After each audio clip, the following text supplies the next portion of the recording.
Well. The end of the road, my friends.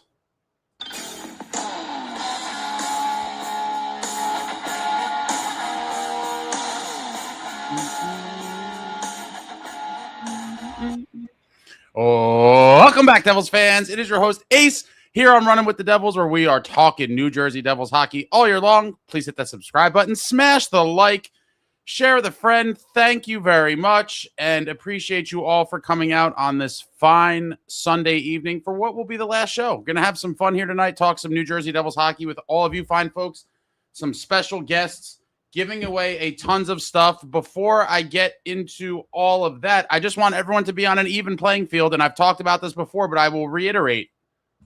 Follow your boy on Instagram right now, because there's going to be some ways to win via Instagram. Link is in the chat. Follow on Twitter, because there will be some ways to win on Twitter. This is going to be a multi-dimensional contest. I'm dropping the links in the chat. You got the graphic up there. This is the Twitter. And there's going to be a lot of different ways to win. I'm going to do some random numbers. There's going to be some trivia. There's going to be a bunch of different ways to win, but some of them will incorporate the other platforms. And so go follow on those, because the giveaways are going to start momentarily. You guys are the best, but it's a special occasion. You know, this is the end of an era, folks. I appreciate all of you. It's been a fun ride. Oh, lastly, the move will happen as of tomorrow. And you got to go check out Speaking of the Devils, the new channel. The NJ.com channel of your New Jersey Devils.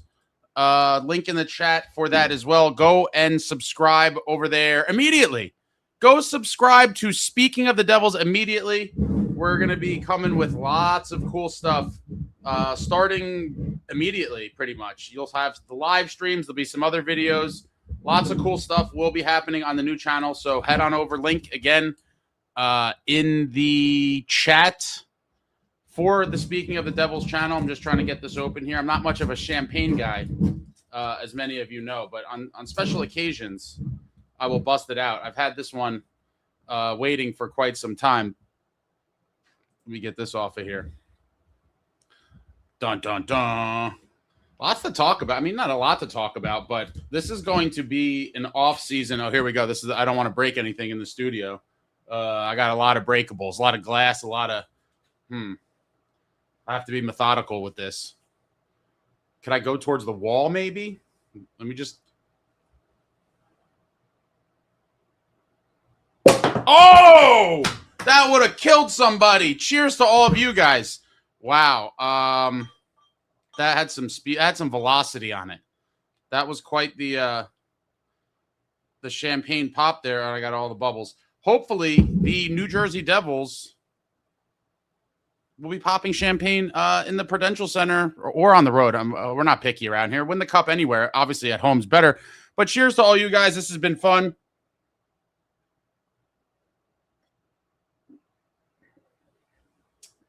I'm going to have a lot of special guests.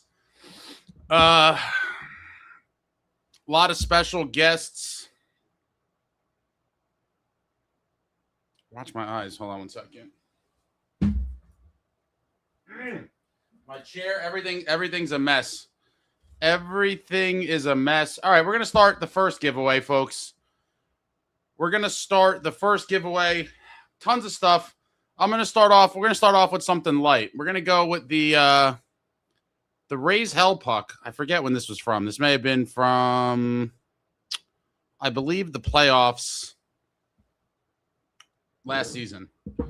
How many people are in here? 120. Okay. Getting out my magic erase. Oh, I don't have nothing to erase this with. Actually, I'll leave the numbers up here because I won't reuse them. I won't reuse it. All right, folks, get ready. This one's a speed contest. This is a speed contest, and it's going to be to the first person to guess the number in the chat. We're going with the Raise Hell puck is the very first giveaway out of the gate. Guess, get ready, folks. This is your warning. Guess a number between 1 and 125, and the first person to get it, 1 and 125, folks, the first person in the chat to get it will be the winner of the puck. Nobody yet. Well, these are interesting ones. I do like the number guesses. And there it is. There it is. Tom Ace. Tom Ace with the foresight. And there it is on the marker board. 22. 22. If you know me, I mean, that should have been a pretty easy one. Congratulations, Tom Ace. Tom Ace. Let me just double check I didn't mess this up. Oh, my God. The number ones are bad sometimes. Because you guys pound. Oh, God. Oh, God. I might not be able to do the numbers anymore, guys. You guys are animals. Appreciate all of you for coming out. No, Tom Ace was definitely the first. 22, Tom Ace. All right, so listen, Tom, I'm going to be mailing all these things out in the upcoming week. It is imperative, guys, imperative that you email me with your display name, username on YouTube. So in this case, it'd be Tom Ace. I think there was numbers. The chat's going crazy. And email me your address. Oh, now Trevor. Oh, here we go. Hold on. Let me go up. This is why numbers are.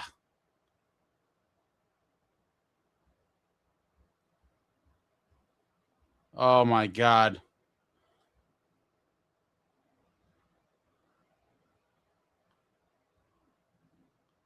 Okay, I apologize. All right, so I messed up. I'm going to give one to each of them. Trevor, how did I miss that? The chat just scrolls so fast. Where the hell?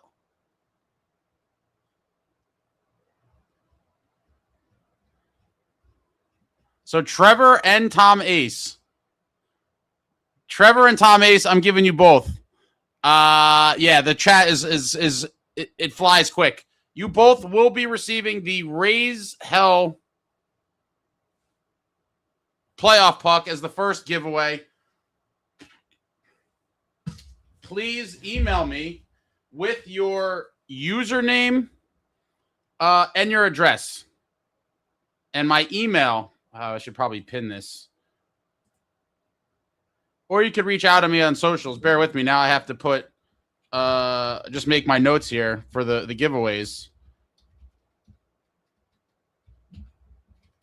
Tom Ace and Trevor. Tom Ace and Trevor are the winners of the Raise Hell pucks.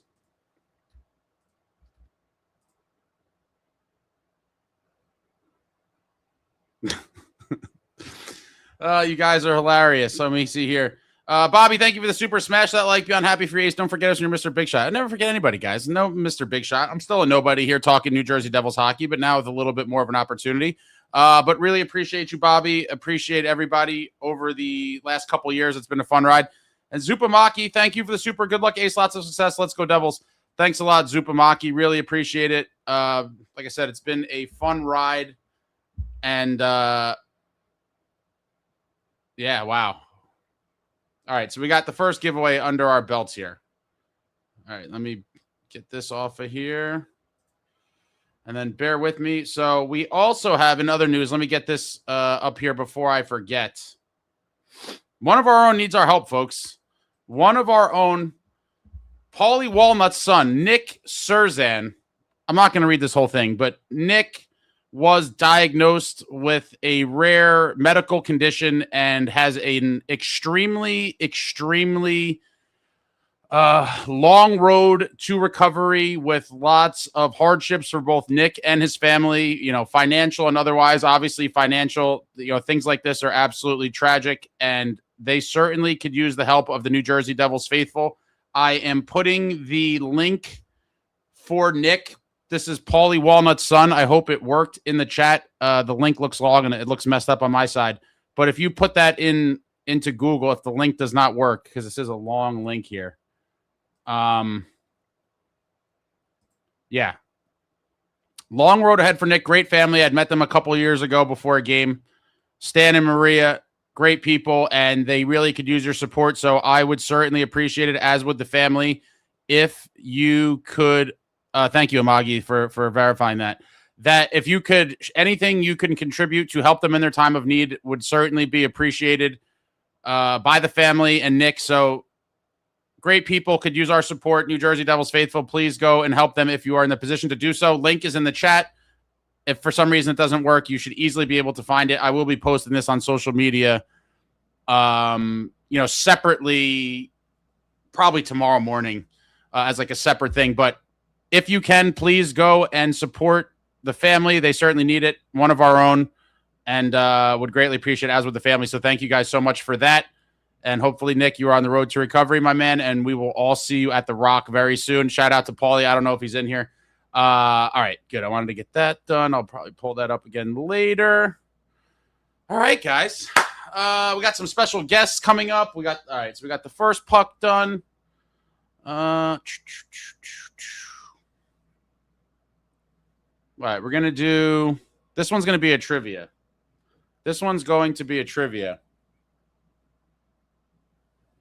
Get ready, folks. It's gonna be the first one, and it's gonna take me a minute. The next prize we're gonna do. This is a Patrick Elias retirement night puck.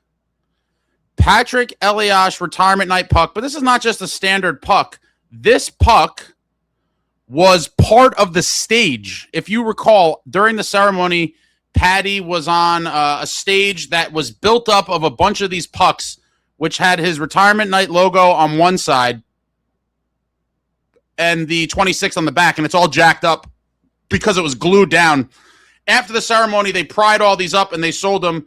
Super awesome piece, an actual piece of the stage from Patty's big night at the Rock. And we're going to go with the trivia question here. And get ready, folks. This is for the Patty puck. And this one's pretty easy. But everybody that's in the chat, I'm just skimming this here. I'm not going anywhere. I'm just relocating. Go subscribe immediately to Speaking of the Devils YouTube channel. The link, I'm not even sure. This program, it should be pinned in the chat. But put in Speaking of the Devils on YouTube. You will certainly find it. That will be my new home. But this is for the Patty Elias puck.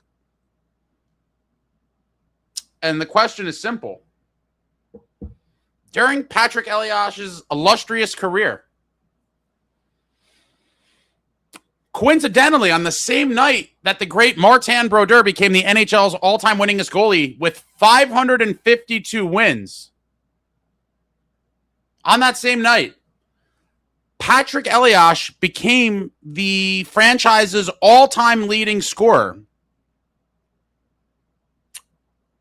Who did Patrick Elias pass to become the all-time leading scorer? First person to get that correct in the chat will be getting the Patty puck. It's upside down. First person in the chat. You guys are asking for crazy stuff. All right, so let me. All right, so now, all right. I think someone got it. Someone got it. Stop typing. You're gonna mess me up. Let me let this settle because this doesn't come in real time. Apparently, on my end, give us an astrophysics trivia question. Bob said, give us a epigenetics question. I wouldn't even know. So on my end, it appears that Pyro Gob correctly guessed John McClain. Can someone just confirm or make sure that no one else is going to try to claim the Patty puck, and that on my end it's showing correct that Pyro was the first person to get the answer? Pyro, okay, perfect. Pyro, again, it's Runnin, no G, Runnin with the NJ Devils. Let me just paste this in here. Email me if you win a prize. I'm stuttering over here. If you win a prize, email me your username that displays on YouTube and your address, and these will all be getting shipped. Give us geography in the next couple of days. Frank says, do some old school trivia. I think to many people, that last one would be considered old school trivia.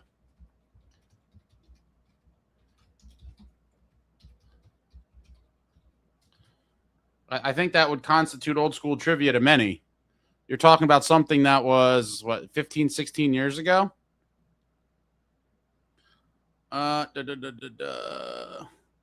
See, but you're not entering. Just watch the stream, and there's going to be different ways to win. There's going to be some number guesses, trivia questions, but there's going to be a ton of stuff We just did the Patrick Elias puck. Let me put this in the claim pile.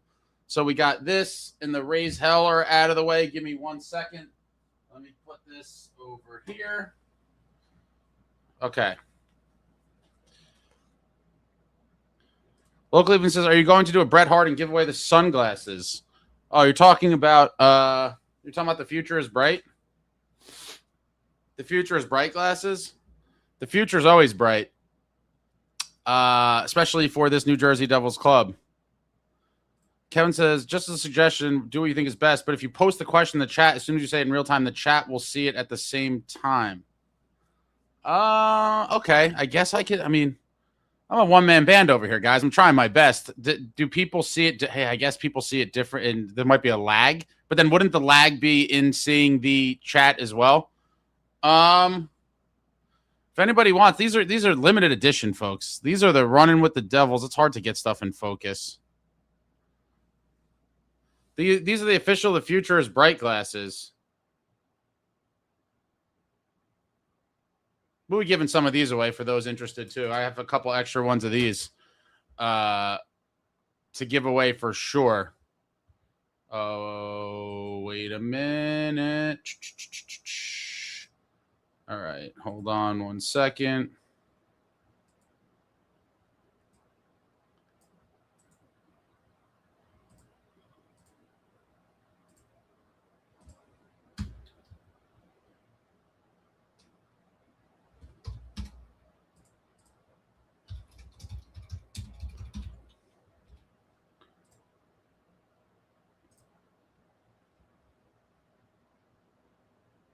Bear with me, folks. We're just yes, Pyro, got your email. You are all set.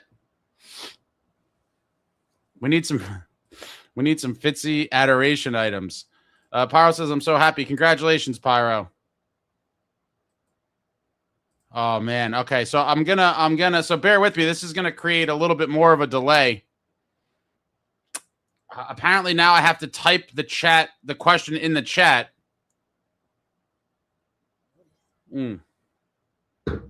Okay.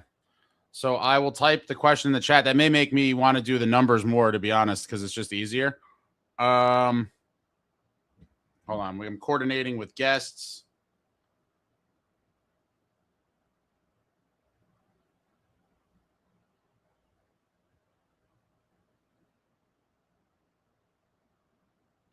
Shout out to my little man, Theo. Theo, what kind of stuff do you want, Theo? Do you want any swag? Tell your mother to let me know. Another young Devils fan who grew up proper by the good mothering of his mother, bringing him up on New Jersey Devils hockey. Hold on, guys. I'm trying to coordinate guests. Now I got to start. Oh, shit. Now I got to start typing the stuff for the questions because people are seeing it at different times. But I have to believe you're going to see the question after people, too. Unfortunately, with different internet speeds, I can only do so much, right? All right, the show rolls on. The show rolls on. I'm getting all kinds of texts right now, some hate messages. Complete savages. Some of you guys are complete savages. What's up going on, Ryan? How are you? Thank you, JJ Dog. It's a special occasion. It's a special occasion. All right. So the next one I'm going to do in a couple minutes is going to be a Jack Hughes. The Olympic. Dude, this is so annoying to get the focus. This is the Jack Hughes post-Olympic gold medal celebration with the goggles. You got to keep your retinas protected in all situations. For New Jersey Devils fans, you got to keep those retinas protected from the bright future. And if you win a gold medal for Team USA, you must keep your retinas protected from the spraying champagne. So the next prize in a couple minutes is going to be the Jack Hughes goggles puck. All right, guys, the show rolls on here. Bear with me 1 second. And by the beauty of the internets,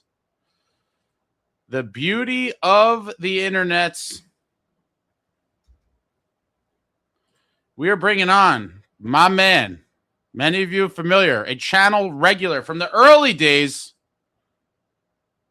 Oh, wait, hold on. My man, Traveling Devil. He's got the USA and the gold medal. Let's go. I love it. I love it. What's going on? How are you, sir? Pretty good. How are you?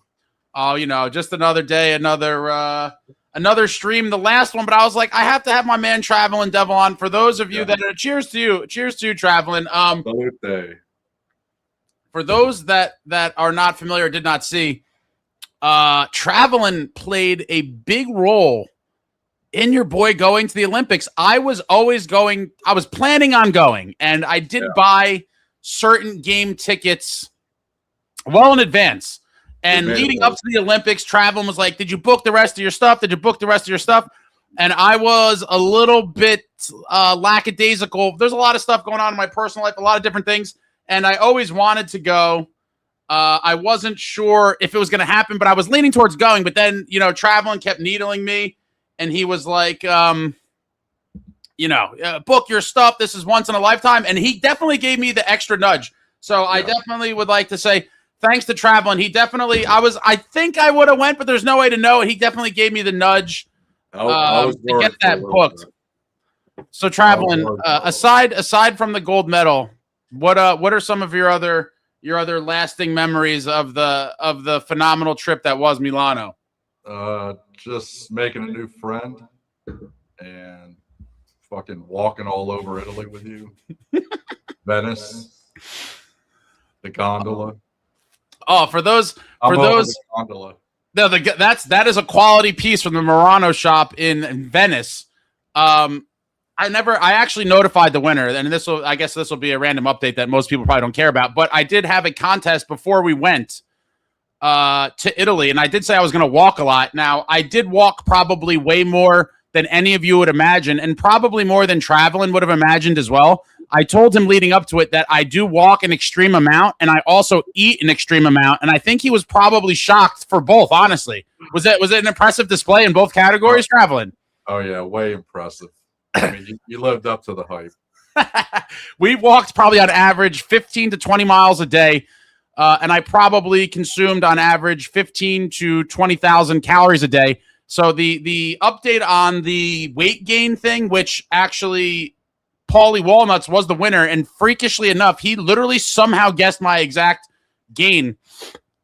I gained 10 pounds in 2 weeks while walking like 20 miles a day. That is how much, for all the people that like, oh, you'll go to Europe and lose weight. Like a lot of people will, but if you eat 17 meals like I did, even walking 20 miles a day, you certainly can gain weight. No, we walked. I mean, we probably averaged like 10 miles a day. I think we averaged more. I did the math at one point. I walked crazy. Yeah, I got it all right here if you want to look at the TV. Oh, he's got the stats. Look at this guy. Fancy guy. 33,000 respectable, 30,000. 12-7. Well, you slacked. Oh, 11-5. What were we doing? That was probably the rain. We had a couple rainy days. Feeling too good. 23. It's a nice one. 30,639. Oh yeah, those were some gainers. I didn't put them all on there. Those were some absolute gainers. It was every day. I mean, what, like 30,000 a day? You pushed me a little bit too to get going. Because I probably would have taken the Metro a few times. I'm a fat ass, but I'm willing to do the walks. I personally enjoyed walking to the games. Some of those walks were great. That one walk into the gold medal game, I felt like I was going to barf the whole way there. What a day! But wow, what would you say was the best thing you ate when you were there? Shit, wasn't that cannoli and freaking the one that got launched in the trash? The Carvel cannoli. The best thing I probably ate was when me, you, and your buddy went out to that seafood restaurant. Everything we had there was awesome. Was that the night of the gold medal? Yeah. Yeah, there was some great pizza there. Yeah. But the countdown is on, Traveling. We got about, 3 years and 8 months or so till we're in that chalet in Nice, France for the 2030 Olympic Games, where Team USA will attempt to run it back. I'll be there and defend that gold. Man, I need one of those replica gold medals now. Pyro said, Ace, was the food as good as you'd imagine it would be? I would say yes overall, but I have some great chefs in the family growing up in Italian American in northern New Jersey. And aside from the family, obviously, many of you who live in the area know that the food in the area is pretty damn good as far as Italian goes, and many other cuisines as well. But some of it was underwhelming, but some of the stuff that I had, the sandwiches for me is the number one, because their produce, their bread, their meat, their cheese, like all that stuff to me is on a next level from the States. Yeah. And when you combine them all for a sandwich, if you saw some of the vlogs, it was insane. And then I had a great pasta in Lake Como. And most of even the mediocre gelatos there are much better than the ones you could find in the States. Oh, my man, Chris, we got a Ranger fan in the building. Good luck with your future endeavors, mate. Where are you moving to? Link in the chat. Everybody, if you're not up to speed here, this channel will be getting, I guess, sunsetted. It'll still be in existence, but there will be no new anything on it. The new home of your boy will be on Speaking of the Devils starting tomorrow. Link is in the chat, so make sure you go subscribe over there. We will be doing a lot of the similar things here and much more expansive coverage starting next week. Zupa says, traveling, that fight behind you, who is that? Danico, Stevens, Peluso. That's Dylan and Tuck from the oh yeah, okay, I couldn't the hear global maybe. Series I got from you. Yeah, that's a great one.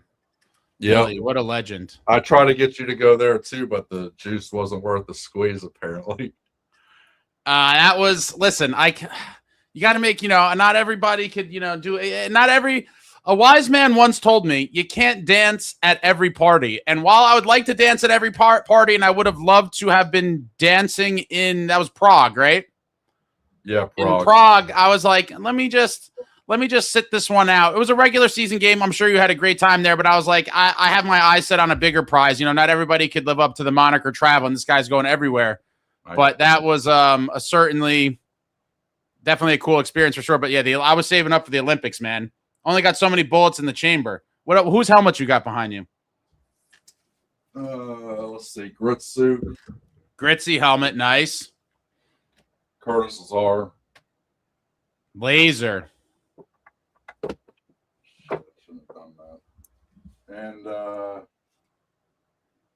that is over there. That's God damn it.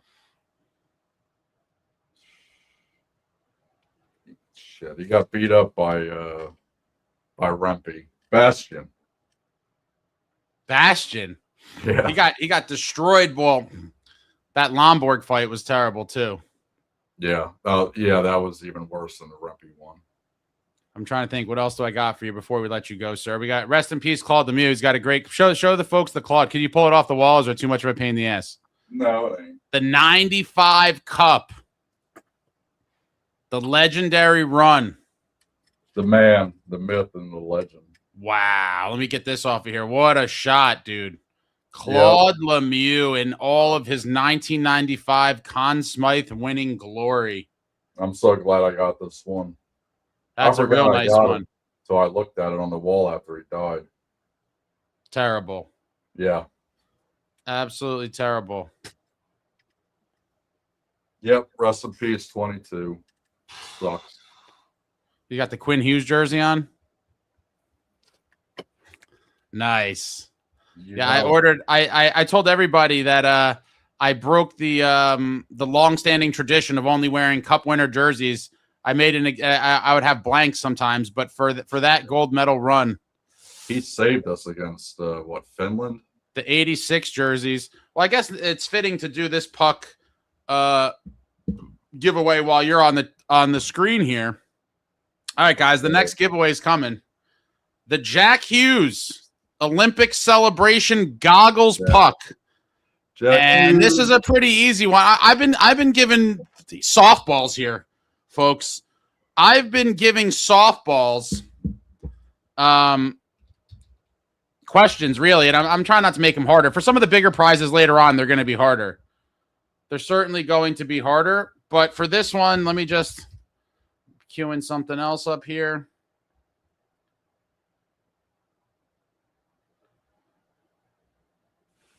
All right, guys, get ready. I can't type it in the chat. If your internet sucks, I'm sorry. I can't. I only got so many hands. I only got so many hands, but here it is. The Jack Hughes celebration puck. And the question, what a shot. That's a picture you took? Yeah. Jack running down the side of the rink there. Yep. Right. But the trivia question, this is a very simple one, guys. Very simple one. Which Team USA player, I almost feel dirty asking such an easy question, but which Team USA player had the primary assist on the Jack Hughes golden goal? First one in the chat. Bang. Oh, it looks like we got an immediate hit. Was that an immediate? Is on your end? Is Brendan plays the first one? I don't want these people chirping me. Oh, I had it and it came in after. On my end, it looks like. Oh my God! Yeah, this thing is. It looks like Brendan plays. Is that on your end too? What a great sequence. Wait, traveling. Can you see the chat or no? No, I got it off. All right. So that was such a great end to end. And you knew it was coming too. It was so. It never gets old. No. I got a question texted to me from the outside world, traveling. Can you spin back to your guitar and show us that real quick? I have a special viewer. Shout out to Franco asking about what kind of guitar that is. That's a PRS 2001 CE24 black cherry. I have no idea what the hell you just said. You rattled off a ton of numbers and digits there. What kind of guitar is that for layman? Paul Reed Smith CE24 black cherry. Okay. Pretty cool stuff. So Brendan is confirmed. Let me just type that on here. Jack. Make sure you folks email me so you could get your prizes. We got that. Oh no, the focus is screwed up now. All right, in closing, traveling, do you have any predictions or hot takes for next season? That's tough. Sonny's got a lot of work to do. It all depends on what he does on the off season. So it's hard to say because he has to clean up a lot of Fitz's crap. But I'm going for being optimistic. Probably a playoff run, but not getting to the Eastern Conference Finals. So a playoff run meaning what? Maybe round 1 or 2, or a round 1 win, maybe round 1 out. A single round win. Yeah, I don't see him. I mean, he's got too much to clean up. Yeah, it's a lot. It's a lot. What's your number one want from him? Let's see. To add players that care, and that's pretty much it. Add players that care, that way that we start winning. Players that care, so we start winning. I like it. All right, traveling sir, appreciate your time. Forever a Milano legend. The trip that will link us for a lifetime, sir. Appreciate you. Yep, you have a great rest of your evening. I will talk to you soon. All right. And see you soon, sir. Thank you. All right. Later. Anthony, congratulations, man. Thank you, sir. Thank you. Good Later. luck with everything. Thank you. I'll talk to you later, my guy. All right, my man. And there he was, traveling from the streets of Milano to your screens. Before I bring on our next guests, a couple degenerates. Sometimes I make bad choices in life. No, but I love these guys. The Uncle Puckers are in the little back room. They're going to be on here in a second. But beforehand, I'm just going to play a quick clip because people had asked about this in the past. And at this point, I don't even really care if something happens. While we're on the topic of traveling, just leaving and talking about that great USA run, some of the videos I have of after they won. And if you're a Canadian Devils fan in here, my apologies. You just have to deal with it for a little bit longer. Maybe not. You'll have to deal with it intermittently for the rest of my life, at least. and many other people. But let me see here. I'm just going to pick a random clip. Let's see what one I could find here. What do we got? Let's see what this one is. I don't even know what these are one by one. Oh, all right, terrible. I hate Apple. I absolutely despise Apple. Let me try one more and see if it does the same thing. With making everything so difficult, but there's a lot of quality, probably never before seen by most people. Let's see if this is upside down. Oh yeah, it's over. Apple sucks. I hate Apple. All right, that's it. But this is upside down. It's over. No, I didn't watch the game upside down, Matthew. No.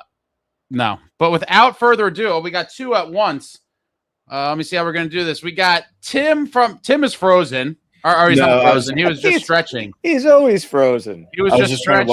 I was just trying to watch your videos. Oh, there it is. I never did a triple box before. And hello, look, fellas. How are you guys doing tonight? I like it. I like it. Look at these guys all spiffy. What a well-coordinated wardrobe there. How are you fellas doing? It is a farewell show, but so we had to dress up. Because I appreciate it. And remember, don't be, this is mostly for Tim, but watch your mouth, Tim. All right. There's kids watching. I'm going to get texts from people like, how did you have that heathen on the program? I thought this was a family show, but Uncle Puckers, check him out before I forget. Sorry guys. Shut up for a minute, Tim. Link is in the chat because I'm going to forget. Link in the chat for the Puckers. Go subscribe to them. They're talking Devils hockey all the time as well. That's in the chat. Okay. Just wanted to get that out of the way. The floor is yours. What's up, fellas? How are you guys doing? So I shouldn't make a joke about who made these T-shirts, where we got them from. All right. Anyway, Amazon. What's up, man? $14.95. It's going. It's going. I'm already getting chirped for the giveaway stuff. You can't win, man. The internet's too slow. People are hearing it at different times. Like I think to the people with the fast internet goes the spoils. I don't know. True. This is true.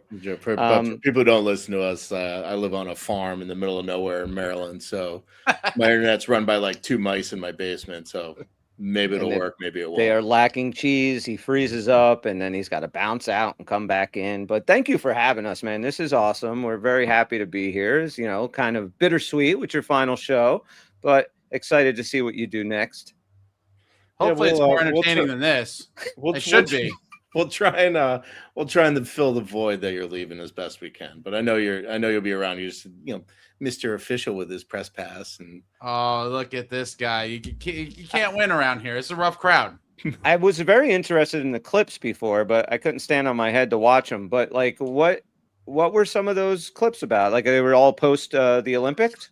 Yeah. So after and it sucks it went to overtime because I had a whole diabolical plan. I had a great seat for the game. I was like blue line, between center and blue line, maybe like first row in the upper level. So it was a great view. But if USA had the lead, I was planning on infiltrating the lower level and like positioning myself somewhere closer, but it worked out well. Obviously going into overtime, like once they won, the way the arena was set up, like I literally didn't want to miss a second of it after Jack scored. So like, even if it would have been a whole thing, I would have missed tons of stuff. It would take several minutes to get down.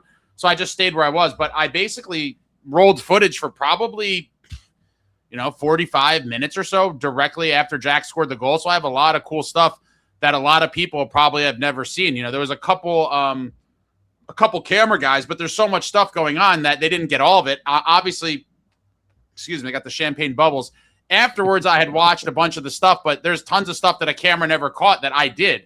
And my footage is primarily focused on Jack and then, some of my other guys that I locked in on. But most of it is like, Jack and Quinn and Jack, celebrating with different guys in different areas when they came out of the rink and he was running down. Yeah, it's pretty cool stuff.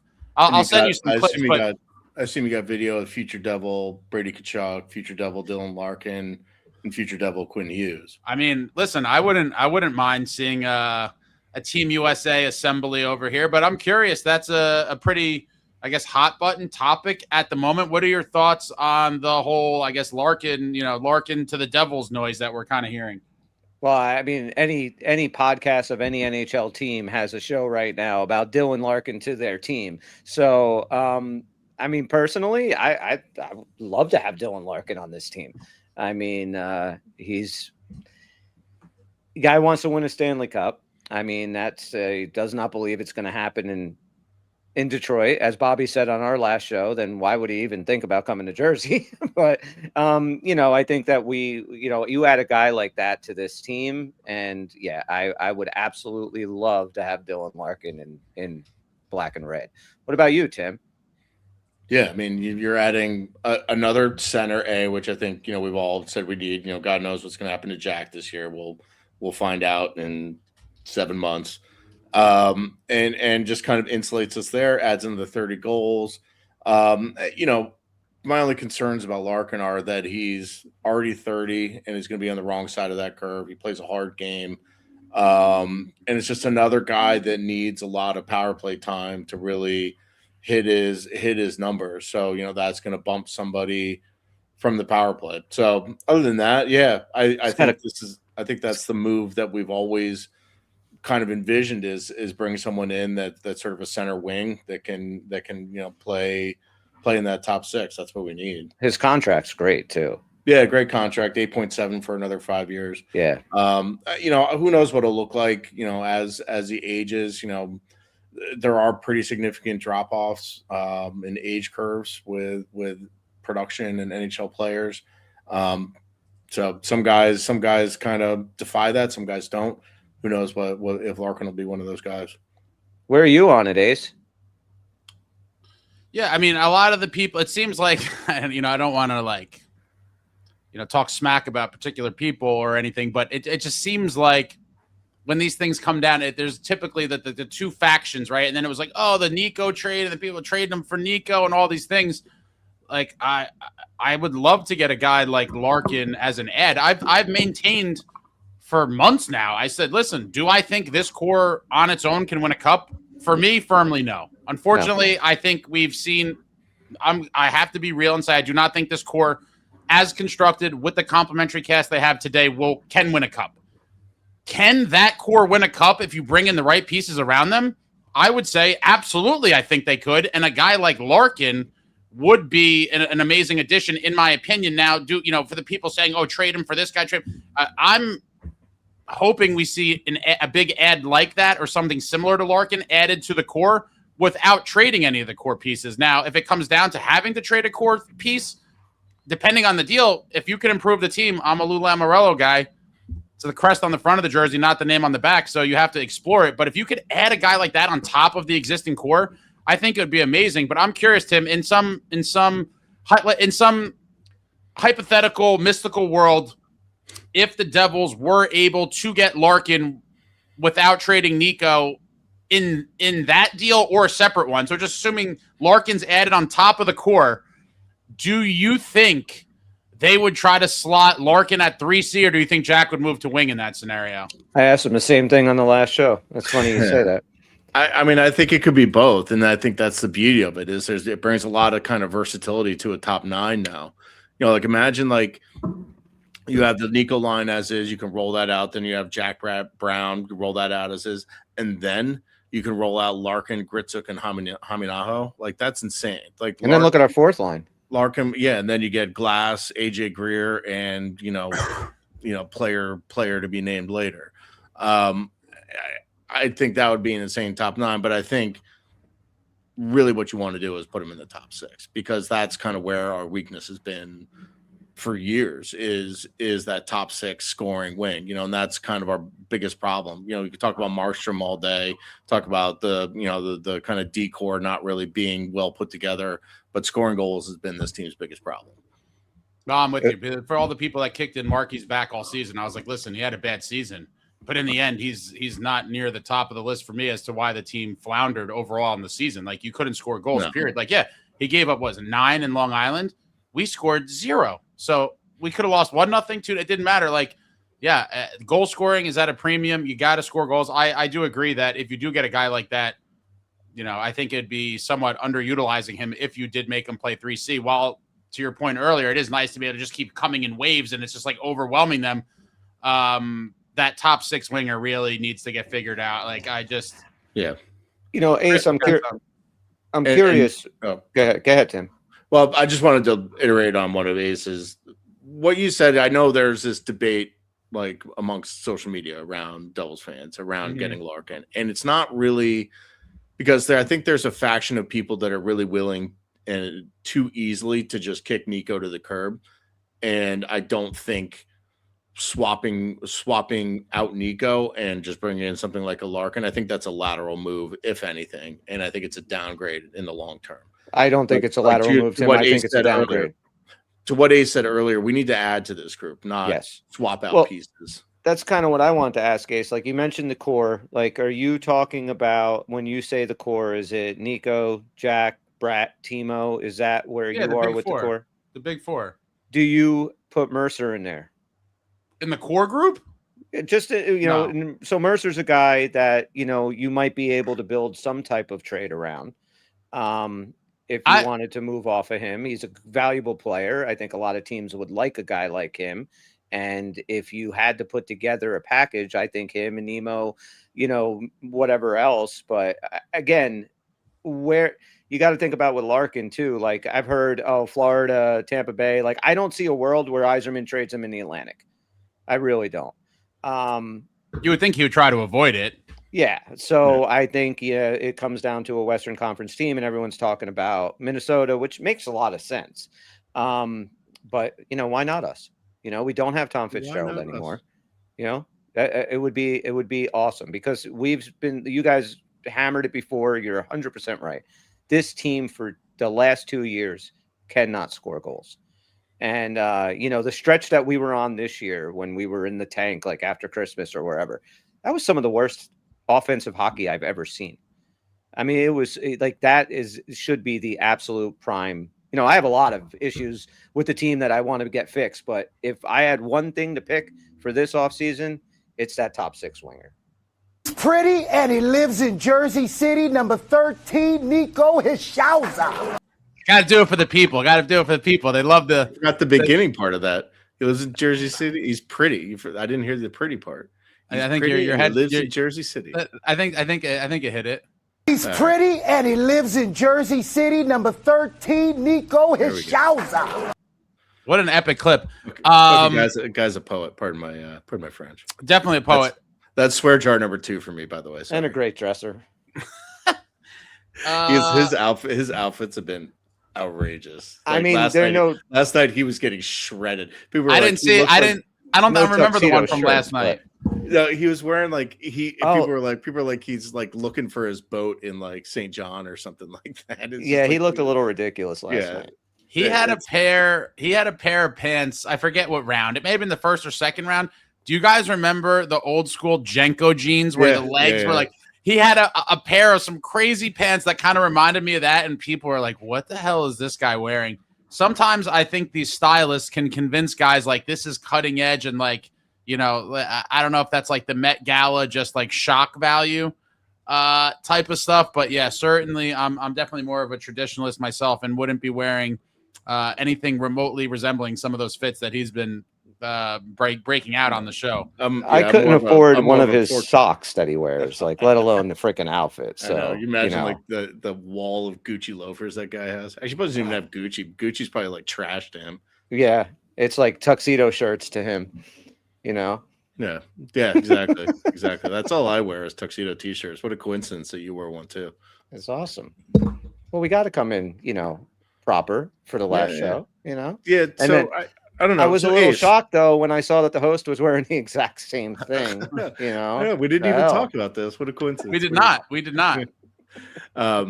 So I think what do you think are bare minimum like 3 things that, and ASM asking you, what are bare minimum like 3 things you think that Sonny needs to get done this summer to put the Devils in a better position? I think this is going to be a 2-year project to unwind some things. No, I mean he can't go from what he inherited to like ideal lineup in a summer. I mean, I think it would be delusional for anyone to think that, right? I mean, Fitz really did just leave a multitude of problem areas on the way out that he is now going to have to navigate the waters of. And so certainly, not everything's going to be ideal prior to puck drop in September now with the 84-game schedule.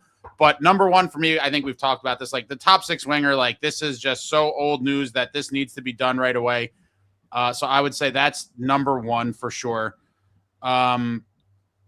overall making them harder to play against, whether that's I would prefer it to be a top 6 guy. I do think, you could have grit in the bottom 6, but like to really, I think for the team to really have that kind of impact, you need some of it in your top 6. I mean, what team is like, do you look at and you're like, oh, their identity is XYZ because of their bottom 6? So I would like to see it in the top 6 if possible, but top 6 winger, definitely some sandpaper, preferably in the top 6 if you can, but the right guys. I'm not talking for the idiots that are gonna be like, oh, you want 12 Curtis McDermotts? No, I don't. I want guys like Tyler Bertuzzi, Brady, anybody who plays with a little bit of a snarl, because this team does get their teeth kicked in and do nothing about it. And I guess number 3 is, it's really more of an overarching situation, but it's basically, I'll call it, reconfiguring the defense. There's a ton of question marks on the defense if you look at it. Like, there's guys waiting in the wings, guys that aren't signed. You have the Dougie and Nemo thing pending. There's a lot. When you look at the defense, like the defense hypothetically could look vastly different come September. That would probably be mine. What are your thoughts on that? Yeah, I'm pretty much on board with everything you said. I think top 6 winger, because we obviously need more scoring. Like, if you look at the top 10 teams in goal scoring this past year, I think we were about 50 goals in total below them, which is it's just not enough. Like, we were one of the worst teams, 5-on-5, particularly at 5-on-5 in scoring goals this year. Like, our power play is generally going to be fine. So we also need to find that guy that can thrive at 5-on-5 and not just be like a power play merchant. And that's kind of one thing that gives me pause about some of these guys that get tossed around, because you need so many of these elite scorers, these guys that have 80, 90, 100 points. If you look at their stat lines, like 40-50% of their points are coming from the power play. So you need a guy we need Timo Meier to step up and get up to that 30-30 range. Like, if he's not going to get power play one time, he needs to get into that 30 goal, 30 assist range. But we need to add that top 6 winger.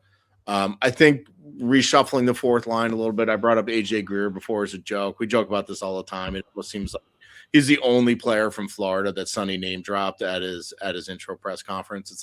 It's almost like if there was a future that I could bet on AJ Greer being on our 4th line next year, I would hammer the stuff out of that. Look at me, I'm growing. And then I agree with you about the defense. And I think it comes down to a couple of choices. I think there's a choice between Siegenthaler and Dillon and a choice between Dougie and Nemec. And I think that's really kind of the extent of what we're going to see trade-wise. I think Luke sticks around, Pesci sticks around, Kovacevic sticks around. I agree with that. Ace, you said the right thing before when you're like, it's not just getting a guy for the sake of getting a guy. It has to be the right guy, because that guy has to be able to bring the intangibles to that top 6 that they have not had. We've seen it from Timo occasionally, but he has not played nearly as well as he should be, or as we expect. And I expect a big bounce back year from Timo this year. Actually, you look at this whole team, like the whole team should have a bounce back next year, like individually. Like, it was so bad last year. I'm surprised that neither of you guys have goaltending in there. And I do, but I'm also with the caveat of, I know that's not getting fixed this summer.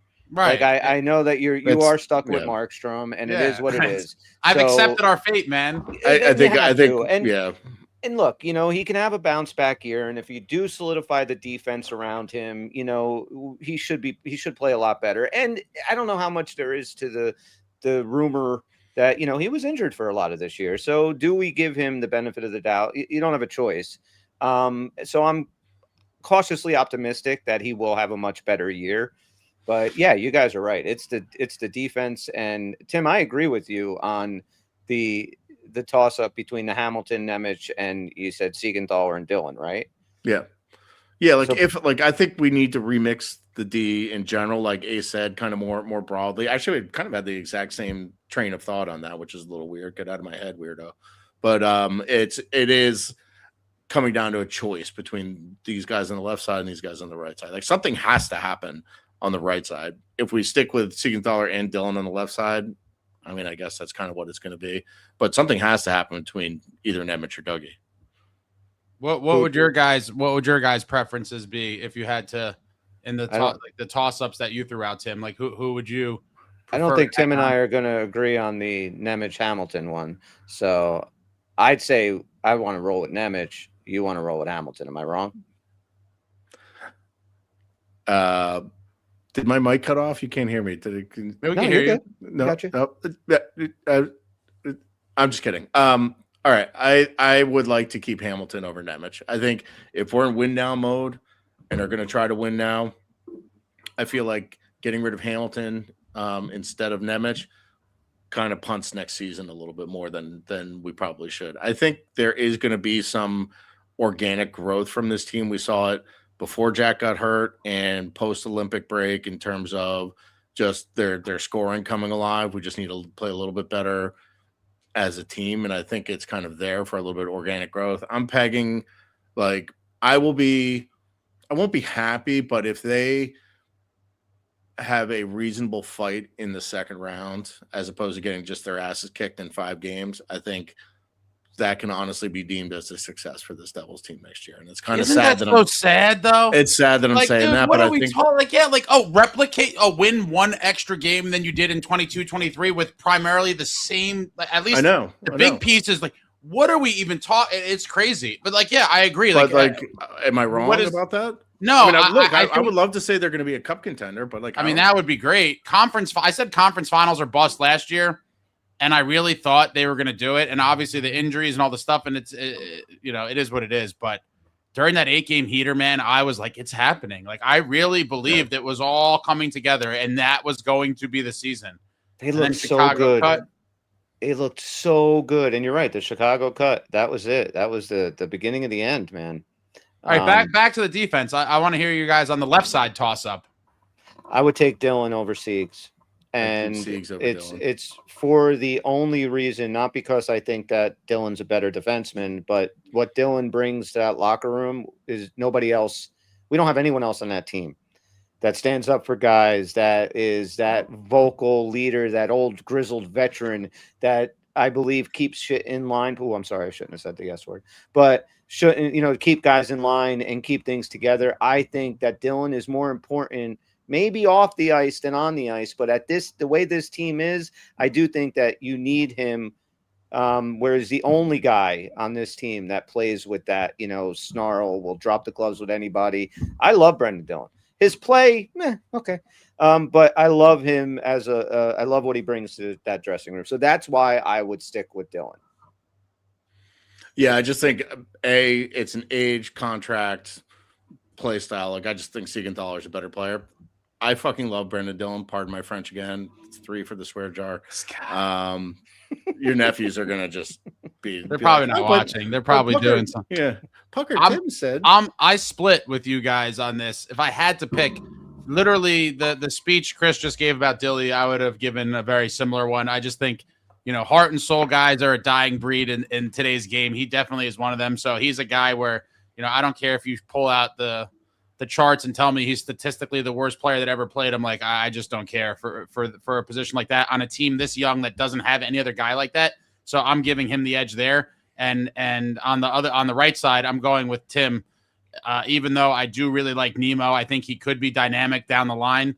If you look at this team, like, they have to win in the next few years, or it's going to be a waiting period before the next true contention window. And I do think Dougie is definitely the way more, win now D-man than Nemo. But it's a tough one. And this one seems to be a very, I don't even know if it's split. It's probably more split down the middle than people realize. But on the internet, I feel like Dougie's been getting his teeth kicked in for like a year and a half now. Yeah, Dougie, since he arrived in New Jersey, has been catching a disproportionate amount of flack, and I get it. Dougie's 6'6", and the way he skates and very upright, he looks like he's a lot slower than he is. But if you actually look at some of his skating stats on NHL Edge, he's actually surprisingly pretty fast. Now has 0 acceleration, and that's people are crapping on him in the chat already. It's unbelievable. That's fine. They can crap on him all they want. Not everybody knows what they're talking about, Ace. It's fine. Personally, I would look to maybe even move off of both those guys. But I mean, there is another more clear answer that should never have happened in the first place, and that is unload Kovacevic and keep Dougie and Nemec. But Kovacevic basically has an anchor here. This is true. Both of them going, I'd be totally fine with. Now, as far as like the win now next year, if you're looking by now, I term, mean 3 it's got to years. be Like then maybe. now, yeah, it's not now-ish. yeah. Okay, so if you're looking over the next 3 years, and I kind of think it has to be Nemo. If this is a one or the other conversation, right? Then it kind of has to be Nemec because, like, I don't know. I don't trust Hamilton. I mean, hasn't played a full season yet for us. He's been with us for how many years? This guy's always hurt. And then it's just you never get all of Dougie. Dougie's been around long enough to, we see when he plays great, but it's not consistent enough. Nemec, and we talked about this on the last show, when he was given the leash in the playoffs last year, he was great. And, is he being held back a little bit right now? Like, if you do kind of take the reins off him and you say, okay, you're going to lead our second pairing defense and give a kid a shot, see how he does. I don't know what his contract looks like. I have no idea how you pay him. We talked about that too. I have no idea what you pay Nemec. I have no idea what he's worth. So I think that's the problem, is you have to pay these guys early now. And it was a calculated gamble with Luke. And, and I told people when he signed the deal, like, look, just because he signed this deal, don't expect a $9 million defenseman immediately. Everyone, right. you know the game. You're signing it in hopes that in year 3 and beyond, he's an $11 or $12 million guy in this crazy cap world. But Nemo, and obviously the implications of, I do believe that was supposed to be the second to final step to getting all the Hughes brothers, which fits miraculously just.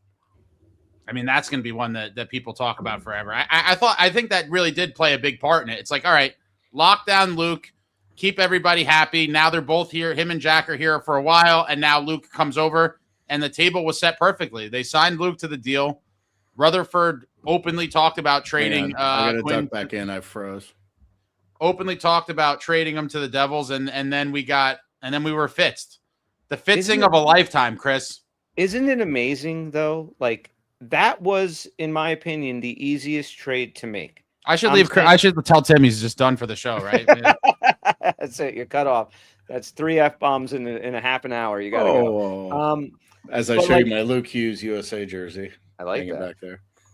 Luke Hughes? Yeah, from World Juniors. He wore the C? Yeah.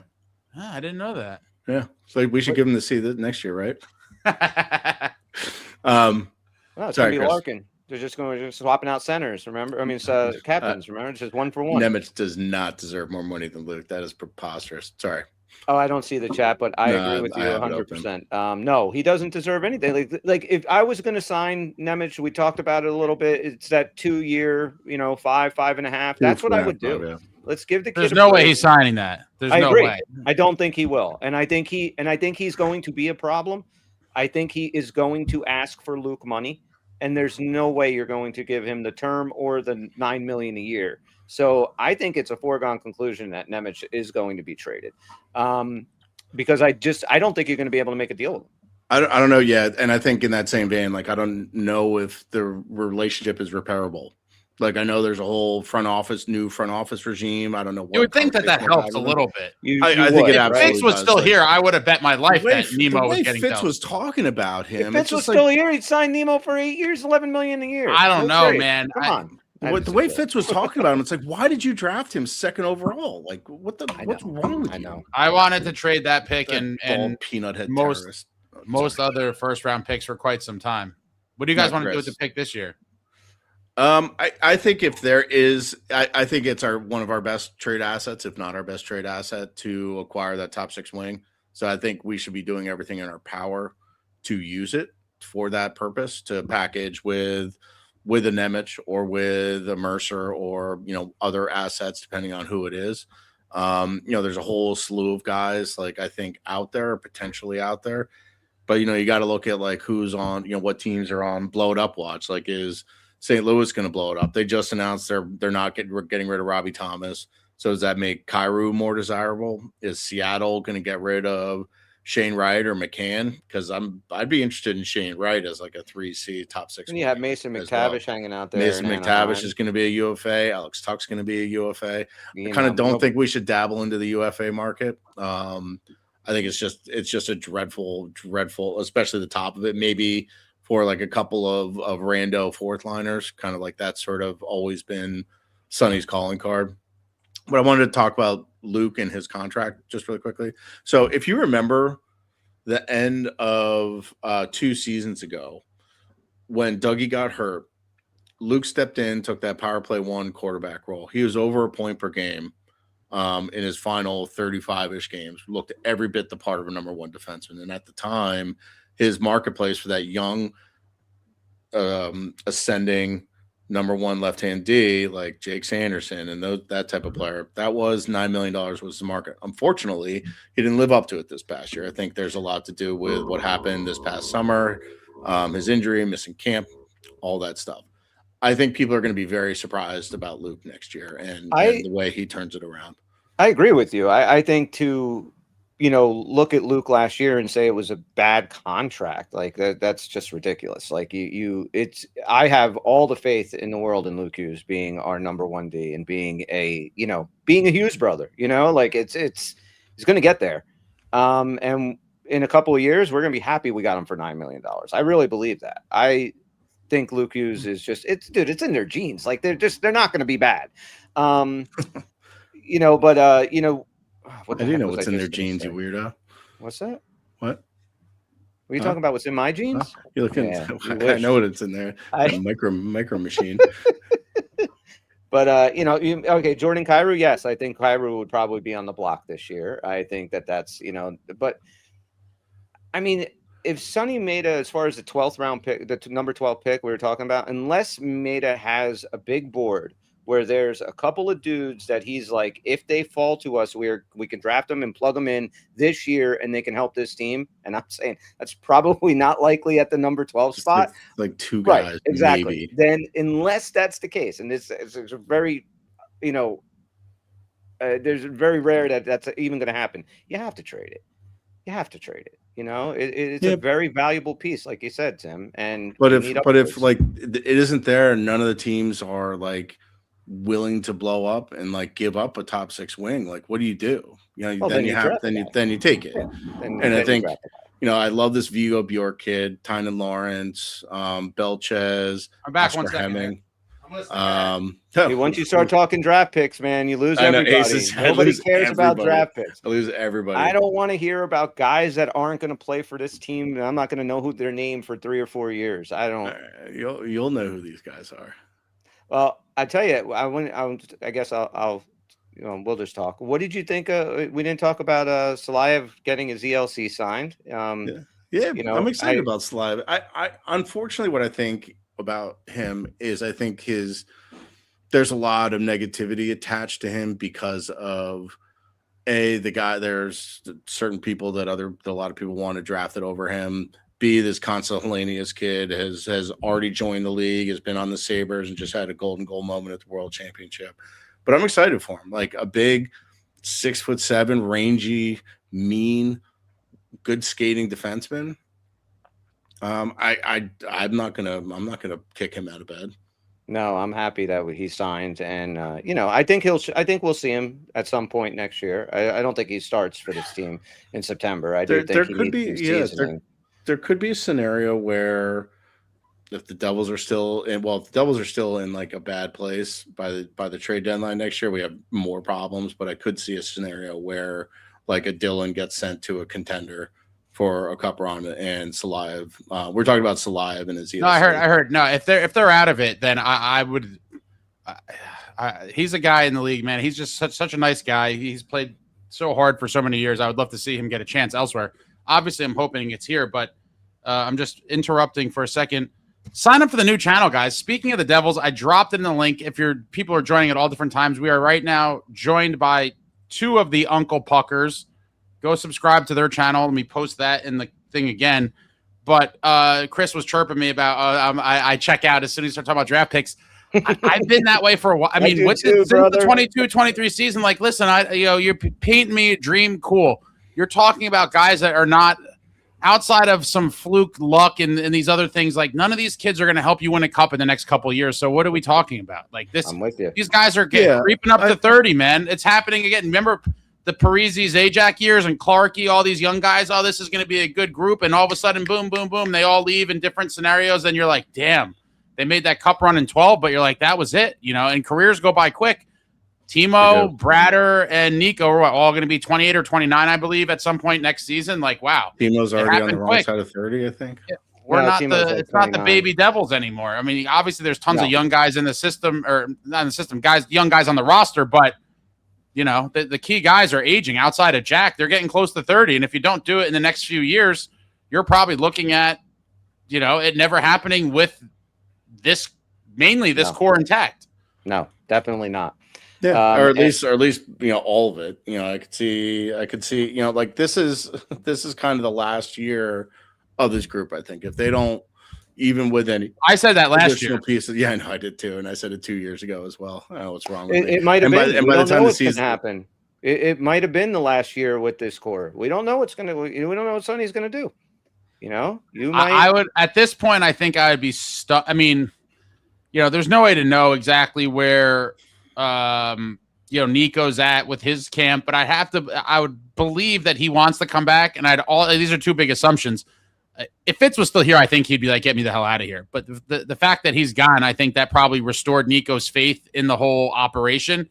But in terms of money, like, in this new cap world, what is he going to literally ask for, and what will he take? Right. Like, I've seen most estimates are pretty much in the same range, but like, is 8 by 11 a win for both sides in this scenario? Yeah, I think so. Getting the 8th year is huge, and it's huge for us because it allows us to spread the total dollars out a little bit. But that's generally when he first signed his contract. I don't know how many years ago was that? 6-7 years ago when he first signed his current deal. His cap hit was like 7% of the cap, maybe 8. And then now, if what 8% of the cap will be is like that 10.5 or so. So you give him like a 1% raise, you're looking at that $11 million number. And that's kind of right in line with other centers in his area, like Sebastian Aho and Dylan Larkin, who are all around that 9-10% of the cap. So that's why I kind of think that's where it'll fall out. Are people like throwing shade on a possible 8 by 11 deal for Nico? Because I don't follow too much on social, so I just I don't know if that's, but I think that's a fair deal. I think Nico Hischier is worth $10.5-11 million a year. Oh, I think in the new cap world, absolutely. People are still not realizing where the cap is now and where it's projected to go. Like, that is not. This is not 2 years ago. Like, what do you think? People, oh, Jack makes 8. Yeah, Jack signed that years ago before he was even worth it. Like, you have to look at what guys are going to be. There's going to be mediocre guys getting paid $7 million this offseason for sure. And in 4 years, we're going to see some big numbers. In 4 years, if Jack's going in this trajectory, 18, 19. I mean, it very well could be. You're talking about Kirill Kaprizov numbers and that kind of money. So, like, yeah, Nico for 10.5 or 11 is worth it. 10.5, I think, would be 10.5. 10.5. 12 was a number where I was like, that's a number where we need to start having a conversation about trading him. I don't see it there. At what number? 12. At that number, I'm like, I don't know. That's pushing it for me. I've seen people like suggest 13, and I'm just like, that's not happening. But to your point, like we're going to see numbers where we're like, oh my God, we got to get away from the raw dollar amount because we're going to need to reset what those numbers look like in our head. Yesterday's price is not today's price. Yeah. I always use a barometer of like about $1 million per 10 points when the cap was. I think you're going to have to adjust for that now. Yeah. Absolutely. Absolutely. It might be like $1 million. Nico's super handsome. He's got great hair, great biceps. Very handsome. Did I say he's handsome? No. Do you think he's handsome, Tim? Yeah, he's a good-looking fella. All right, we got to do a giveaway. One of you boys, maybe I'll do 2 with you. We'll do 1. Let's see. We'll do 1 for right now, and one of you guys will come up with a trivia question. Get your fingers ready, folks. The next giveaway, this is more for the old school fans. We have another animal that wore number 5, Colin White signed puck. Dilly doing the number proud currently. Colin White, 2000 and 2003 Stanley Cup champ with the New Jersey Devils. Signed puck from Whitey. and one of you fellas hit these fine folks with a trivia question. This wasn't planned, so I'm throwing them a curveball here, but I'm sure I know you guys like the trivia and the stuff. Chris, come off the top with a devil you know, bro. Well, I was just going to do Colin White, but actually met him 2 summers ago. He was freaking amazing. What a great guy. Okay, a quick off the top trivia question. Yep, this is for the folks. This is a Colin White signed puck, and Chris from Uncle Puckers is going to hit you guys with a trivia question. First one to get it correct in the chat will win the puck. In the 2000 Stanley Cup final, who was the opposing goalie against New Jersey? Can you guys hear me, or am I frozen? I like it. You're good. I like it. Okay. I like it. That's a good one where it's not hard, but you had to be somewhat coherent to know the answer. Nope, was not Turco. There you go. Ivan Shin?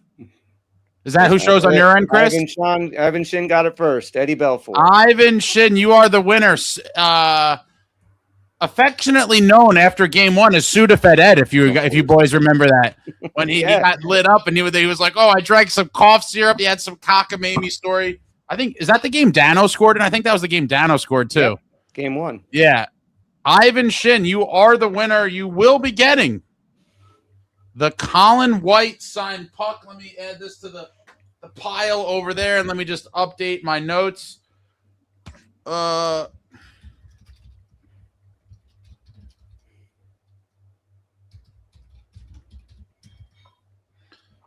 right, so Ivan.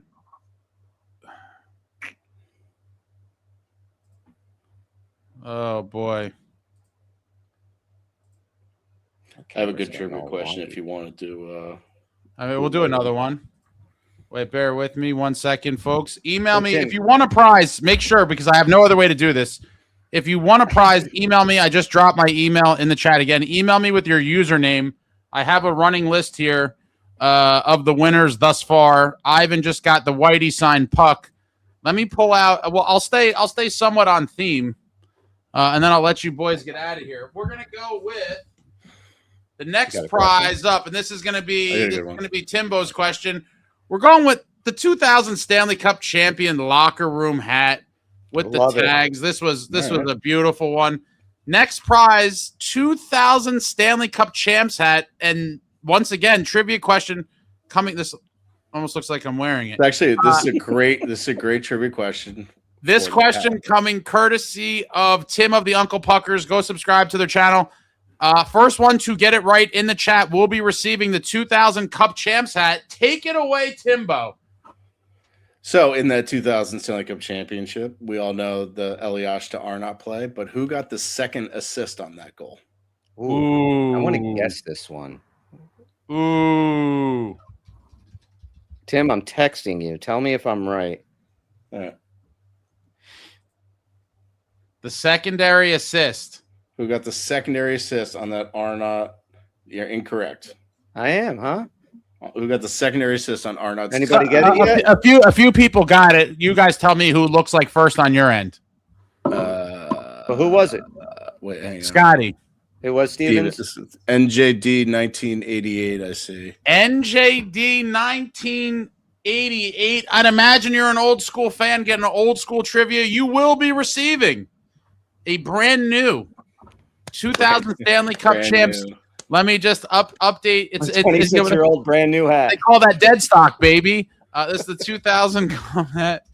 All right. He said he has that hat already. Hang on.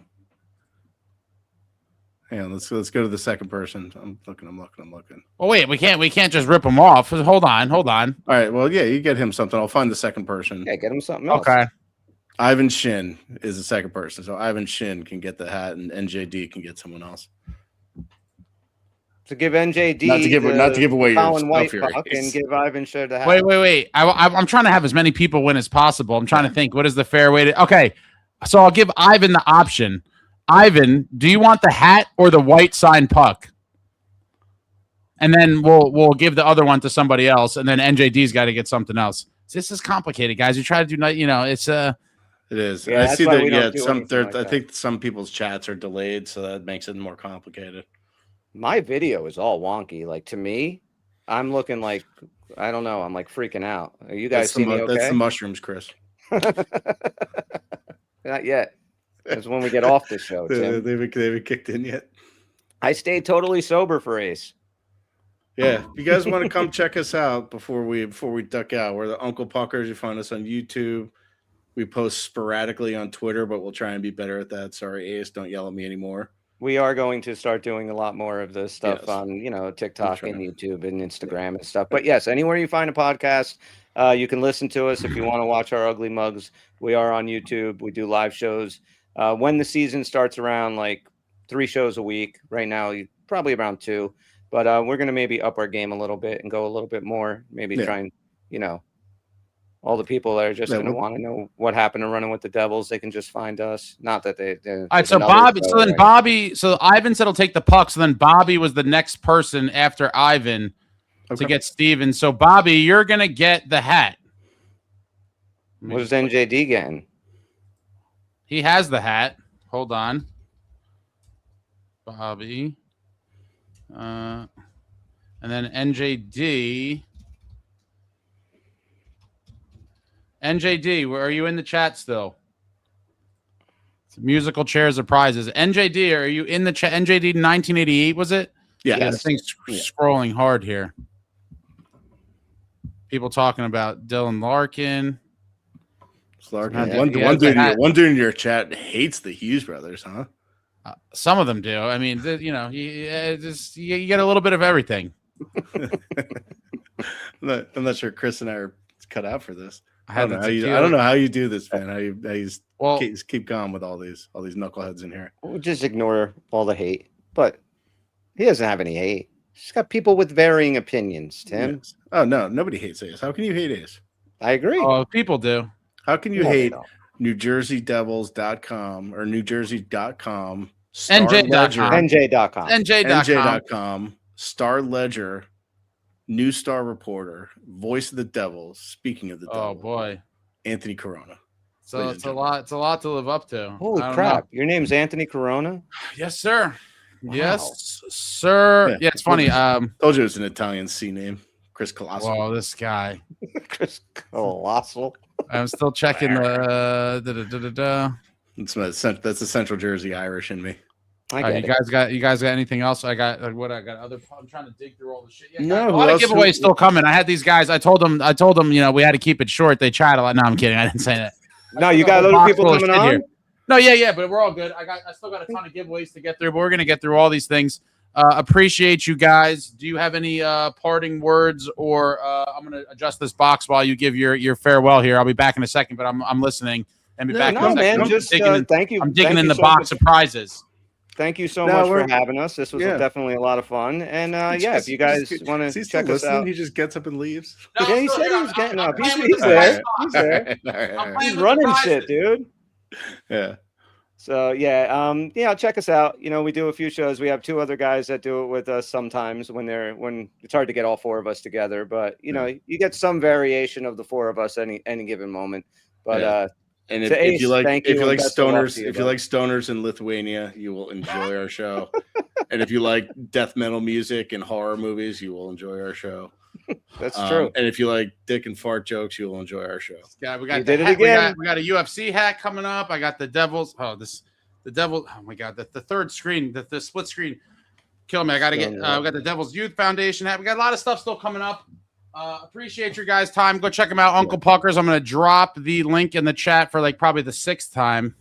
Yeah, just World's Worst Gamer. Yeah, World's Worst Gamer. We do have 4 of us. Chris and I are the losers that don't have the plenty of time on our hands. But Bobby has a little kid in hockey, and Tony lives in Lithuania. So, and we're the only 2 of the. There are actually 5 of us. Shirts. So yeah.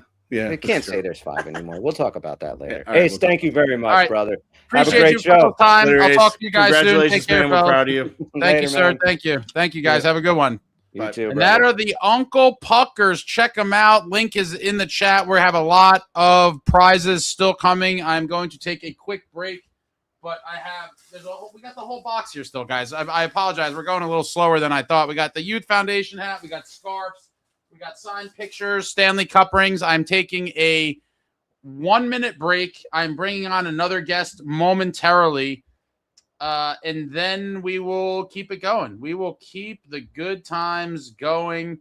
The next prize I'm going to do, we'll see. Back in 1 second. Prize is coming. Another guest coming. Be right back. Appreciate you all, and I'll be right back.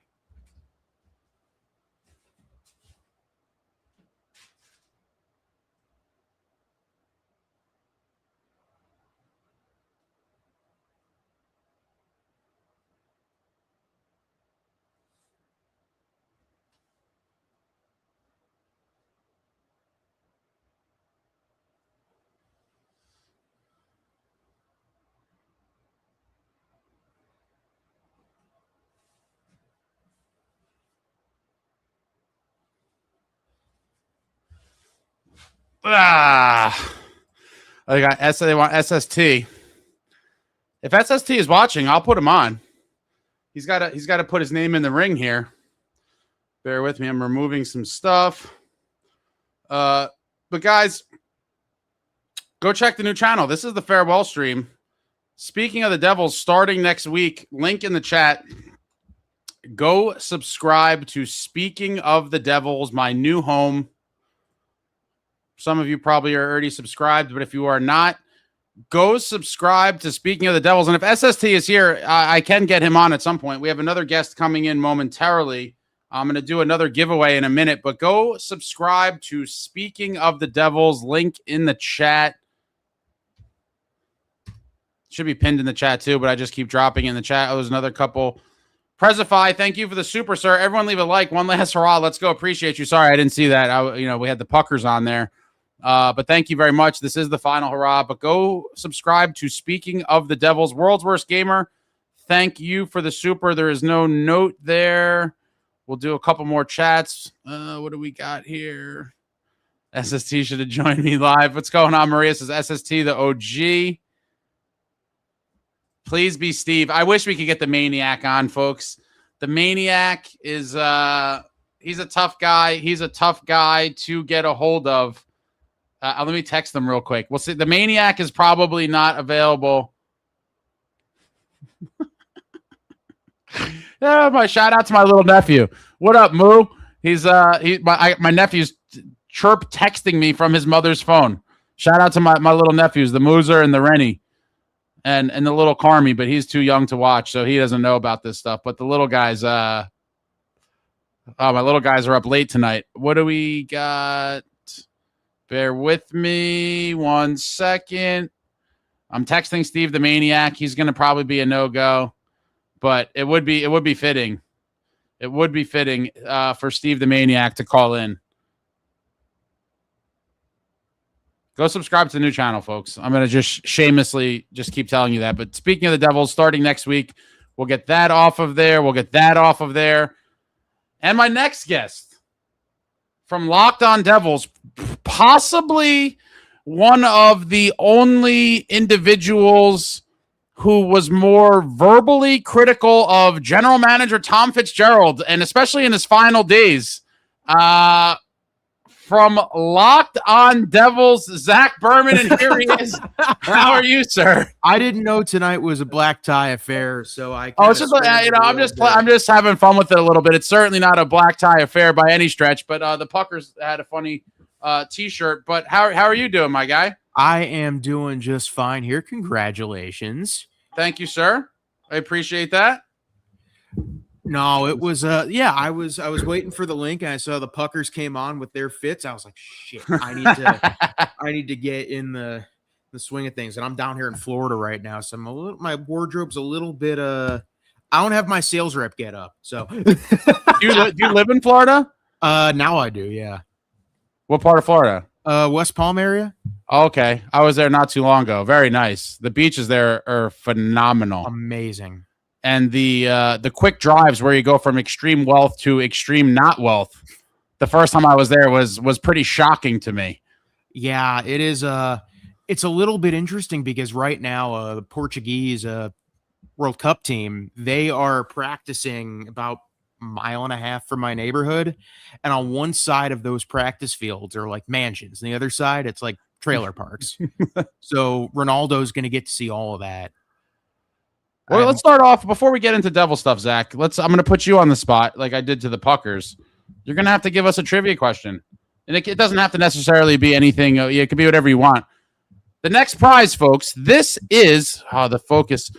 An opening night puck, opening night of the Rock, which is crazy to believe. We are literally almost 19 years ago.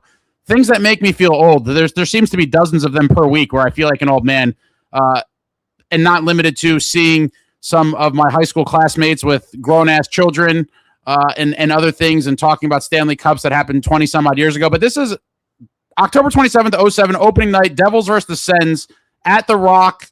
Puck. This is our next giveaway, and Zach is going to hit us with a trivia question momentarily. First person to answer it correctly in the chat will be getting the puck. All right. This is I gotta hold on. No pressure. It does revolve around that inaugural season. Okay. It's kind of where I thought I was going to go with it. Okay. You ready? Yep. The first ever game I attended as a New Jersey Devils fan was with my Cub Scout troop from Old Tappan, New Jersey in Bergen County on the day. And don't look this up. The day was December 2nd, 2007, first year of the Rock. Who scored the first ever Devils goal I saw with my own two eyes in person? Wait, so what is it? So what is the trivia question? Just to clarify, the trivia question is against the Atlanta Thrashers, December 2nd, 2007. Who scored the first New Jersey Devils goal that I, Zach Berman, saw in person with my own two eyes? Wow, I'm gonna have to look this up. Obviously, I have zero. December 7th, 2007. December 2nd. 2007. No one's going to know this off the top of the dome. I like this. This is going to be whoever. December 2nd. Yeah, this was a Devils 3-2 win over the Thrashers. So who scored the goal? Okay, I've now correctly identified who it is. And now I'm going to have to go. Wow, you guys, the chat is flying. I don't want to say it until... My favorite other little anecdote from that game was Atlanta tied it on like a bomb from the guy that would eventually become one of my favorite and then one of my least favorite Devils ever in Ilya Kovalchuk. The correct answer is Breland, right? Yes, the correct answer. Okay, so let me just identify quickly. The Covey era was just thrilling. Were you like a youngish kid at the time? I was born in 99, so I kind of missed. Oh man. Stuff. I'm so jealous. Enjoy your youth, man. Enjoy your youth. One day you're going to be a 40-year-old man with a shitty bow tie. I need to up my bow tie collection. I really do. This is the only bow tie in the collection. Wait, let me just, dude. Yeah. I wish there was a better way to do this. I know. I'm trying, bro. Things are difficult. The chat's flying. Breland. Who got Breland? Somebody got him. I saw it. It was the people saying, am I leaving forever? No, I'm moving to a new channel. The link is pinned in the chat. I've said it like 400 times, but I get people are trickling in here at different times. Yeah, it was Breland from Paul Martin and John Madden at 19. Paulie Martin in the first another period. Throwback name.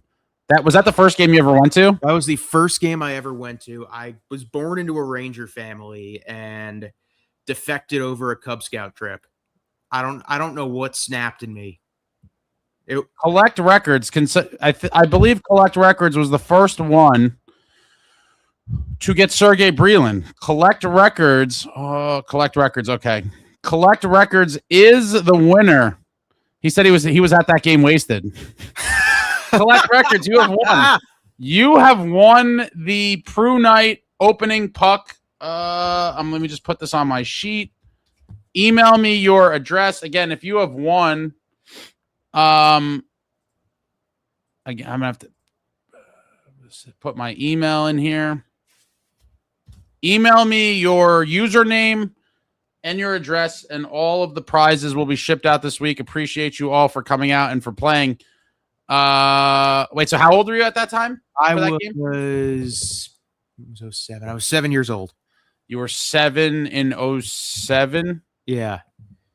So you were like 12-ish for the cup run? I was 12-ish for the cup run. I was at the Man. Henrique game. I was at game 6 in 2012. I was section 4. My dad's buddy had work seats. We were 4 rows back of the scramble. And I know one of the big things with Locked On that I have to stay PG, which is really tough considering some of the shit this season threw at us. But I was a pretty big fan growing up, and then 12-year-old me got out of school early on a Friday to go to game 6 against the Rags, and I wound up on the Jumbotron, double birds going, fuck the Rangers. And my dad's not a big hockey guy. He's a big basketball guy. He's in the other room. I'm not a Knicks fan. He told me when I was 5, don't become a Knicks fan. Don't make the same mistake I did. And I made a bigger mistake. I wound up a Portland fan. Don't ask how. But Trailblazers. Is your father geeking out for the Knicks right now? Oh my God, I am living vicariously through him right now. It is amazing. Let me see. So we got, all right, Collect Records is the winner. So you were 12 years old for that cup run, and then you've known primarily just not all, but mostly suffering ever since. Yeah, I've tried to. I fully bought in after the Taylor Hall run in 2018. My 20th birthday present, I flew back opening night to watch us blow that lead against the Jets from college. 22-23 was like probably my favorite. I mean, it's easily my favorite season as like a sentient hockey fan that like totally understands the complete ins and outs of the game. Right. And yeah, no, I have not experienced the best. I haven't experienced the highs. Man, I feel bad for all the young folks, really, because I was spoiled growing up as a kid. I saw the glory years, and now, I know guys that became fans around when you did. A lot obviously jumped on at some point during that 2012 run. We have probably another influx of people during that 22-23 season, and it's like, what are we doing here? What are your thoughts kind of heading into next season? Well, I'll start. One of my really good friends is from Raleigh, and it's like a diehard Canes fan, and she's texting me throughout the night last night like, oh my God, I hate this so much. My heart's racing out of my chest. Like, I hate this. I'm like, do you know how much I miss feeling the way you do? Like, gosh, I miss it. I miss, like, they cut relevance. To, what? Relevance, but also like they cut to Kelly McCrimmon like in his suite last night, like barely keeping it together during, I think they still were up pretty big. And I'm like, my brother in Christ, I am acting like that against the Columbus Blue Jackets on a Tuesday night in November. Like, I don't know what I'm going to do with myself if we get back to the promised land. But in terms of where the organization is headed, I haven't kept my thoughts a secret. I really like what Sonny has done, at least with who he's gotten rid of and the singular individual he's brought in, Braden Birch. We still don't know. They have to fill the goalie coach. They have to fill Megan Duggan's role. I don't think they're going to fill Fletcher's role because that was just kind of a made-up position of sorts. Mm-hmm. I'm really excited just because the last few off seasons, we kind of knew Tom Fitzgerald did not exactly keep a lot of leaks from the building, and we knew a lot of his moves ahead. Like, we knew they were going after Connor Brown like weeks before free agency opened. Same with Pesci. We knew they were trying to get Markstrom for months. We knew they were trying to get Meyer for months. This is the first offseason where I have no idea what the hell is going to happen in a long time. And judging by that, but also Sonny's background and just what he has done for us in the past, what he was part of in Florida, I don't think it's going to be particularly flashy, which might disappoint some people. I think the flashy moves in the Sonny era, as with most of the league, are going to come in season. This is about filling out the depth, getting a little bit healthier in the cap, and putting yourself in a position where, say, hypothetically, a guy like Quinn Hughes, a guy like Mikko Rantanen, a guy like Mikko Rantanen again, because it happened twice in a season. Say someone of that caliber becomes available via trade. Say, I don't know, who's a really good, really bad player with a really good, really good team with a really bad, I am totally tripping over my words. Bad player or bad team with a great player who's not like a kid. Think about I don't know, who could shake loose? Maybe I wasn't necessarily thinking of Dylan Larkin, even though I'd love to have him around. Think of, they're not in the division. Philly would never do this, but say Mishkov, say, I don't know. I want to be in a position where when it's time to strike for think about what Florida did during some of those cup runs, putting yourself in a position to go get a Brad Marchand, go get a Sam Reinhart, go get a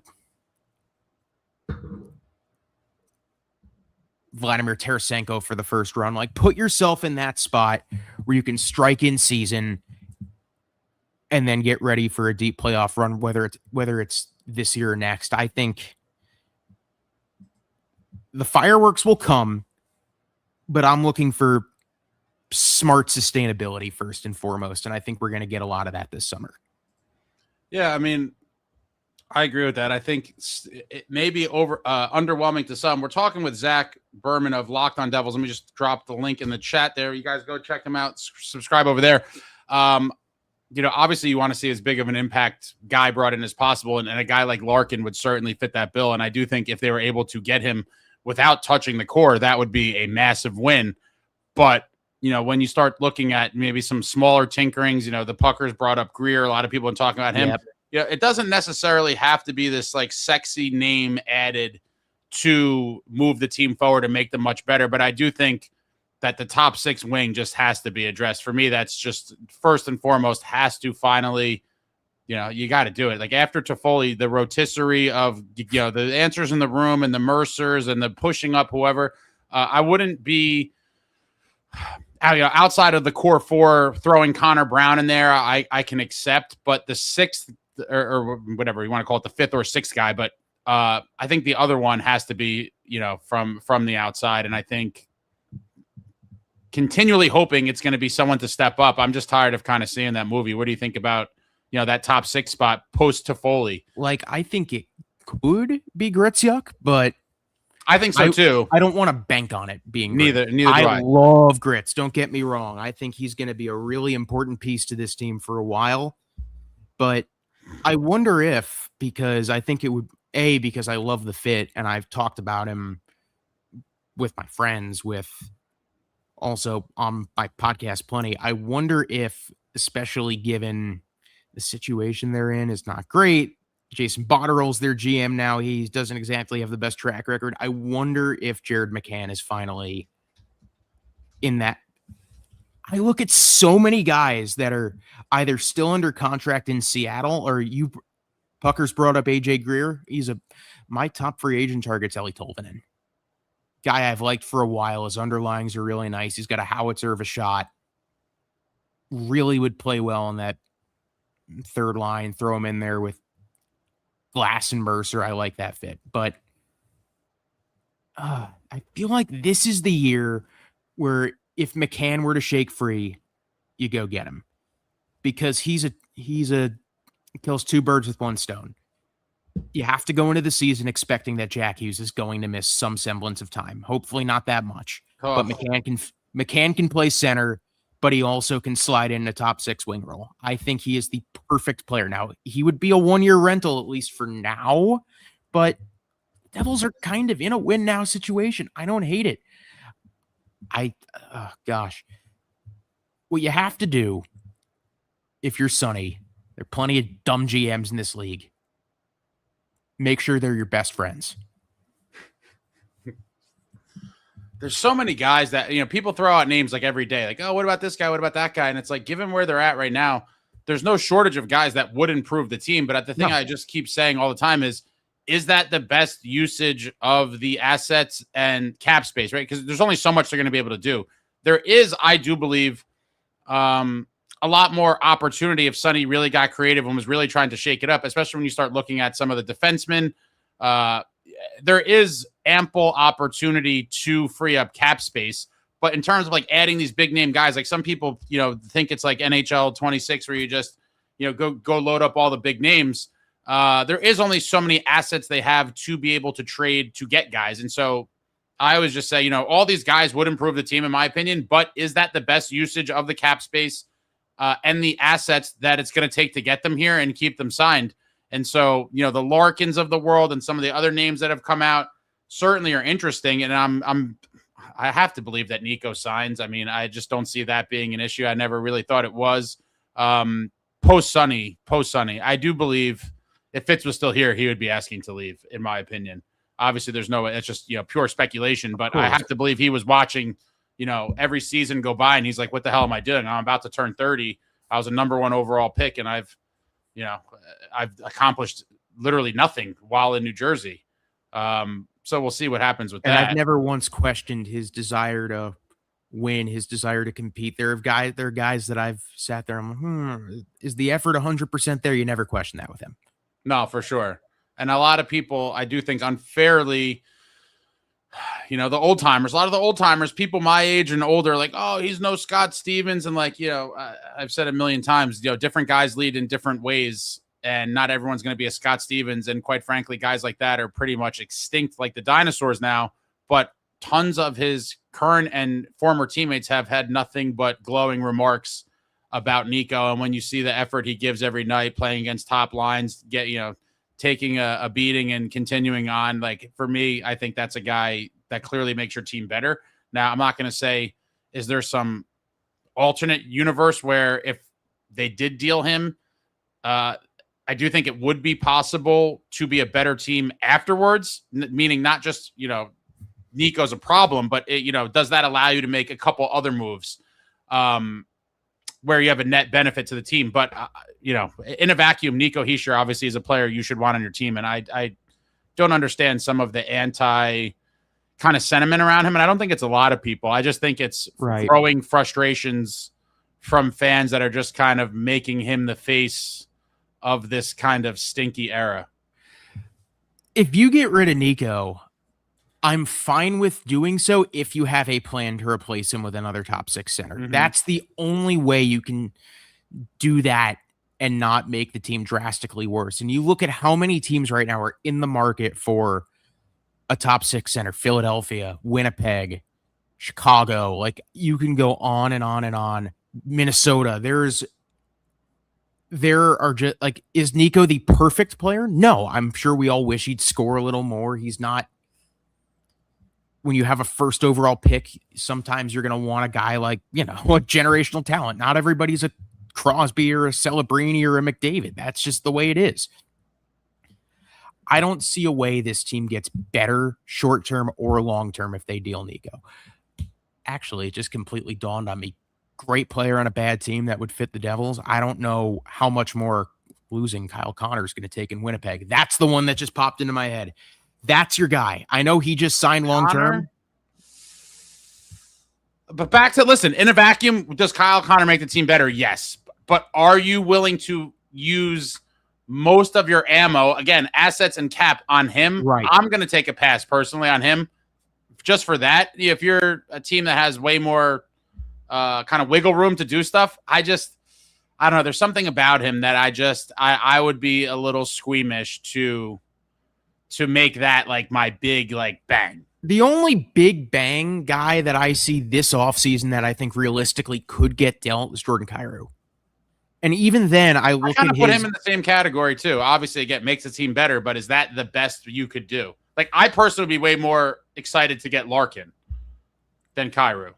I don't know, because I look at we know what Kyrou is capable of at his best, but you look at his stats, you look at some of the locker room stuff that's gone on in St. Louis, and you're just like, well, I am under the impression that Dallas is going to find a way to keep Robo. If they can't, then obviously you throw everything you have and then some to try and get him. I'm not saying he's a guarantee. I think he stays in Dallas too. There's no way Dallas doesn't sign him. He's going to every get year. Mega bucks, man.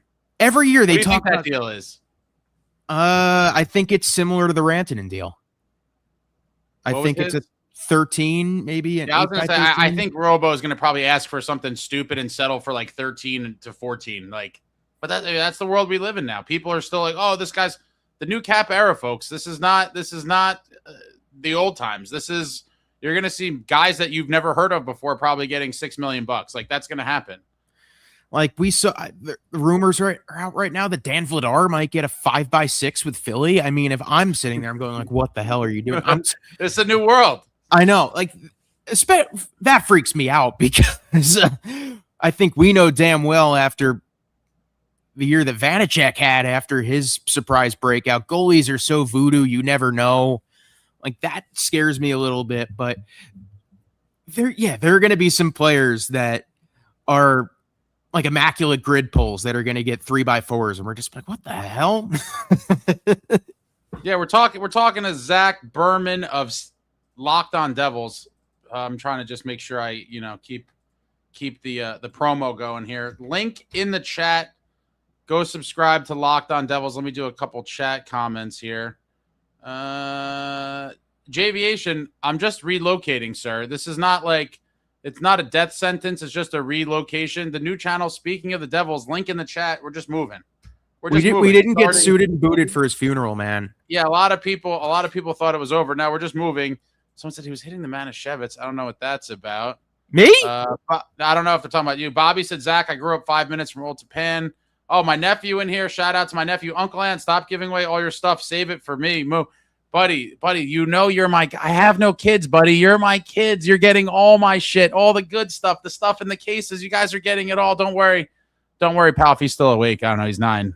This is Sunday night. He's probably still awake. It's Sunday night. BMP said, I'm almost 50. Jealous of both of you. Yeah, I guess there's always someone older than you, right? But man, I feel super old.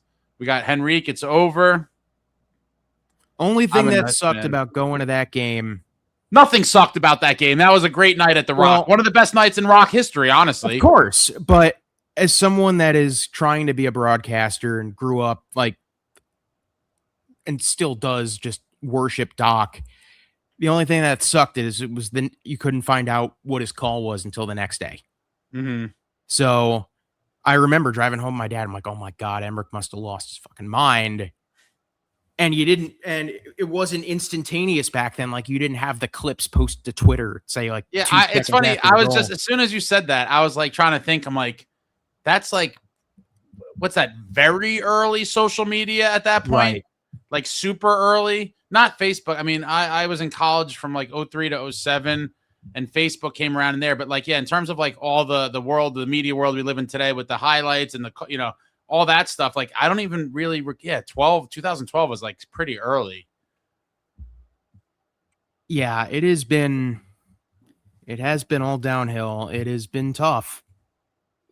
It's, man, give me, if you could add one, not complete pipe dream, but a somewhat based in realism, and like I use that loosely, ideal player for the Devils to add of someone remotely realistic, who would you say?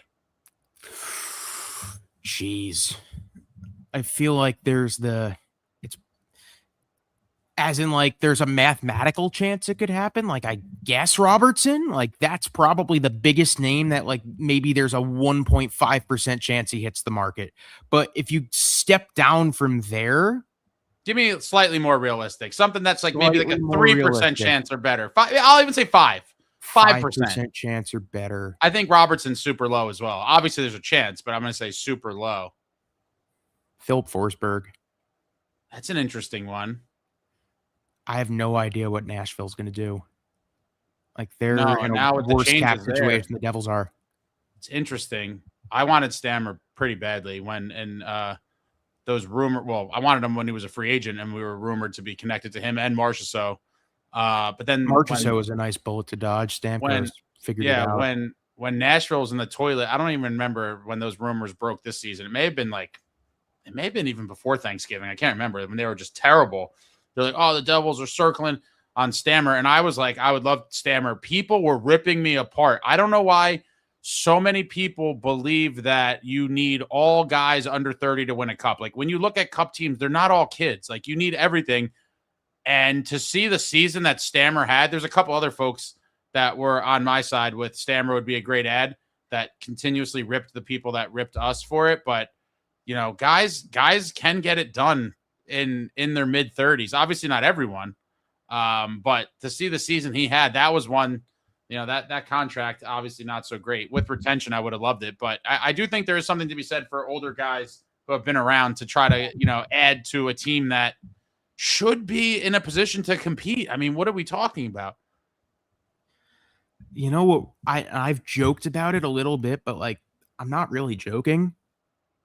There is a team 13 miles away from the Prudential Center that is probably going to blow it up that would not deal anybody worth a damn to us at a fair price. But if the Devils were not rivals with the Rangers, I would say, yeah, I'd be calling on Adam Fox. Yeah, I'd be calling on Igor. And it's completely unrealistic. Those are... You think they blow it up to that level where they're like, we're bailing on Shesterkin too? That's kind of what I think they should do, but I don't know. I doubt that. I doubt it's ever going to get to that. Would Dolan allow it? Would Drury allow it? I don't know. I just like to point and laugh at them right now. Damn, Igor has 7 more years. I'll tell you know what? I would throw Lafreniere in that boat. I would love him. I've always been a believer. When he got hot at the end of the year, right? Yeah, but when the Rangers won the draft lottery, I remember thinking, I'm like, fuck, they got the next Steven Stamkos. This guy's going to be an absolute animal. What if he gets dealt this offseason, say to like, I don't know, throw a dart somewhere in the Western Conference, say that he gets dealt to like Utah or something, and he scores like 35 goals, like borderline point per game guy. I'm going to be the first guy. It's going to be like, yeah, I told you so. That player was always there. It's possible. Do you know who my guy would be if I could pick one? Brady. I've been on the Brady train for years, man. I just think for a top 6 ad for a guy that, and it just outside of production, just like the attitude, the juice, the snark, like that's my guy. It's been my guy. 2 years ago, people were like, oh, you're overrating him. And then, you know, the Four Nations kind of was a big kind of, I'm not going to say coming out party, but more people kind of became aware. And it's not that I'm watching tons of Senators games, but I catch them here and there and see all the clips and stuff. He's an animal. We don't have a guy that does all that. And I think that is a significant immediate culture change that I do think the team needs. You know, we do have a couple of vets, but just overall, a guy like that, I think kind of injects a whole new life into the locker room and the team. I would love to see it. I do think it is inevitable that he's getting dealt at some point. There's zero chance he's re-signing there. I know people are like, oh, you don't ever know. Like, he's not staying there. Let's be real. Give me a guy that you wouldn't touch with a 10-foot pole this offseason. A guy that I wouldn't touch with a 10-foot pole? Alex Tuck scares me with what that cap hit's going to be. I don't see us going there, but stay away, please. Would you risk it at like 10 mil? No. Not even at 10? No, what I saw from him in the playoffs was not great. I don't like where his skating is relative to his age. I think that could get really it could be. I totally get that. Again, when I say in theory, do I think he would make the team better? Yes. Do I want to put all my eggs in that basket if I have one big move? Probably not. But to the playoffs, I mean, I can't completely kill him for listen, that underwhelming playoffs, but you know, the Carolina Hurricanes made the Sens and Brady look terrible. And then even when you look at some of the current Devils that a lot of people are super high on, like Bratter, like his playoff numbers aren't great. No, they're not. You know, you'd like to hope that with the right circumstances, it could change. But, you know, I do put a good amount of stock into the playoff performances and guys like, you know, why guys like Claude Lemieux have become such legends and for multiple franchises because, you know, yeah, you might be a good regular season player, but legends are born in April, May, and June. And Claude Lemieux certainly was that. Hopefully the Devils can find a guy that could do the same, you know, elevate their game when they get into the playoffs. But man, talking about guys that were kind of crucified and found a new life. What about the Mitch Marner redemption story? Oh I my love God. it so much. I don't like hate Toronto's fans, but a lot of them are obnoxious. And I do think they're a cursed franchise. I do. I think if Matthews ever leaves there, and I don't think he is, it seems like they're really trying to extinguish those kind of little flames that were out there. But like Marner goes on that team, and you're like, where did he? Does he have 2 natural hat tricks this playoffs? I think he's had. I believe not only so. 2 hat tricks. I think they were both natural hat tricks. Like Toronto fans are probably like, where the hell was this guy when he was with us? But I've said for years, like some guys just need that change of scenery, whatever it may be. Obviously, it helps going to a very good team like that has other proven veterans and winners. But the Mitch Marner redemption story that's awesome. It is really awesome. I'm enjoying it too. I love how the media they talk about Mitch Marner's time in Toronto as if he you spent time locked up in Guantanamo. Like it's ridiculous. I will say I went to that. There was an awful Devils Leafs game this past year in Toronto right before New Year's. I went. What was the final score of that one? 4-0. They got shut out there. I think the Leafs had no Matthews, no Nylander, I believe. The Devils got blanked by the Marlies. It was bad. There's a lot of low lights. Yeah. I was up like the equivalent to like center ice 100s at the Rock. And I will say, I don't want to rip on the Leafs too much because this ain't about them. Did not have a good experience at Scotiabank. It was like corporate to a point where it made the Garden look ridiculously, that bad. Like, it was that bad. And I was just kind of like, Leafs fans were just like not nice. Like I was getting like the pats on the shoulder, like, hey buddy, like, don't you want to be a Leaf fan with us? Like they were like weirdly extremely passive aggressive. And I'm like, I was sitting there, I was miserable, and they're like, oh, there's always more. I'm like, no, like, guys, when the Devils do that to bad teams at the Rock, I'm not trying to big dog the opposing fans. Like, Leafs fans have nothing to brag about. No. Let's be real. I've never gotten into it with an opposing fan base except for 2. I got into it with a couple Leafs fans, and then once at the Coliseum with some really terrible Islanders fans. Islanders fans at the Nassau Mausoleum. Yeah. As much of a dump as that place was, I miss it. I loved it. It just felt like such an old school hockey rink. And long story short, one of my buddies from high school grew up, or from when I was in elementary school, was a huge Islander fan. And I saw the Devils play the Islanders a bunch of times there, but we randomly went to regular season games. My senior year of high school, we had last period gym together, and we were cool with the gym teacher. So we would often be like, bro, we're going to the Islanders game. And we'd go to the Islanders game and buy I think the tickets were like, I want to say $8 or $10 for like the upper level at the Coliseum. And we go see like them play, those loaded Red Wings teams with Hull and all Robitaille and all those guys. And my buddy was stoked to go. And I was like, you know what? I'm a hockey fan. I'll go watch the Islanders play some of these teams for $10 and go stuff my face at Champions across the parking lot. What a great building. Rest in peace, Nassau Coliseum. It's great still time. up. They're just not playing there anymore. They didn't knock it down. I'm sure their fans would probably, well, but in terms of Islanders, there's concerts there, right? Yeah. I didn't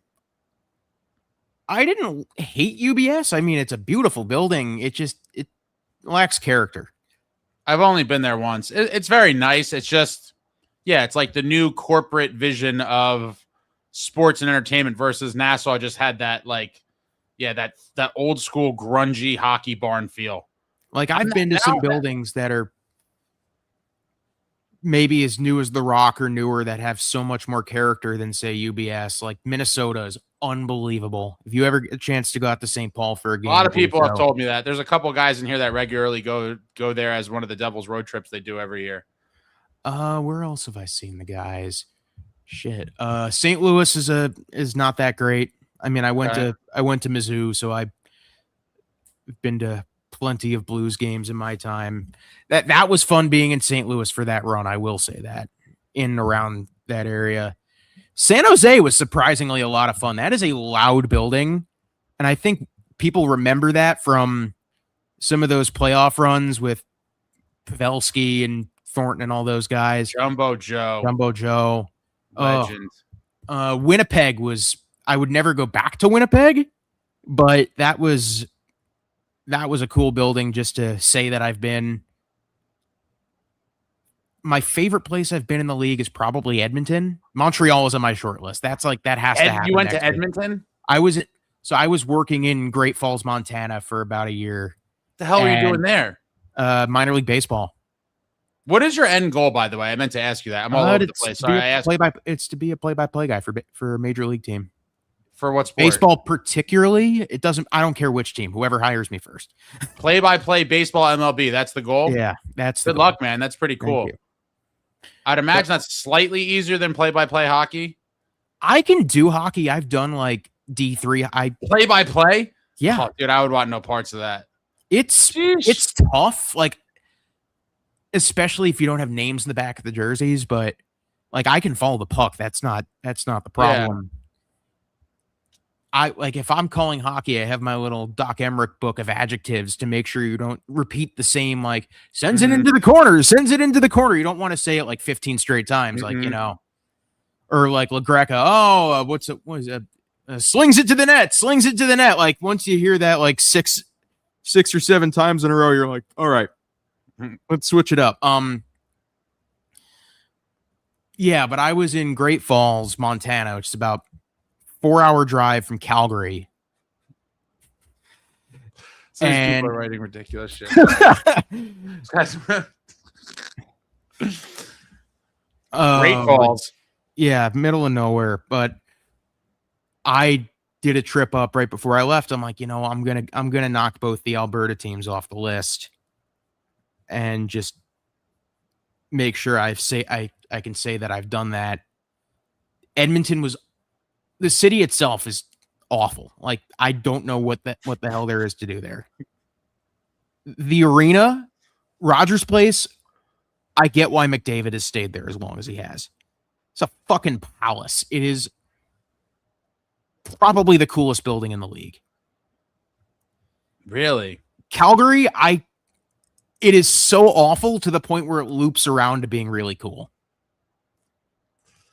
Edmonton, yeah, I've thought about the Western Canada trip, and I'm like, I always prioritize other stuff. You mentioned San Jose. I had a great time there. I did a West Coast trip years ago, and when I was a kid, I used to stay up late watching the West Coast games, and I was always like, oh, when I'm an adult, I'm going to go to all these games, and I finally did it.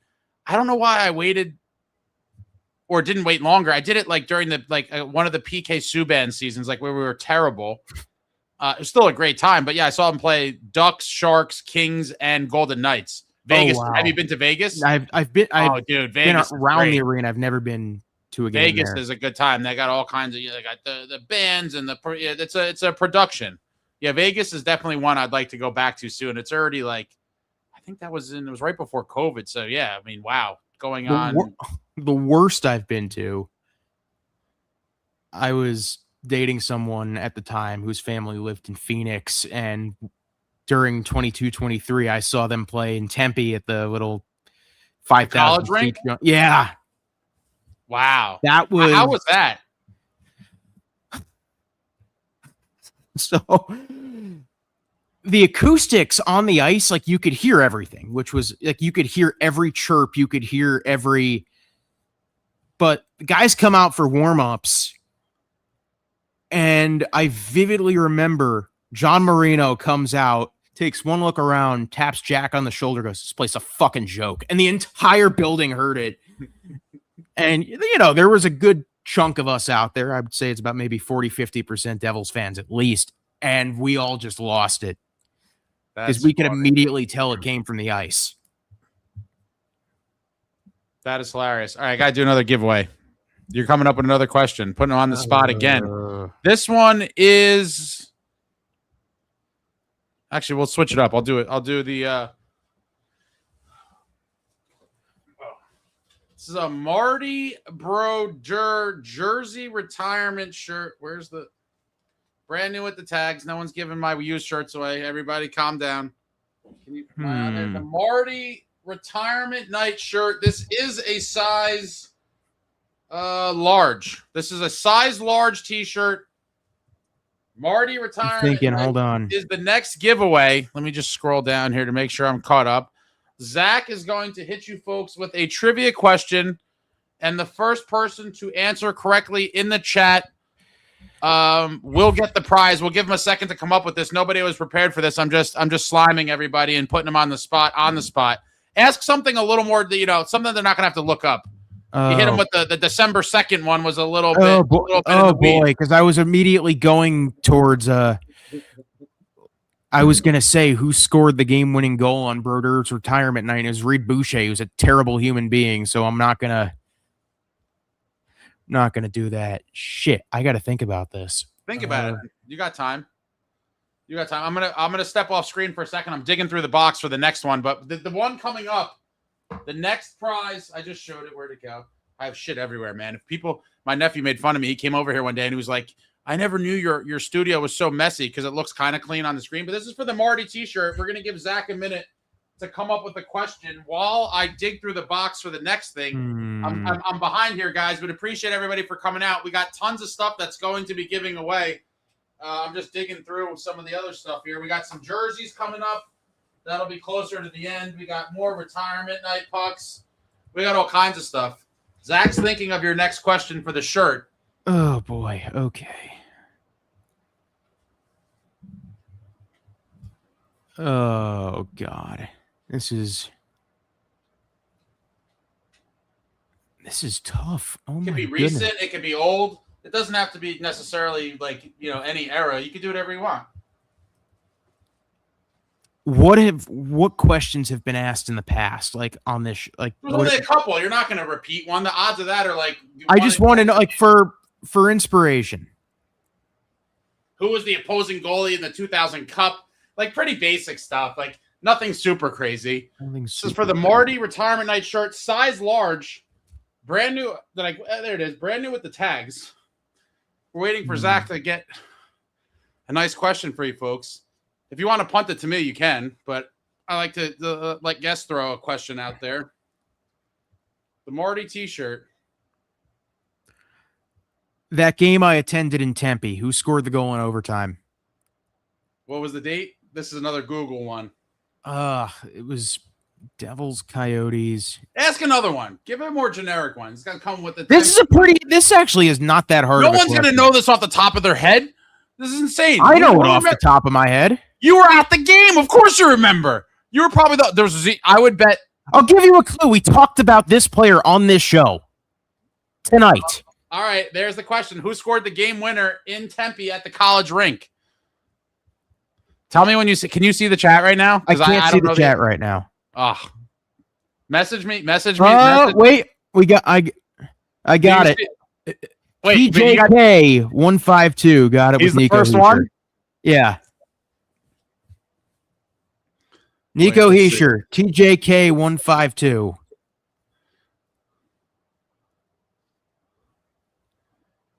I'm just looking for the comment in here. Don't be a putz. Ask better question. Oh yeah, that's brutal, bro. Don't take it personal. I get killed on here all the time.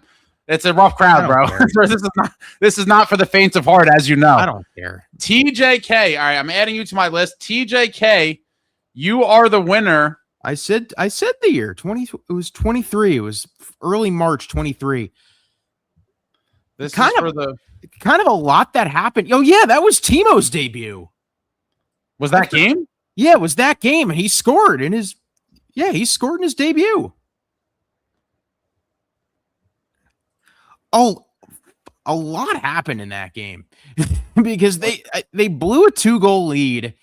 And that was kind of the first game where you were just sort of like, Vanacek might not be that guy.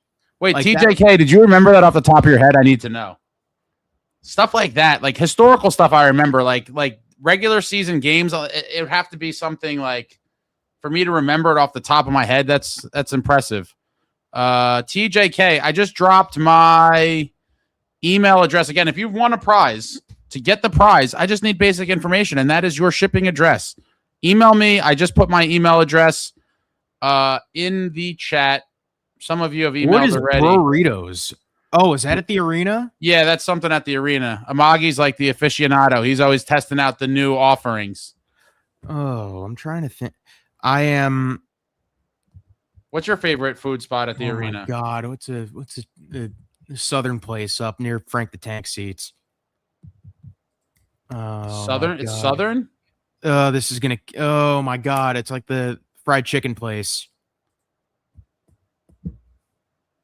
I don't know. Oh my God. I ventured up there one time, I think last season, just to check it out. I haven't been up there in a minute, but they're always changing the stuff. I do miss the old school, early, maybe even been the first season, the local, the Taste of Newark with Hobby Deli that. and Jimmy Buffs. That was a killer combo. Jimmy Buffs was nice. Oh my God. Someone's gonna drop it in the comments. Melba's, yes. Melba's is really good. Melba's is the only place I think that I am willing to go to in the Rock nowadays. Although, I guess maybe I can drop this because I've been out of the building long enough. What was the last game? Did you go to any games last year? I went to a bunch. Last game I went to was the one right before. It was that game where they. It was the game where they got shut out by the Jackets right before the Olympics. Brutal. It got so bad to the point where I think I made a joke about this in the pod a couple nights ago that I was sitting with a bunch of like season ticket holders and we were just sitting on my phone in ChatGPT, like designing third jerseys for like the final like 10 minutes of the game. That's how you know it's bad. Hopefully we don't see a lot of that next year. No, hopefully we don't. I can tell you, I have been to some. I was at the Winnipeg opener. I was in a frat at University of Missouri, and I was pledging the spring of 2019. And I had to be the sober driver for like 6 of my brothers to get absolutely shit-faced at Devils Blues.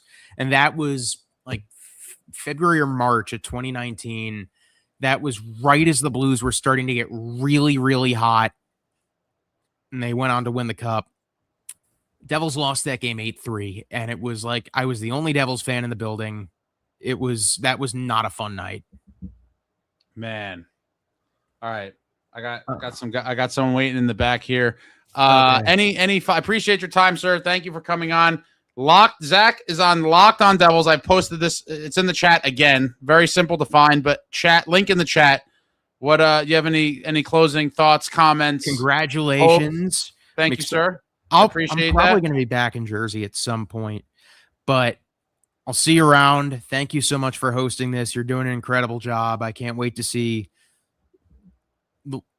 I guess, how much of your content, other than the fact that you're going to be writing, is going to really be changing. That's what I'm excited to see. Oh, I'm excited to see too. Hopefully I can pull off some. I have a lot of grand visions. I don't know, there's obviously limitations that, know, beyond my control, but I'm going to try to push it as far as I can. But thank you for coming on. Appreciate your time. Everyone check out Zach. He's on Locked on Devils. Now I'm going to do a bullet round of giveaways here because I still have a whole lot of shit. Appreciate you, my guy. Right. Thank you. Have a good night. By. Of course. I'll talk to you soon. There he is, Zach from Locked on Devils. Check him out. Link in the chat. All right. Now I'm doing a speed run, folks. Let's go. I'm going back to the numbers now. I did not do no, I switched it up. Okay. So the last thing was the Marty shirt. The Marty shirt that TJK got. We're now going to, I'm going to go back to a number. I'm doing the number game again. Bear with me. Don't start guessing yet. You don't guess until I say. Otherwise, you're disqualified. The next prize on the board. Patrick Eliash, jersey retirement night puck with some of his accolades on the back here. 2-time Stanley Cup champion, 4-time All-Star, all-time franchise leader in regular season goals, assists, and points, all-time franchise leader in playoff goals, assists, and points. Patty Eliash, retirement night puck. For those that are joining us late, I'm going to have to just keep promoting this because people are coming in at different times. Sign up to my new home. Speaking of the Devils, this is the farewell show. I have tons of stuff still to give away. I got to get moving here. Time is slipping away from me. But link in the chat. Go subscribe immediately to Speaking of the Devils, the new home of your boy. Excited to get started. Shout out to everybody on the NJ.com team. Have a lot of cool stuff in store. Don't guess yet. I'm not looking at any of these numbers. Thank you, Tasha. I will change that after the show. None of these guesses count yet, folks. I can't. I didn't say go. I didn't stop guessing. The Patrick Eliash puck is the next item. I'm one person. I'm trying to do 10 million things over here, and I'm old. All right, guys, I'm old. Cut me trivia. But trivia is easier. Yeah, but the trivia is. I'm going to go back to some trivia too, but I want to give some other people a chance in different ways. Patrick Eliash. How is there cheating with the number game, Ethan? How is that cheating? Where's my board? How can you cheat? I write the number on the board and people guess. I'm not going to repeat numbers, so I will share. 22 was my first number. 22 was the first number. And so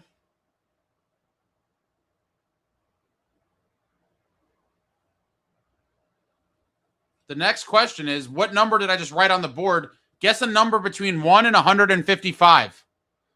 A number between 1 and 155. The first person to get it correctly, guess it correctly will win the Patrick Eliash puck. Good luck to all of you. The numbers might take too long, actually, now. The first one was easy. This one was Patrick Eliash retirement night puck. Oh, wow. They're coming in hot and heavy now. Hold on. I haven't seen it yet. Oh, boy. Yeah, I'm going to go back to trivia, folks. You guys were right. The numbers are just crazy.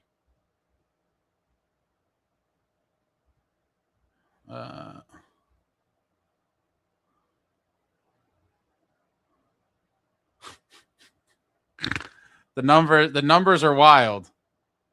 I don't see it yet. I still don't see it. Oh my God. Yeah, this is probably the last number one. The trivia is much easier. I still don't see it yet. Oh, I see some that are super close.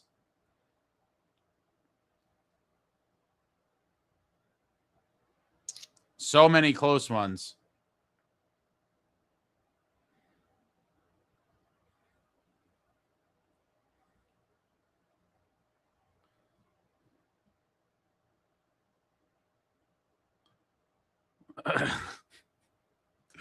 Oh, man, so many close ones. Still haven't seen it yet.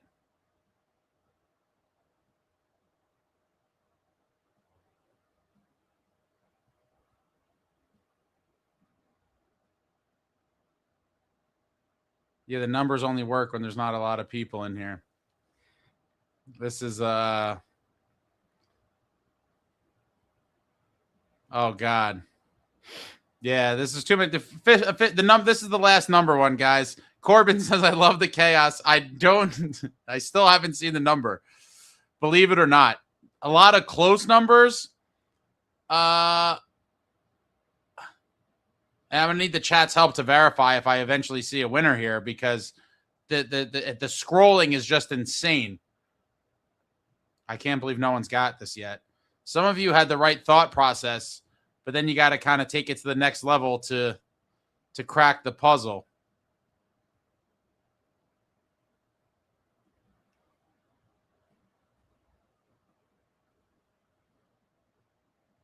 This was a bad idea, Tasha. You're correct. This was a bad idea.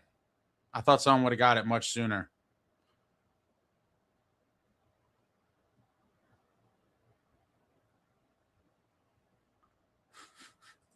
I'm sorry, Stick Figs.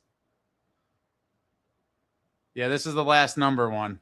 There's just too many people. And if I don't make them like super obvious or like something that people will readily guess, I mean, I feel like statistically, oh my God, we've seen people that are so close.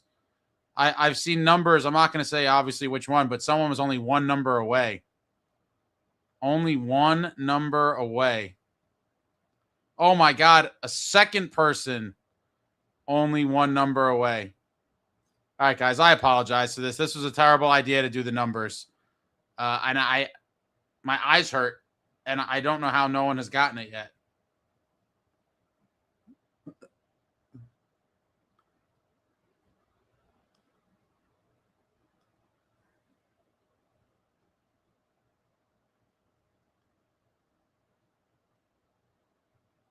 This is crazy.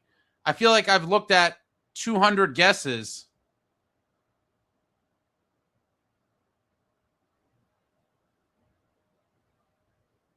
I might just call this off and go to a trivia question. This is nutty. This is absolutely nutty. I still don't see the number, folks. I never would have thought this could go on for several minutes.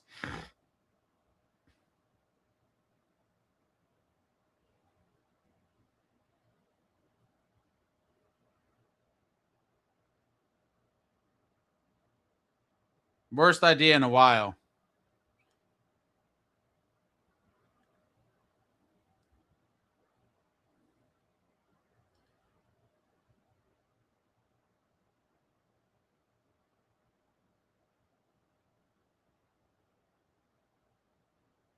I don't even know how this is like almost a statistical improbability that there's been this many guesses and no one said it. I don't see the number legit.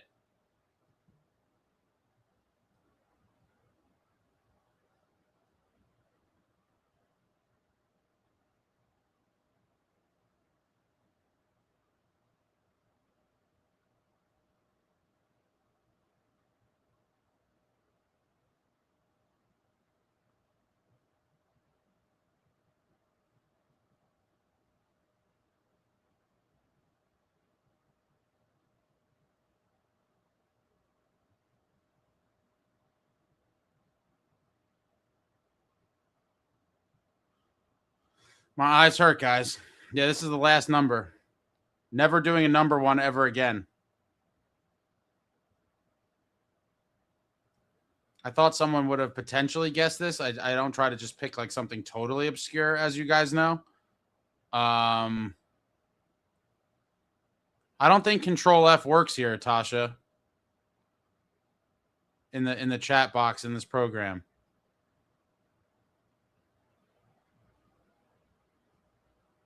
This is crazy. I guess I'll try the Control F, but I'm pretty sure it does not work. I think I've done this before.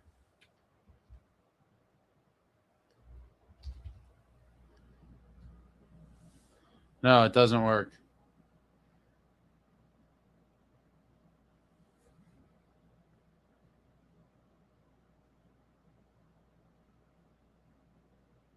This is insane. But go sign up for Speaking of the Devils, obviously. Subscribe. Wow.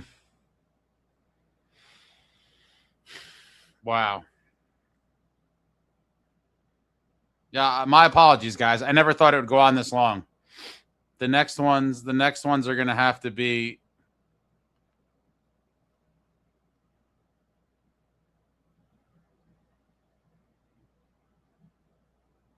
okay. There it is. 104. If someone else claims they got it before, Frank, oh God, I got to get on the screen. 104. 104. I hope I didn't miss anyone before. I'm sure someone's going to be like, I said it before that. 104. Is someone going to claim they said it before that? I have Frank as the winner at 104. I think that's the first 104 I see. Oh, my God.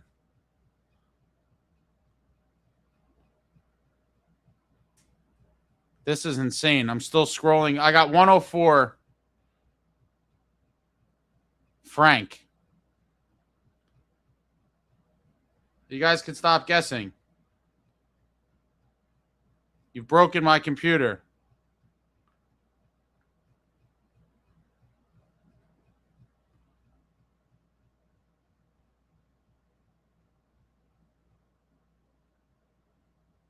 I can't even get to the bottom of the chat here. All right, guys, I'm so sorry. This was the worst idea ever. I'm scrolling. I think Frank at 104. Dude, what?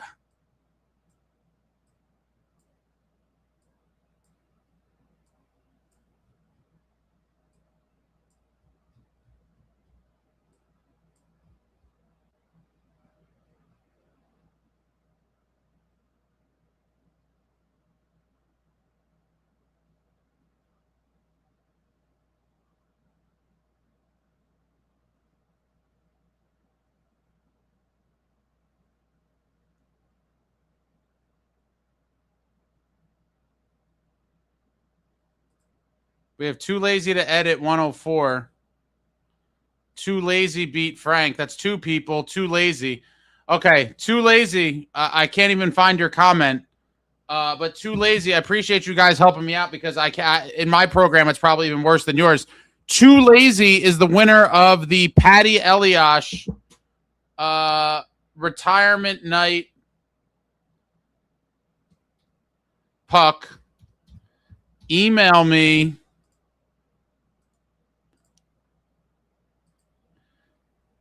Email me at the email address in the chat, and that will go out.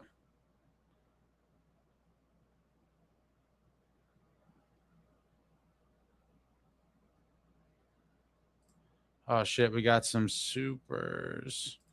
Clack Records Ace. Hopefully this covers the puck shipping. Going to miss this incarnation of the show. Was here from the first live. Hype for the new one, though, and you're the man for the job. Congrats. Thank you very much, Clack Records. Really appreciate it. It should be a good time. I am very excited.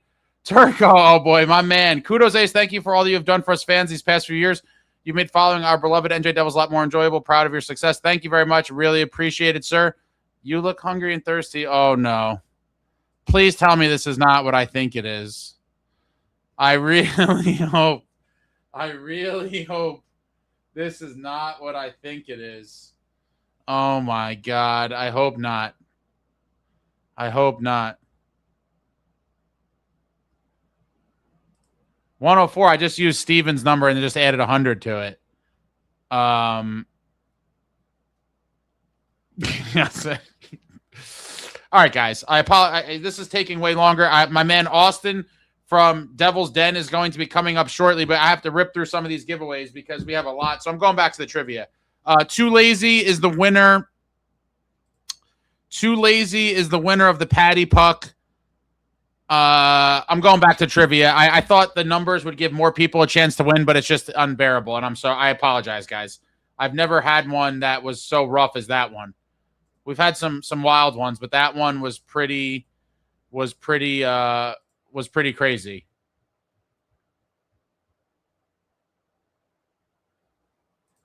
All right, Too Lazy. What I remember about Patty's retirement night, it was a phenomenal night. Great speech by Patty. The building was jumping. Oh, we're still doing channel trivia history. Of course, Stick Figs. That's coming. That's coming. That's going to be coming up too. Let me just go check my door real quick, guys. Go sign up for Speaking of the Devils. I hope all of you follow me over to my new home. I'm just going to go make sure there's not craziness at my door. Oh, no. I just got the text, guys. Go sign up. Go subscribe to Speaking of the Devils. Congratulations to Too Lazy. He's won the Patty Eliash puck. And now I'm being told there's something at my doorstep. Cheers to all you guys. This could be taking a turn for the worst. I'll be right back, guys. And we're going to just start ripping the trivia questions. The numbers have been officially retired. I will never do a number trivia question, number guess ever again. I think there's poison at my doorstep. But please, link in the chat. Go subscribe to Speaking of the Devils, my new home after tonight. And I'll be right back, and we got to rip through because I got this whole box here. And we're going to do a lot of channel trivia for the folks asking about that. I want you guys to get a chance All right, I'll be right back. I think I'm being poisoned. I'll be right back, and we're going to just rifle through a lot of giveaways in a row. And then my man Austin's coming on.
Oh boy, guys, we're in trouble. Go sign up. Subscribe to Speaking of the Devils. My good friend Brian is, I'm convinced, is trying to kill me. And so for those of you that have seen some of his previous shenanigans, that's a good idea. That's a good idea. All right, hold on. I appreciate all you guys. Is it the pre-Italy special? Did your friend hit you? All right, hold on. I'm trying to do a lot of things here. Okay. I like this idea that someone put out. What weirdos have? So a couple of my buddies watch, and they have some of them have my address, and some of them like to poison me with food and tempt. Oh, I already. Never mind. I can't do it. I already tilted it. All right, guys, it's over. I already showed it. New trivia. This was at my front door.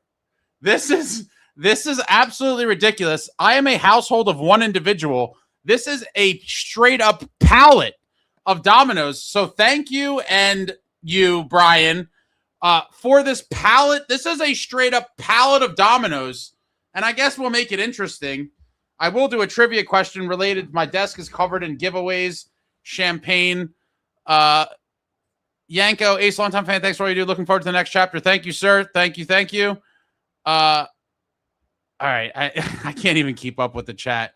I do have a P.O. box.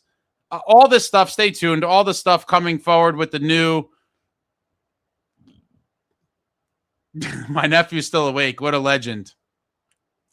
I'm going to be doing lives, the new channel. Subscribe to Speaking of the Devils. You're going to get lives and a whole bunch of new stuff. All right, guys. The next trivia question. This is going to be for a Scott Niedermayer retirement night puck. This is for a Scott Niedermayer retirement night puck. I have to go through this pallet of food. What is in this very first box of Domino's?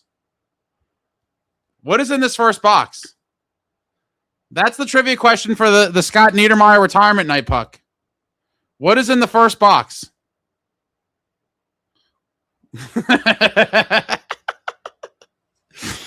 Yo! Oh, man. All right. The first box, I'm opening it. The first box is wings. Whoever's... Yo, this is ridiculous. I know my brother's watching. Yo, bring your son over here. Drop your kid off. I'll bring him to school tomorrow. He'll be fine. Drop the moo off at my house. I got a pallet of McDonald's, man. Bring him over, dude. Bring him over. Be a cool dad. Let your kids stay over here tonight. All right. So today,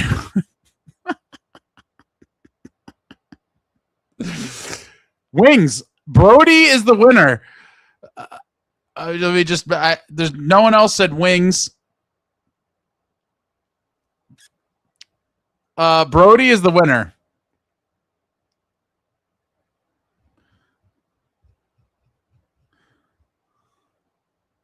Did someone beat Brody? Yeah, my program sucks, guys. So I appreciate your help with this. Oh no, that's what I said.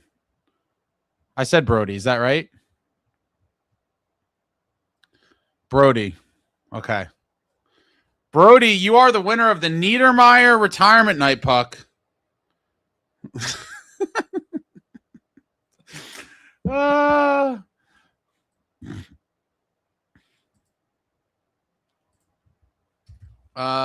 Needs retirement. Make sure you guys email me. I dropped it in there.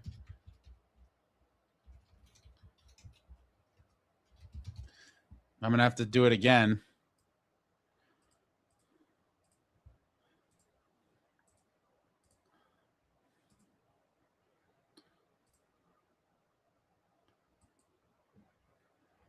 Email me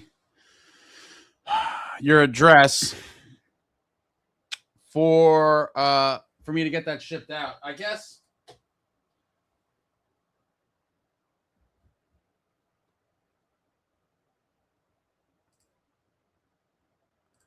Traveling, thank you for the super fun show. End of an era, start of a new one. Can't wait to see you have in store for all of us Devils fans. Thank you, Traveling. Appreciate you.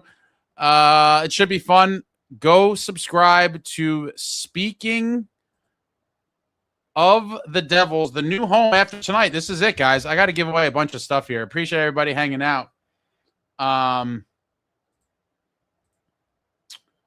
Okay. I guess you guys want. All right, hold on one second. Let me get. There's a pallet of dominoes here. Hold on.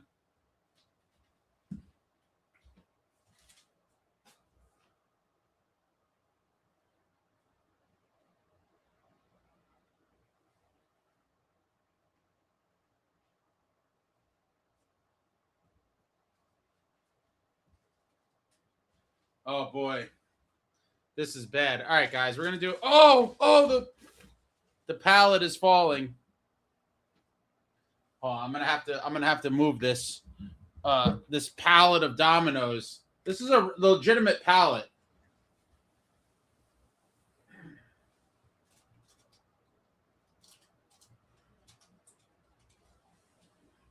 I know Brian wants the review. This is a Domino's wing. I hope it's not super spicy. I hope this isn't super spicy. Let's see what we got for the wing review. Domino's wings. Pretty good.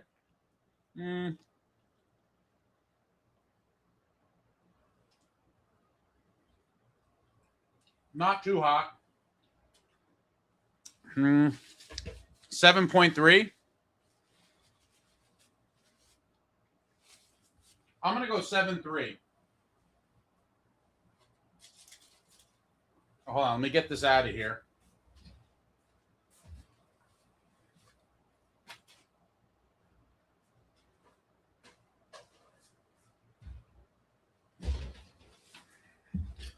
All right, folks. The next, oh my God. The next giveaway. Scott Stevens Retirement Night Puck.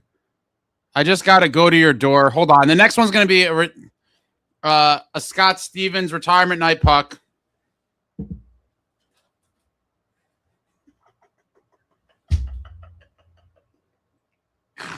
Yeah, I'm getting the most ridiculous text messages from my brother and his kids. Shout out to my brother and his kids. You people are wild. Oh, I have to go to my door. Hold on. I'll be right back, guys. The next item is the Scott Stevens Retirement Night Puck, and I'll be back in a second. People are trying to kill me out here. Hold on.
Oh boy.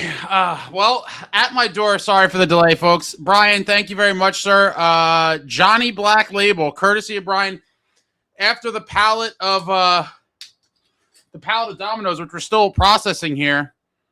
Cheers to all of you. Thank you very much, Brian. Appreciate you. We got the Johnny Black. We're gonna do it's a celebration, right? It's a celebration.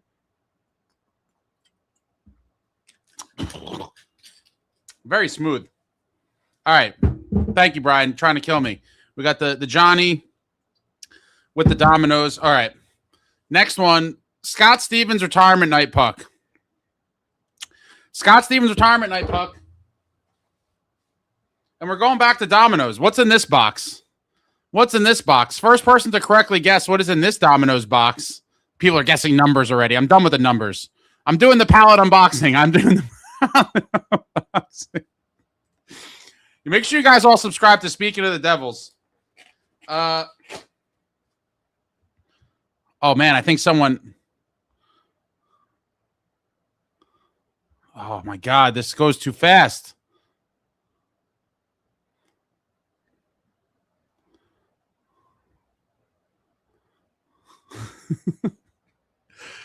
Yeah, he is.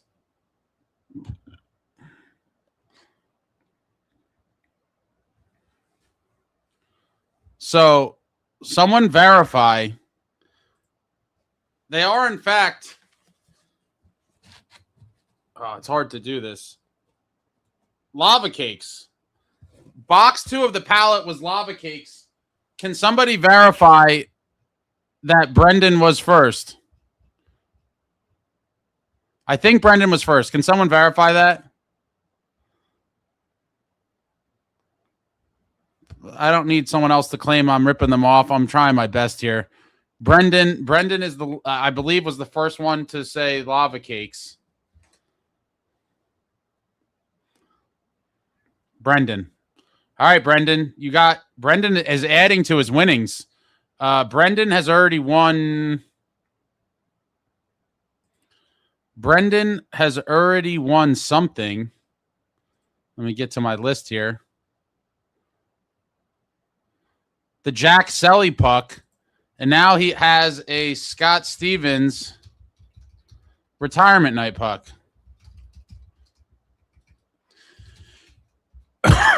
Congratulations, Brendan.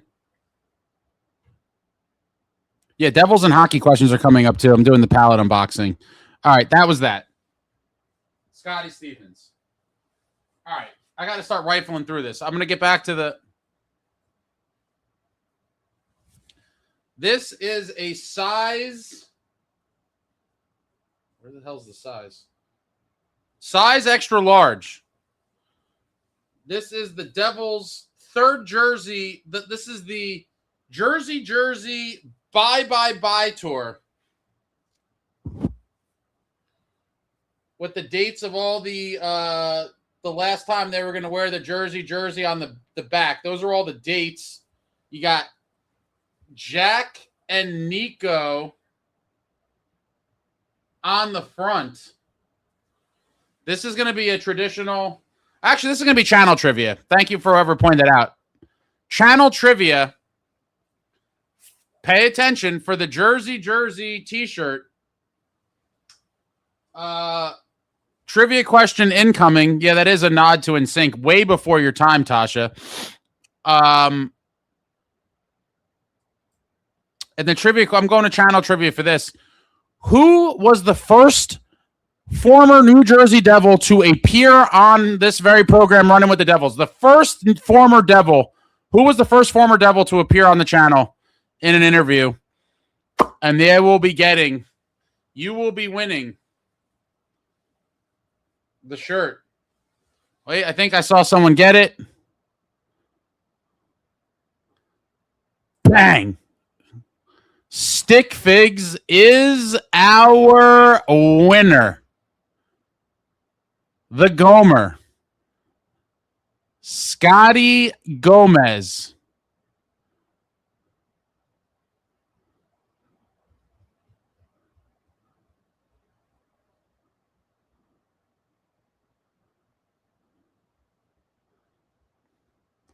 The bye shirt. Stick Figs. Congrats, man.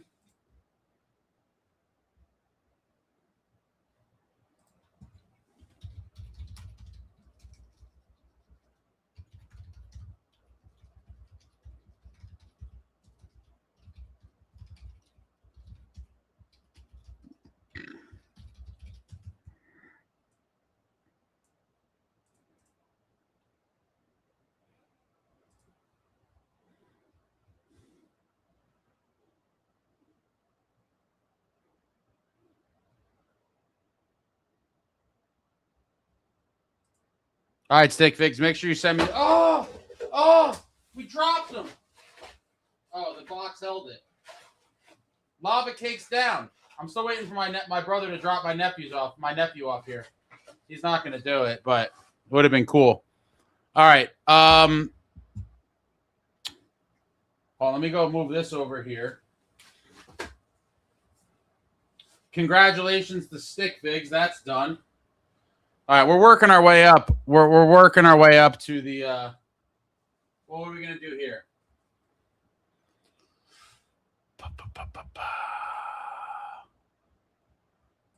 Stick Fix, thank you for the super. I should know I edited that interview. Thanks, man. Congrats on the win. Congrats on the win. Next prize. Oh my God, I'm super far behind. I hope I get through most of these. If not, it's looking like I'm going to be doing another giveaway show on the new channel probably. But here we go. Next one. I got to start rifling. The Devils, brand new Devils Youth Foundation. That's what this logo is. The Devils Youth Foundation. If you're not familiar, you should check them out. Another great cause. You could go learn about the Youth Foundation on their website. Just Google Devils Youth Foundation. But Devils Youth Foundation hat. The next trivia question is for the Devils Youth Foundation hat. And that trivia question is, I'm going to go channel trivia again. Let me think about this.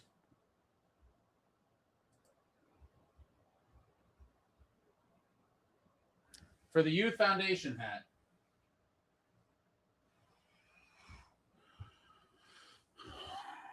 I feel like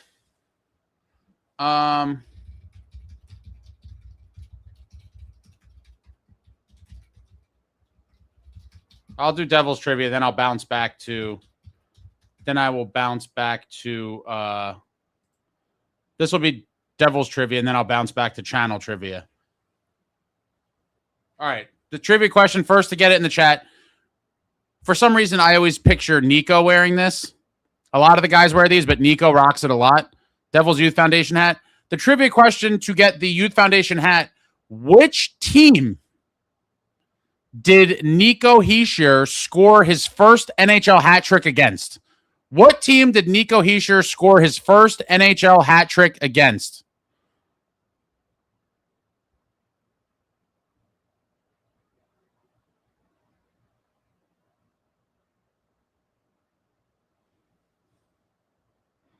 Oh, I think my homegirl Tasha won this one. The Nashville Predators.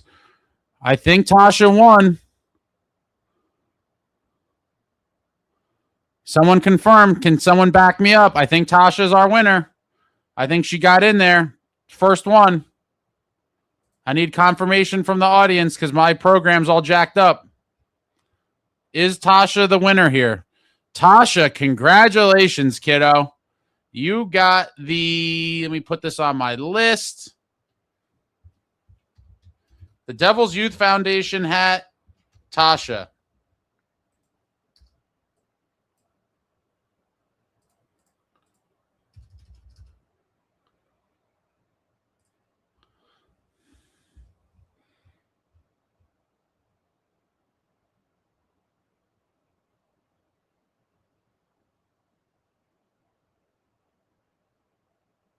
Tasha said you could give it to someone else, though. I don't wear beanies. Winning is its own reward. Was there anything else you saw that you were interested in, Tasha, or are you too cool for everything? I'm just curious.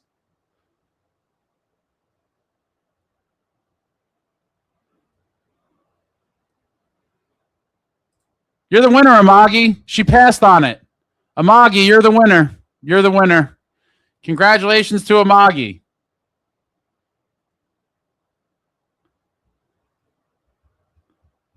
Amagi, you are the winner. Let me update my sheet.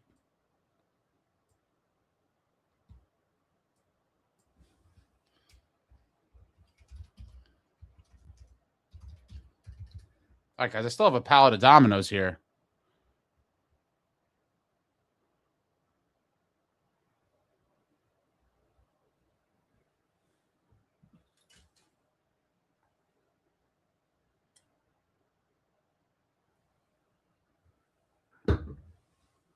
Amagi is the winner. All right, guys, what do you think's in this box? This is not a trivia question.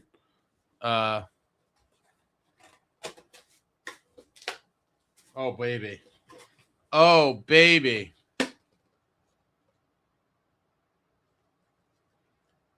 Look at her.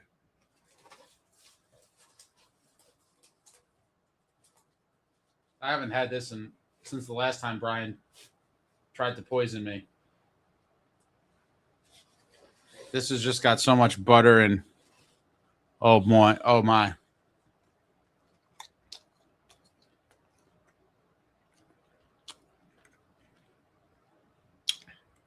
This is solid. I think this is garlic cheesy bread. I think this is garlic cheesy bread. I'm going to go 7-8. It's actually very good.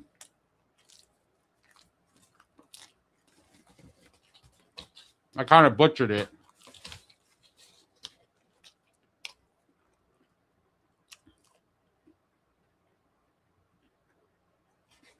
Yeah. Garlic cheesy bread.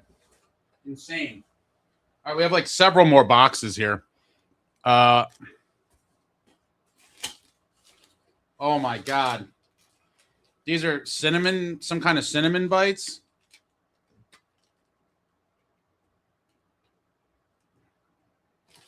I've never had the cinnamon bites either. This is just insane. And there's icing too, but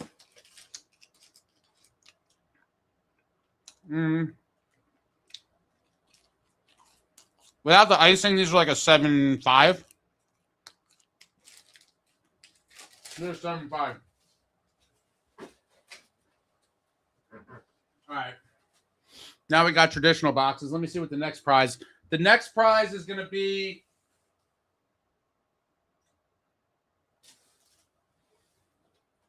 Devils UFC hat. Devils UFC hat. Let's see what we got in here. Oh boy. Someone said something about these before. This is the marbled brownie. I'm just alternating between we're just alternating between real food and dessert foods. I've never had these before either. These are pretty good. 7.3. I think 7.3.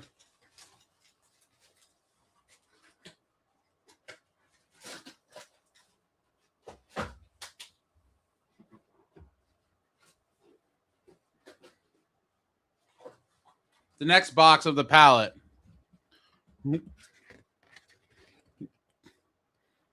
This is a pizza with, is this olives and tomatoes? I'm not really sure. I'm not really sure.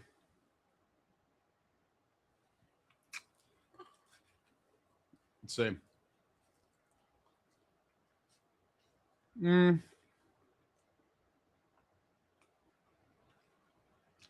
You know, Domino's pizza, right? It's decent when you have no not much of a vegetable guy. 6.4.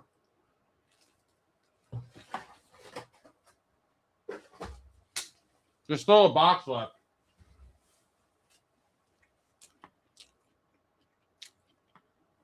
Devils UFC hat. Devils UFC hat is the next giveaway. I'm trying to think. I want this to go to like someone who appreciates the UFC also, and in conjunction with the Devils.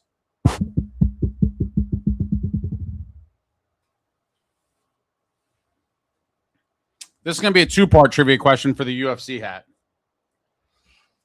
Two-part question for the UFC hat.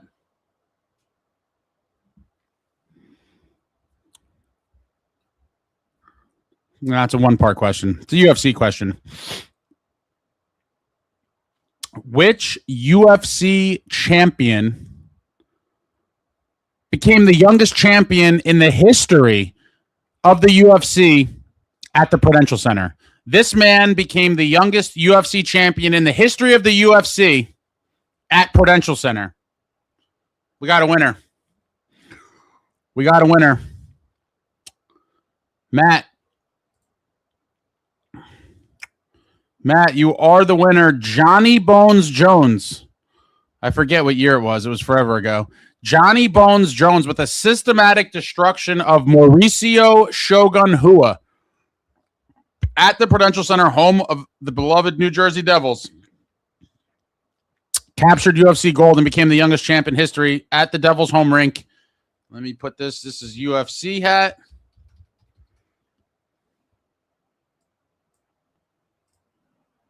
And that is going to Matt.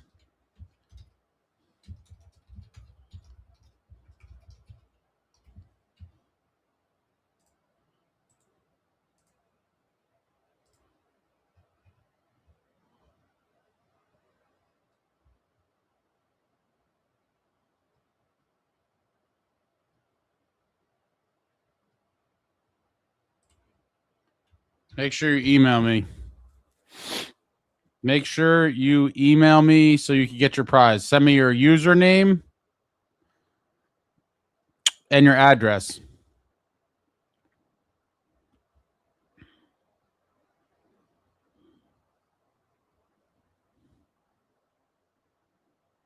All right, moving along. I already did the cup hat. Got that hat, the UFC hat.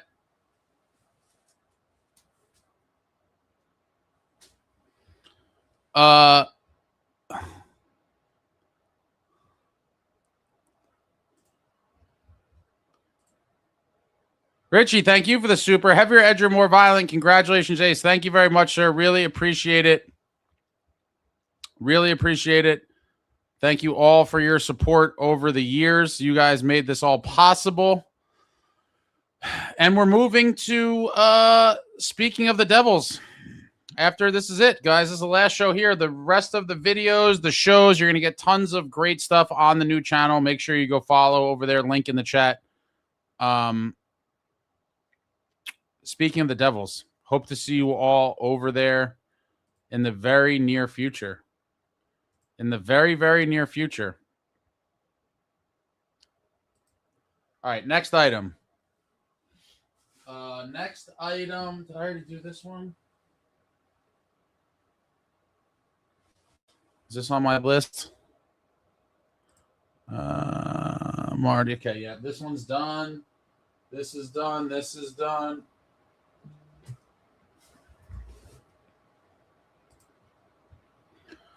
Devil season tickets. Have you convinced your parents to do that yet, Tasha?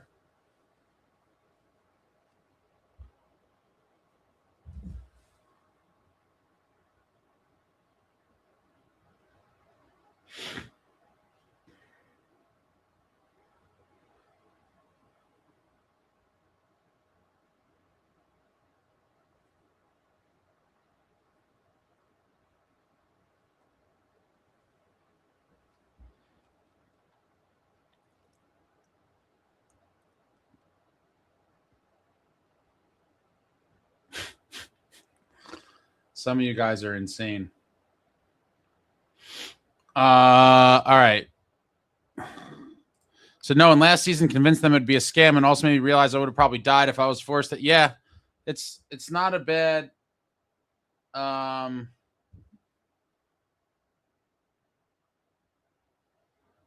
to every home game's a lot for sure. It's definitely a commitment. Shout out to all the season ticket holders. That's certainly a big commitment. All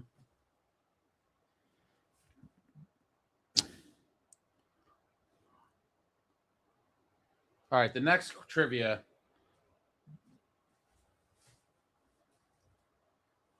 The next item is the heavier, edgier, more violent. This is a throwback. I found a few more of these. The winter beanie has the Runnin with the Devils. The now soon to be off into the sunset Runnin with the Devils stitched logo on the back. Heavier, edgier, more violent on the front. And the trivia question for this, I'm getting chirped in text messages. This is phenomenal. The trivia question for the heavier, edgier, more violent hoodie. Or hoodie. The hat. The hat. Who uttered these words? Who came up with the phrase heavier, edgier, more violent? First person in the chat gets the hat. Who came up with this? Whose genius words were heavier, edgier, more violent? We have a winner. Oh my God, my program sucks. Can someone confirm Maddie W was the first one to say it?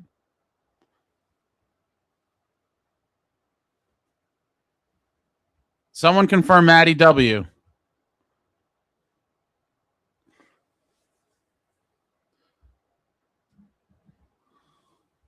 Maddie W confirmed.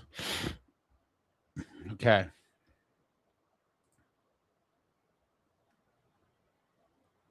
So that is the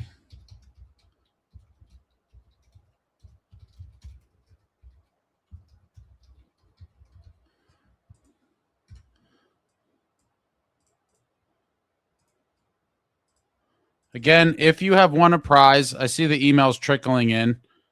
Like you guys know, I'm a one-man band. I got a lot going on here, trying to keep it all under wraps. Email me your username. I have my list of prizes. Email me your username and your mailing address.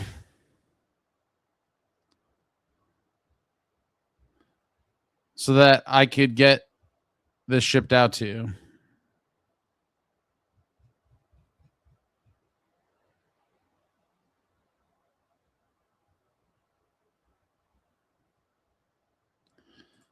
Can someone? I knew this happens every time. Did Snow Devil? On my screen it shows Maddie was first, and then you guys are telling him he came in second, like Fitz. Can someone confirm?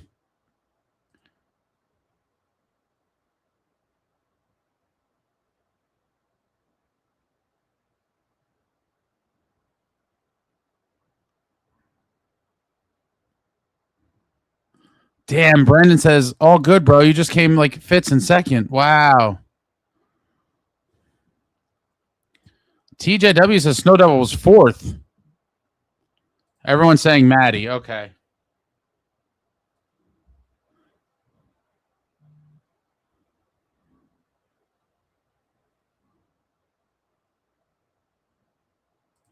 Tully says, I hope this isn't a blonde moment, but how can we verify that it's us emailing you?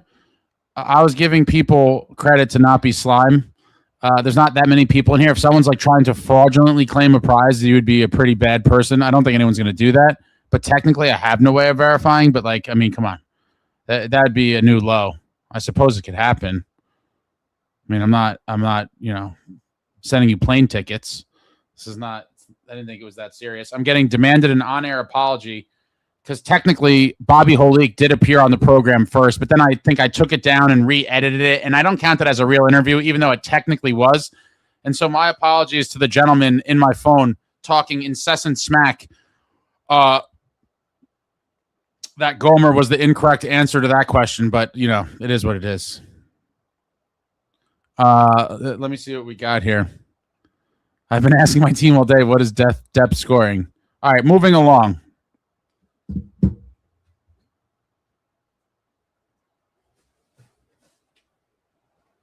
You can't win, Amagi. You can't win out here. These people are. You can't please anybody. This is a Marty. This is a cool item. Like, what do they call this? This is 0203 limited edition Playmaker. It's like a bobblehead figure of the great Martin Brodeur. Cool piece. It's got a little. There's a card actually. It's hard to see. Oh shit. There's a card behind. It's behind the figure in the window. It's hard to see. But next prize is the Marty Bobble figure thingy. And the question is, Martin Brodeur became the NHL's all-time winningest goaltender by defeating this team. The great Marty Brodeur defeated this team for his 552nd win to become the all-time winningest goaltender. What team did he defeat in his 552nd game? 552nd win, I should say. Oh, whoa. The chat's blowing up. I'm showing Timo Meier to be the first one to correctly answer Chicago. Could I get a confirmation from the crowd? Can I get a confirmation so I don't get chirped by more people? Can we get a group approval of Timo as the first one to say Chicago?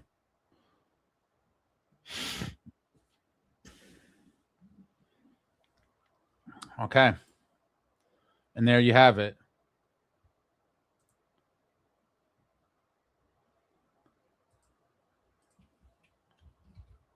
I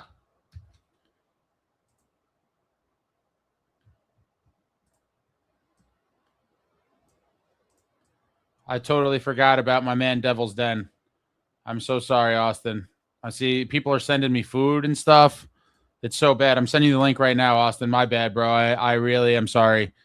I'm overwhelmed right now. Timo. All right, so this is the Marty Bobble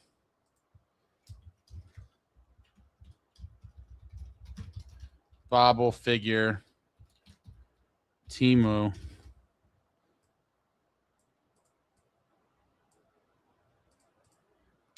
Meier. Now, Austin's been waiting for a while. I was totally bad with my time planning, guys. I'm trying, guys. I got sent food. The thing, everything, nothing goes the way you should give away for best username. Also, Timo, email me. Shit, that's not the right. There's just too much going on here. This is a lot for one person to handle, folks.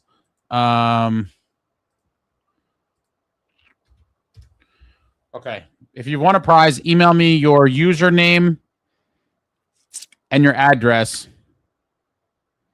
Had to be a classic Devils trivia for me. The new stuff is not my thing.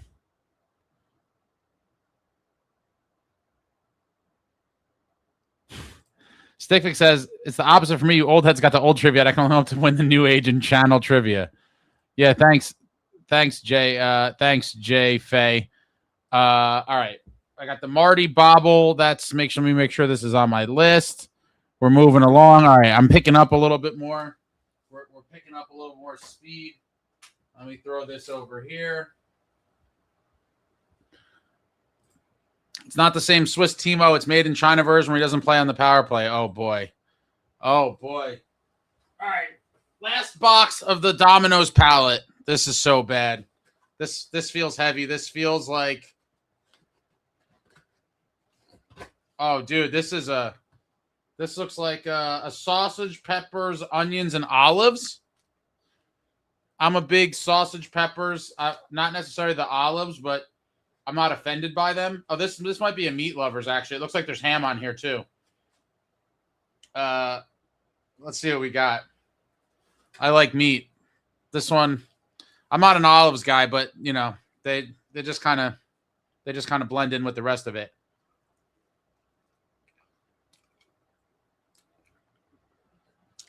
The meat really helps it. I'm going to go 7-1. I'm going to go 7-1.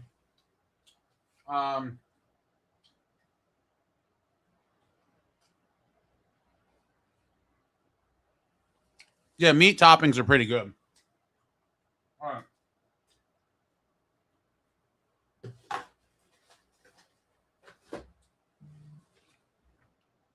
My man Austin's in backstage. I'm going to bring him up in a second. But first, I have to go to the bathroom again because I'm old. Go sign up to the new channel. subscribe. Speaking of the Devils, I'm running to the bathroom. You guys go subscribe. When I come back, Austin from Devil's Den is coming on. We're going to give away more stuff, and I'll be back in a minute. Appreciate everybody. The big guns are coming out. The jerseys are up. The jerseys are coming up in the giveaway. Be back in a second, in a minute. Be right back.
Go subscribe to the new channel. Speaking of the Devils, this is it, friends. I'm going to do stuff like this on the new channel, too. We'll do some giveaways. But go subscribe. And without further ado, my sincerest apologies. What did I do here? And there he is. Oh, look at this. We got an upgrade situation going on here. We got neon. We got lighting. What's going on back there? So about a month ago, just over a month ago, I decided, you know what, we're going to try to set up like an actual studio. Nice. We had an extra room come available, so I figured I will toss up some lighting. We've got some of those black sort of sound pads. We've got, hold on, I'm going to move this chair out of the way. We've got the Devil's flag, all good to go, right in the center. We've got Hall and Broder, my fingers right, Hall and Broder behind me. But yeah, we made some improvements. So this is good for you, man. It looks good. It looks very good. I'm liking it. Hall. Yeah. I always defend Taylor Hall. Listen, great Devil season. One of the best Devil seasons ever. People still rag on him. I get it. He didn't leave in the great way, but only Devil to win the heart. Only Devil to win a heart in a long line of absolute legends. And I hope we don't see him skate the cup, honestly. But he's having a monster playoffs. Another guy that I had suggested at some point last season when his name was coming up in the trade rumors, I said, that's a guy I would like to see brought back. And I got mercilessly chirped by all of these folks that are like, oh, Taylor Hall's 100. Blah, blah. I'm putting you on the spot right away, Austin. I got to start ripping through these giveaways. That's fine. Go for it. The next one is a Devil's scarf. I'm not going to open it, but it says Devils, and I think it has the logo on it. Pretty cool Devil's scarf in the package. Hit him with a trivia question, Austin. This is for the Devil's scarf. Devil's Den Hockey. Oh, wait, let me put your thing up real quick. Yeah. I got to do the. Dude, I wasn't prepared, bro. I got a pallet of Domino's sent to me, a bottle of Black Label. There's a lot going on. I'm like, oh, shit, I forgot about Austin. I'm just trying to get through all these items. All good. Grossly underestimated how long stuff takes. Blah, blah, blah, blah, blah. Go check out Austin. Subscribe to him at Devil's Den Hockey. Just dropped his link in the chat. Go check him out. The next trivia question he is going to bring you, fine folks, is for the Devil's scarf. Which, it's hot in New Jersey now, but it's not going to be forever. That fall and winter comes soon enough. Devil's Den Hockey is going to give you the trivia question for the scarf. Take it away. All right, ladies and gentlemen, I did come prepared with a question or two because I have been sitting here waiting to get on, and I got some questions. So we'll start with a little bit of an easier one. So, who was the first Devils coach to ever win the Jack Adams Award? Ooh, I like it. Let's see if they get this or not. Yeah, I've had my absolutely stick. Yep. Hold on. Yes, you see what I'm dealing with now. The first one to answer it correct was... It looks like Matthew misspelled on my end, but it's clear who he meant. It looks like Matthew E to me. Yeah, man, looks like Matthew. It is misspelled. What do you think about that? I mean, it's pretty clear he knew who it was. Yeah. What is the ruling on this? I would say Matthew E gets it. I mean, he put Lamar as in Jackson, but yeah. I think it's pretty clear that he meant Lamar. Let's go, Matthew. I knew exactly who he meant the minute it was typed in. I was like, yeah. I know who he means. Yeah. Right. No, yeah. We'll give it to Matthew E96. A scarf. And Matthew Quincy is going a scarf in July, and then he wrote Lamar. Matthew E. Oh, I was guessing Lamar Jackson. Give it to the next person. Okay, in that case. Wait, did he say that? Yeah, he did. The next person would be Kevin Schwartz 7680 Lamar. There you go. You get a scarf. Wait, hold on. I'm still. He really was. I think he was just being sarcastic. Hold on, Matthew. Do you want the scarf or not, Matthew? We're calling you the winner. Okay, I live in South Sudan. South Sudan, I can't use a scarf. Fair enough. Okay, so then who was the first one? So well, then it looks like Kevin Schwartz. Yeah, 7680 Lamar. Okay, Kevin Schwartz, you are the winner. Let me update the list. This is the scarf.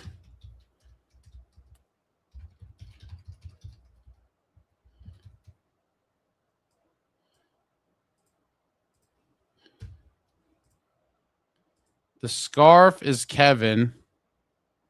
Okay. Kevin, you are the winner. Let me drop my email in here again. Yeah, this is a lot of back and forth here. I've been watching pretty much since you started at 7:30, so I'm watching you like juggle 8,000 things at the same time. It's all good. Kevin, congrats. You are the winner. Great question, by the way, Austin. Yeah, I figured. Let's keep the good times going. I'm digging in the box of fun over here. Oh, yeah. We'll go. I'm calling this the Marty Brodeur retirement night pack. So we got a Marty decal, we got a Marty retirement night jersey patch, and we got the button. So this is the there's no good way to do this either. The Marty Trio. The Marty Trio. Button, jersey patch, decal. Yeah, shout out to South Sudan with Devils fans. The Marty Brodeur. Absolutely. The Marty Brodeur retirement night pack. Take it away, Austin, who came prepared. All right. Next question is going to be, who was the first Devil with 6 shorthanded goals in a single season? I think I know this. I'm gonna have to verify. Let's see if they get this. Yep, we've got it. Someone already hit? We've got it. I was right too. The first one is TJW37 Madden. TJW37, you dirty dog. You dirty dog. Madden. Got it like right away. That's awesome.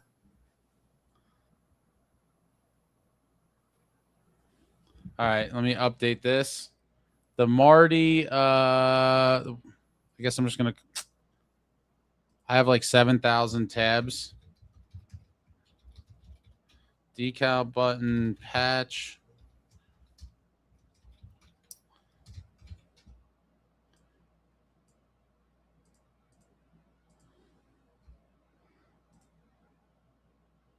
Yeah, I'm just scrolling through the chat to make sure that was the right person. It was. We're good. That was the first one, right? That was the first one, yeah. Okay. Hold on, someone saying check again. Hold on. In my program, it's always him too.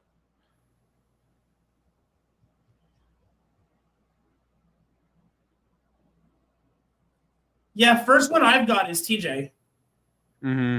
It was TJ, then George, then Pucks and Picks, then Davey, then Matt, then Lee, then Lyo. Yeah, the first one I've got is TJ. Yeah. Okay. Yeah, Trevor's saying it was him. He's like 4th or 5th on mine. Yeah.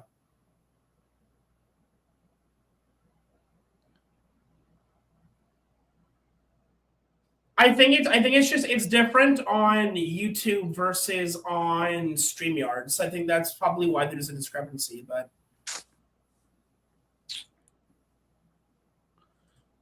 TJ says, sorry, George. Sometimes it can show up different on your feed. I'm happy to give it to George, though. So George, by virtue of TJW, has passed it on to the second person. Yeah. George, you are now the winner due to the generosity of TJW. There you go. Generosity, folks. It ain't dead. It ain't dead. It's not dead, but it's certainly on life support, huh? Absolutely.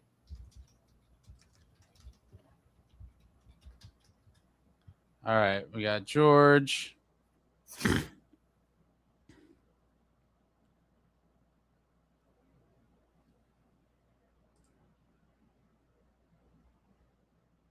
All right, most of you folks, I think, have emailed me, but make sure you send the emails, and obviously make sure you go check out Austin's channel at Devil's Den Hockey. I'm posting it in the chat again. Bang, bang. Good time here. And then obviously, wow, dude, I'm losing my mind over here, bro.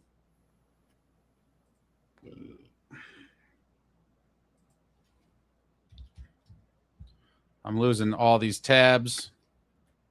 I'm sorry. I'm just looking at the chat here, and I'm seeing Beirut, Bosnia, Botswana. What is going on here? Are these all like little towns, or like are these like? Are we talking about the actual places? No, we're this is international. Pyro lives in the UK. I got your email, Pyro. I'll reply to everybody tomorrow morning or after this. All right, we just did the Marty pack. George, did you hear, George? Okay, yeah, George, cool. Thank you, George. Email me. Again, I'm going to have to drop this again. Email me your username. Yeah, Brendan. And your shipping address. I figured it was. I just didn't know if there's like random places outside of those that also have those names.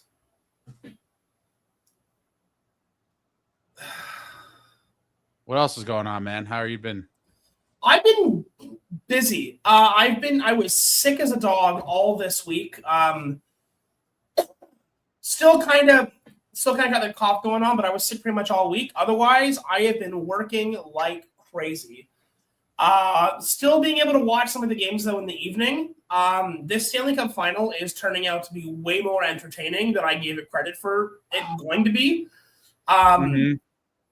I watched the game last night, stayed up for the whole thing. Marner with a 4-point night, natural hat trick in a Stanley Cup final game. I hope every single Leafs fan that like helped like cheer this guy out of town like chokes on it for the rest of eternity. Watching Anderson get pulled sucked. And then of course Carolina storming back, pun intended, from 4-0 to 4-4, and then dragging it to double overtime. Crazy game. The Marner redemption story is crazy. Oh my God. Leafs fans just have to be like. I am totally here for it, Ace. Let me tell you. For the people that don't know, you live in the Toronto area. Yeah, I live in the Toronto area. Yeah, a lot of these folks. Enough Leaf games to like have like, I feel like at least a decently educated opinion on this topic, okay? The Marner redemption story will go down as arguably one of like the biggest fumbles in the entirety of the Toronto Maple Leafs franchise history. And that is saying something. It's kind of a fumble, but I just feel like he needed to get out of there to thrive. Like, I do think Toronto's cursed. Like, I think if Austin Matthews ever left there, I don't know that you could say he's going to go on a tear like Marner in the playoffs, but I do think he would kind of find a new life somewhere else. It just seems like there's definitely black clouds kind of lingering over the over the Leafs organization. All right, we got to keep rifling here. I agree, but like that dark cloud, unfortunately, is sort of self-inflicted. Unfortunately, probably. All right, we're gonna go with the. Let me see here.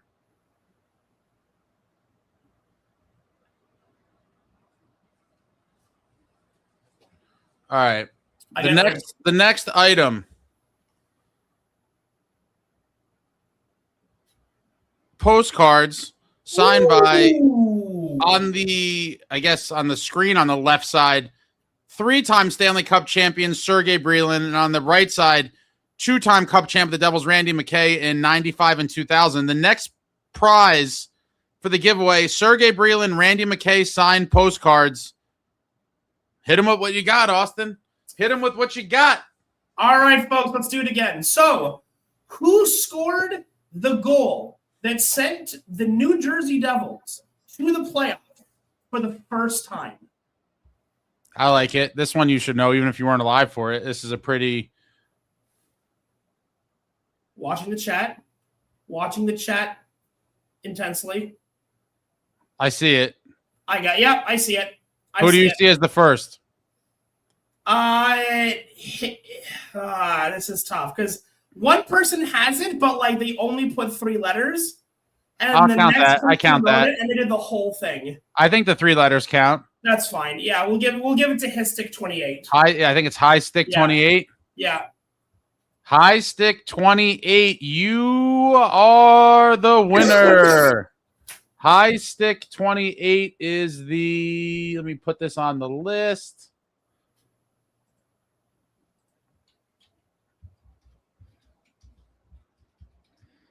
That's Gomer, Brylin.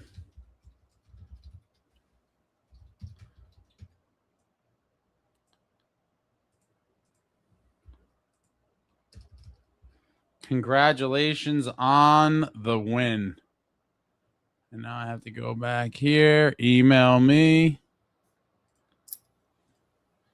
Email me your username and your address. So thanks, boys. My favorite player. Who's your favorite player, High Stick? Looks like it's John. Johnny Mac.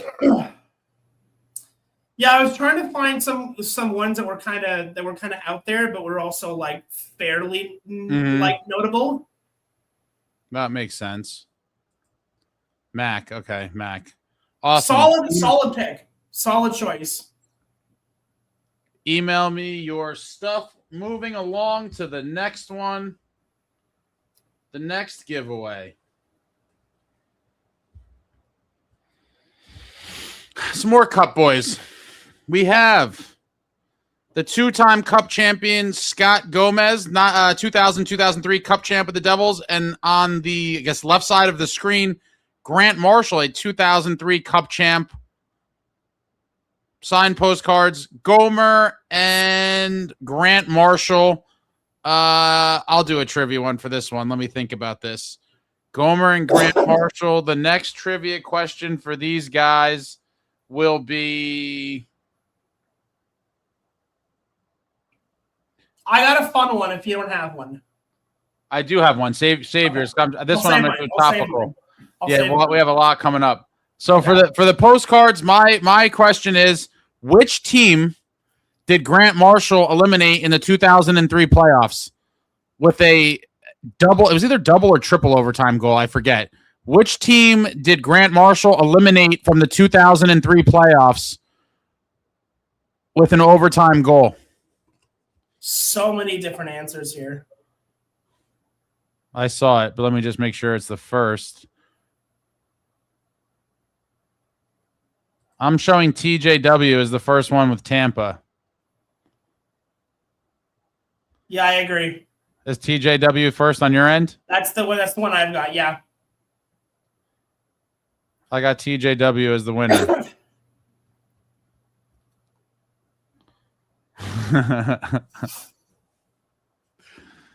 We have a bunch of people that came in after him. Brendan says TJW is once again the correct winner. TJW is racking up the W's. The W's. TJW is the winner. Let me put this aside. Okay. Let me put this on my list. Gomer,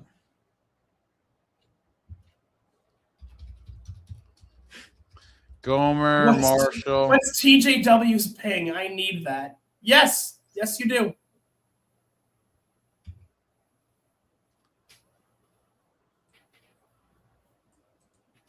Oh, this one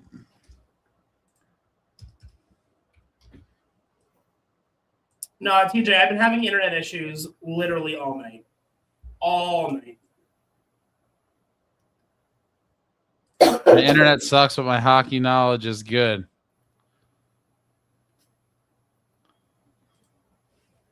All right, next.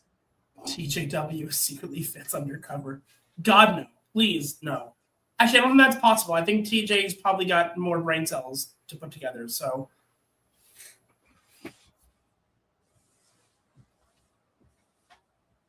Oh, man. Yeah, I'm not even... there's no chance I'm going to get to all this stuff. Some of this is going to carry over onto the new channel for... maybe I'll open up with a giveaway. Oh, no, it looks like you'll have to do another stream. No, I'm kidding. Yeah, but I'm going to have to figure out a more efficient way to do this because I wanted to give away even way more stuff. Right. We'll go back to your trivia question. This is for the Timo Meyer bobblehead clock. It could be Timo time 365 days a year, folks, with this Timo Meyer bobblehead clock. And Austin had a good trivia question. He's going to hit you with it. Hit him with it, Austin. What do you got? All right, here's the fun one. Which New Jersey Devil player had a thumb cut off in a farming accident? Wow. Yes, this is a real thing. I checked several times. Former player, correct? Yes. I think I know the answer to this as well. I didn't say which one had his hand cut in a Chicago incident. Okay, that would be too obvious. Yeah. Oh, we got one. I think we got one. Hold on. We got one. Dogzilla 77. The answer was Pat Verbeek.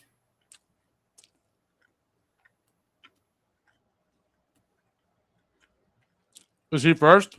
Yeah. Yeah, these cinnamon things from Domino's are crazy. And they're crazy without the icing.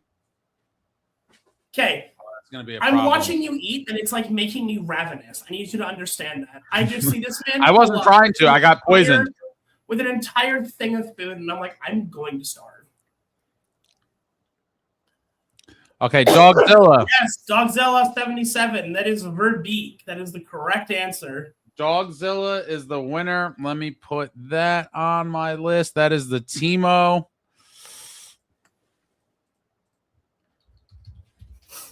Timo bobblehead.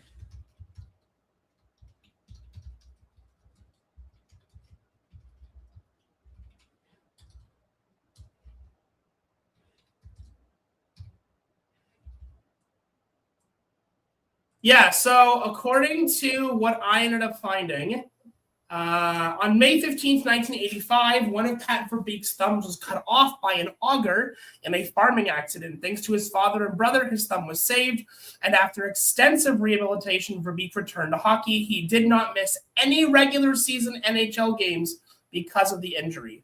What a trooper. What a trooper. Not one game was missed. Not one. It's an epic story.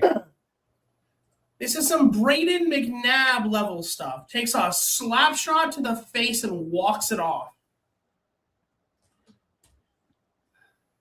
All right. The next item.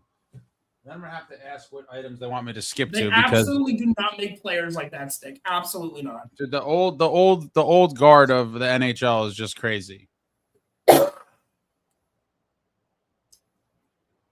Okay. The next item.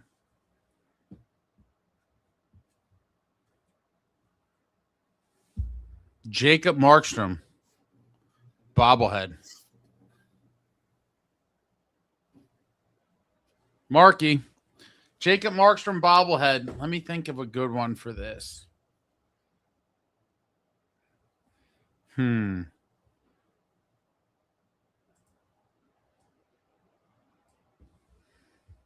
your time. I thought of one earlier, and then it left my brain. It left my brain.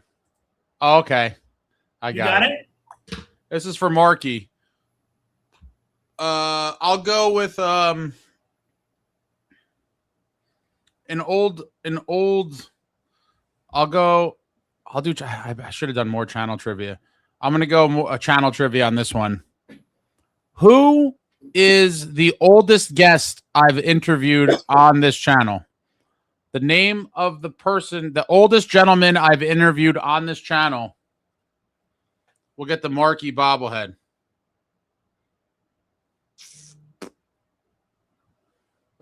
Snow Devil's our winner easily on this one, I think. Oh God, no. His sorry, Snow Devil. You were my screen is terrible.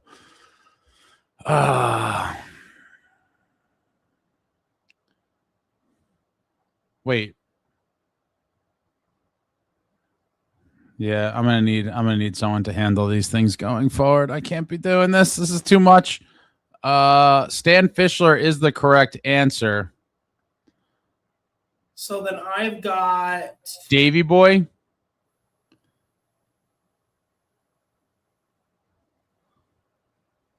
Davy Boy, I have. Yeah, everyone's saying Davy Boy. Yeah, I think so. Davy Boy was first. Yeah. Davy Boy, you are the winner.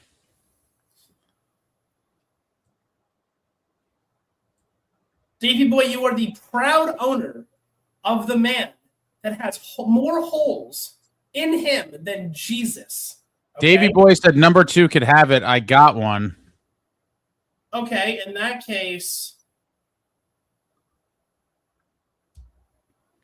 is it Snow Devil then?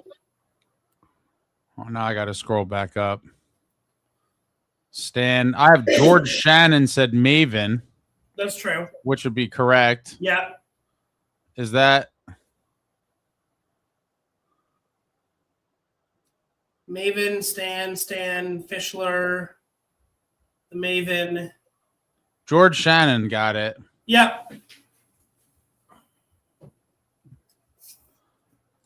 Yeah, George also won something before.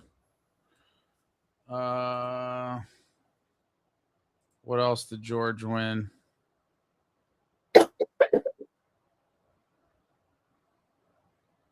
The Marty set. So now he's going to have that and Marky Bobble.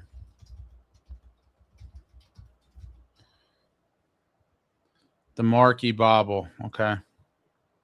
There you go. Congratulations to George. Wait, who was the one that originally won this?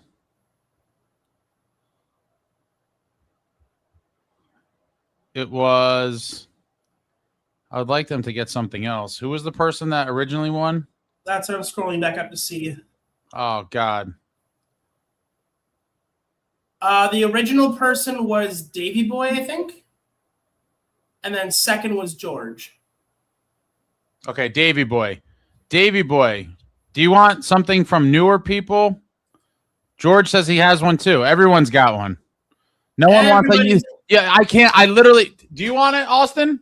I'll take it if nobody else wants it. Everyone already has it. I'll take it. The Marky's going to Austin. Oh wait. Was this was the prize, right? This was the item we were on? Yeah, it was the Marky. It was the bobblehead, yeah. Okay. All right, hold on. Let me update my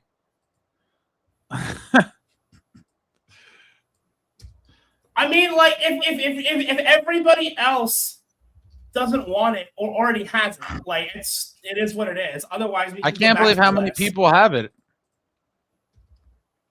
This is all because I live too far from the games. Okay. Well, that makes sense for you. I do my best. I tune into the games. I watch. I react, but I can't get there. Okay, guys. I'm sorry. Oh, hold on. They're saying Snow Devil was up next, but they don't have one. Snow Devil, if you don't have one, and you were next. Well, guess what, guys? Hold on one second.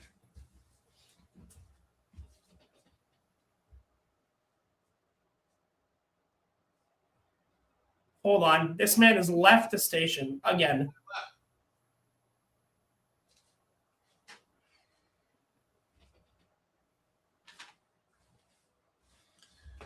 And Austin gets a Marquee bobblehead, and Snow Devil gets a Marquee bobblehead, and everybody gets a Marquee bobblehead. It's all coming together, folks. Everybody gets a Marquee bobblehead. I thought I had a backup. Snow Devil, congratulations. You are also getting a Marquee bobblehead. 1 second. Let me pull this up. So we got Austin. Collect. I don't have a Rock opening night puck. However, I do have a Martin Broder, I think, retirement puck. I have that. And you get a no move clause. And you get a no move clause. And you get a no move clause. Amen, J-Fay. Absolutely. It's an Oprah giveaway. Feels like it. All right. The next one. And then we're gonna get to the heavy hitters. We'll do the jerseys. The next one is so now I was just rummaging through a bunch of stuff for the show, but this is, I mean, obviously now there's going to be smaller things I don't get to just because of the interest of time. So stay tuned, folks, on the new channel. And if you somehow haven't heard my 700 plugs for it, speaking of the Devils. The new channel after tonight, there's going to be a monster giveaway show on there as well. Fairly soon, probably. Go subscribe over there. Who's a better actor, John Candy or Robin Williams? Wow, that's Robin Williams by a half mile.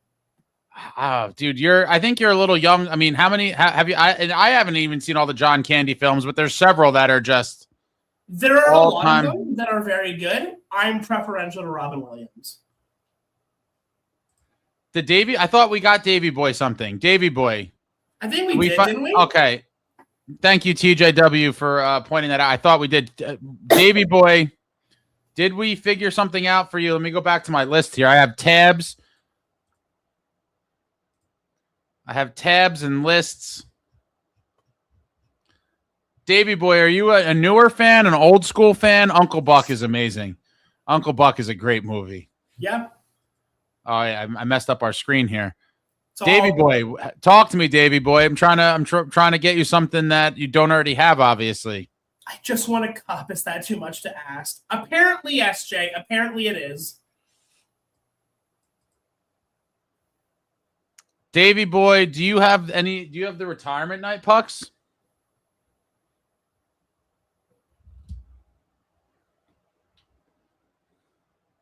Davy Boy wants pins. Oh, pins. Okay. All right, so Davy Boy, email me. I don't have them right next to me, but I definitely have pins. Let me just drop my email. Email me, and we'll get you some pins. I definitely have pins. They're just not like readily available. So shoot me an email. I'm putting you on the list as pins.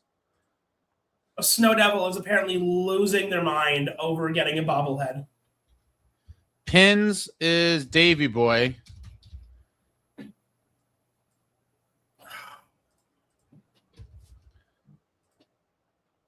Yes, Matthew, like bowling pins. We're going to send bowling pins in the mail.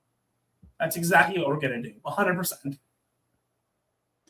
Planes, trains, and automobiles. Snow Devil. I love bobbleheads. It's going to be on my desk. So Mark, you better play like you did in last year's playoffs. It's a great piece of the desk. Hopefully it brings them some good luck and maybe you some is this at your work desk, your home desk? Cool Runnings. Oh man, Cool Runnings. Great movie. Phenomenal. I wish I got the pin. I never got that one. I think you should give something to Timo Time. He's had like 4 second places. Timo Time, are you in here, Timo Time? Are you still in here, Timo Time? Looking for Timo Time. Please come to the front desk. We're paging Timo Time. Paging Timo Time. Cheers to all you guys. We're coming towards the end here. We're gonna do a couple more. Thank you, Brian, for this. I totally didn't need this, but you know. Timo Time, are you a newer fan, an older fan? Talk to me. Let's get you something. Someone's petitioning for you to get a prize for 4 second place finishes, you're the King Fitzgerald, maybe. Don't. That was hurtful to Timo Time. That was deeply offensive. Prize. I getting even the prize for that statement. Newer. Hey, Timo you know Time what? is newer. The more people get on the bandwagon, the more people get on the wagon, the better. Oh, he's reaching. Let me see. Timo Time. How about a Dougie Hamilton mini jersey? Does that do it for you? It is Dougie Hamilton.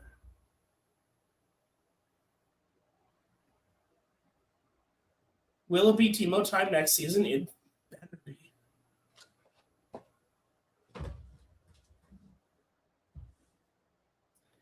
Give that to Austin? No.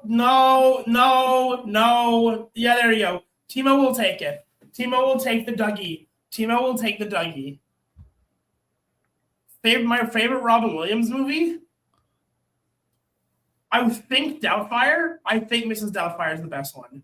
Hello. What? Doubtfire is amazing. Doubtfire is fantastic. All right, I was wait. like, no, and I was like, excuse me? It's so good. It's so Timo Time, congratulations. You are getting the Dougie mini jersey.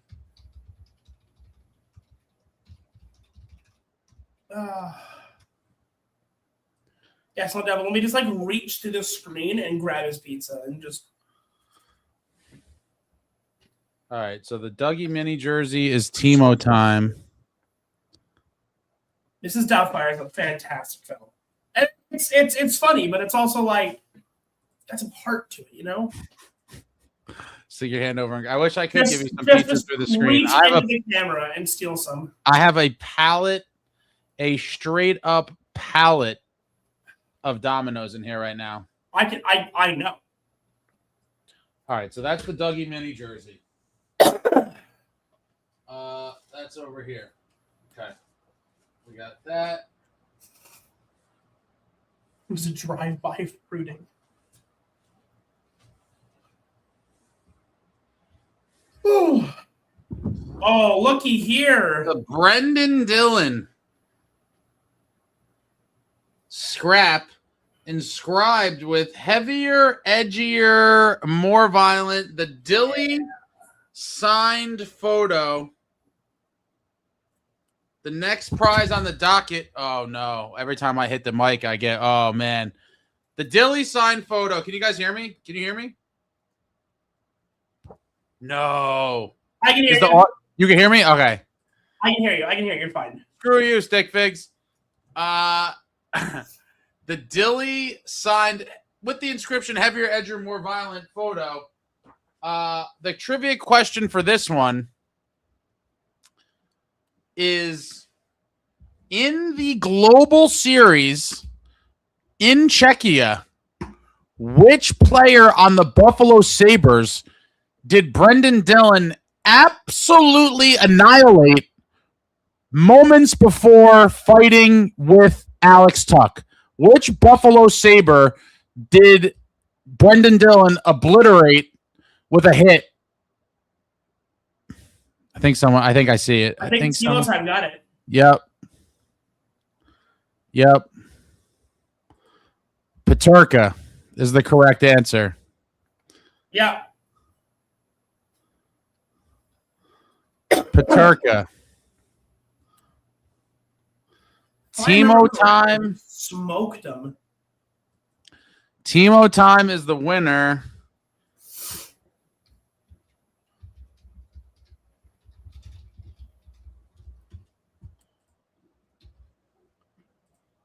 After Timo Time gets petitioned to get something, he immediately wins it. Funny how that works out, right? It's all coming together now. It's all coming together. Oh my God, this stuff is just everywhere. All right, what else we got?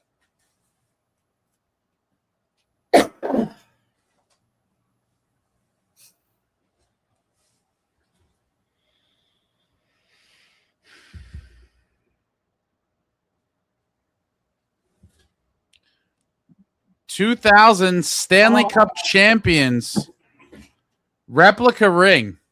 So good. Do you have this? I've got one of them. I think it's from 03. Let's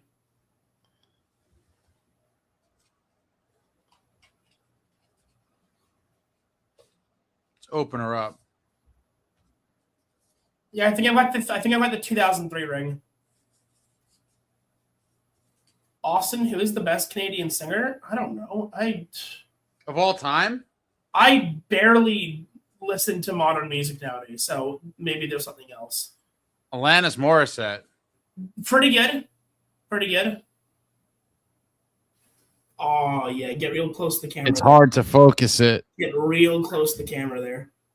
There you go. For Beautiful. a giveaway, this is pretty legit. I remember the first time I saw these. Legit question.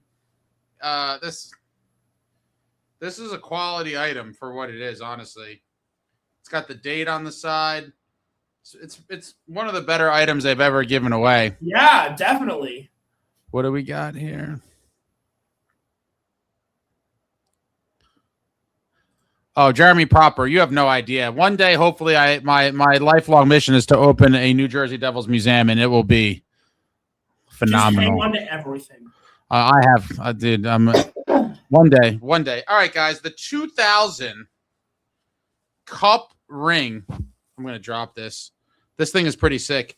Let me put this back in its little styrofoam. The 2000 Stanley Cup replica ring.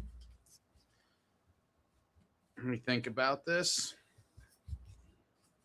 I mean, this one's pretty easy. Who won the Conn Smythe in 2000 as the most valuable player of the playoffs in the 2000 Cup season? Who won the MVP, the Conn Smythe Trophy as MVP of the playoffs? You guys got this. This is a good one. This is a real easy one. Real easy. Who are you showing us first on your end?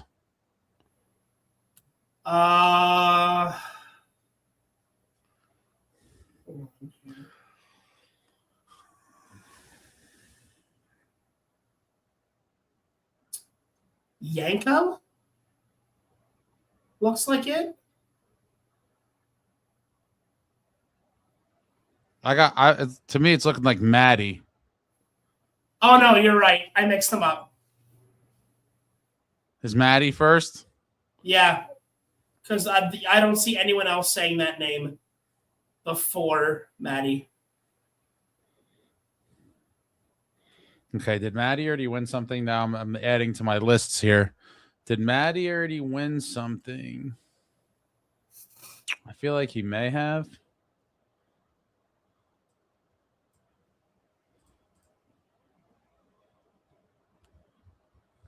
Or maybe not.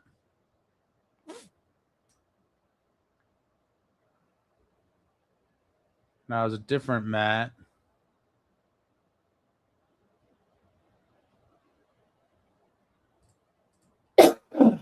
All right, this is the 2000 ring.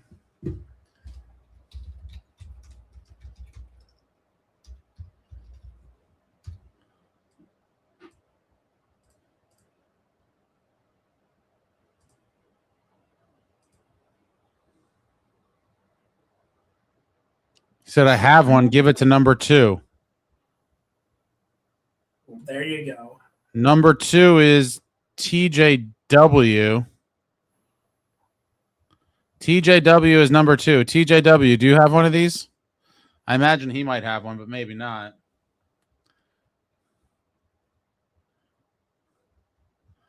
TJW, do you have? He has one too. It's going down to number 3. The generosity of the folks here paying it forward. What a great group of fans here.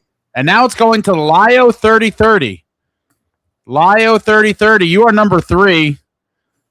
And it looks like you are the winner. Lio 3030. Lio was next up on my screen as well, TJW. That's what I've got. Yeah, I know. So people have to understand. My apologies if you thought your order was different on your screen. It definitely looks different than. Yeah, everyone's confirming Lio was 30. Yeah. So Lio 3030. Let me update my sheet. You guys are being absolutely fantastic, by the way. You guys are just being totally honest. Like, yeah, I already got that, or yeah, I already won something. Pass it to the next person. That's so great. Man. Lio, so let me paste the email. Shoot me your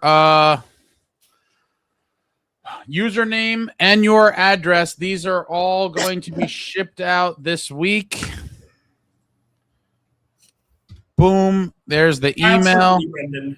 Obviously, if you're just coming in here for the first time, obviously go subscribe to the new channel, Speaking of the Devils, where I will be permanently after tonight. We will have live streams. We're going to have videos. There's going to be a bunch of exciting stuff over there. So go subscribe, please. Okay, I'm just scrolling. Oh, I hit the wrong thing again. All these people casually saying, yeah, if this piece of Devils, you can pass it on. The community is amazing. I hope to get there one day for my future nephews. Why future nephews? You're a strict no kids already, Stick Figs? Great community. Yeah, you guys are the best. All right, next one. You guys are fantastic. All right, so this is in the stash.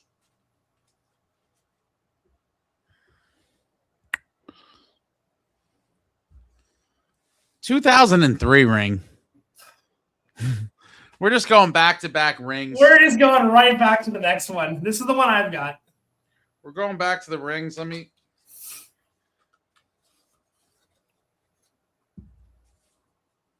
But Justin, are you already subscribed to Devils Den Hockey?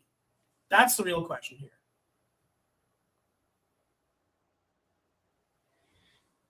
This is the it's so hard to get small things like this in focus, but the 2003 ring. Yep.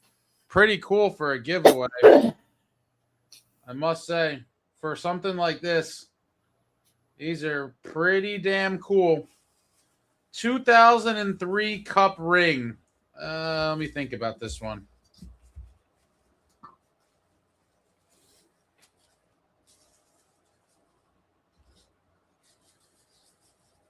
Good man, Justin. Good man. You guys, some of you guys are funny.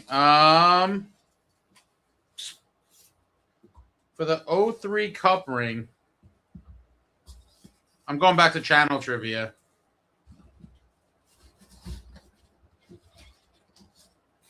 Oh, boy. I'm really butchering this. Who was, for the 03 Cup ring, who was the first member of the 2003 Stanley Cup champion Devils that I had a sit-down interview with on the channel?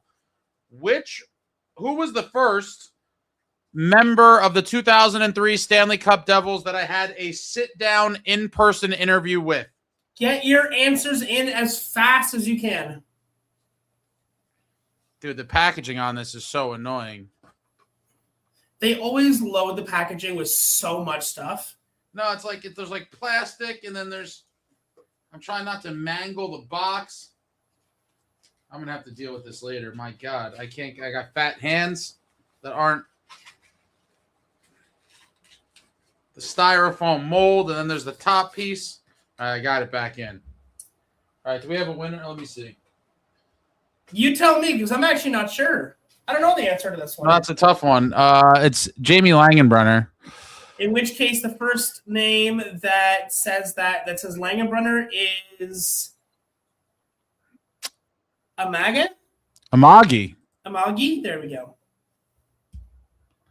Amagi has won the 03 Cup ring.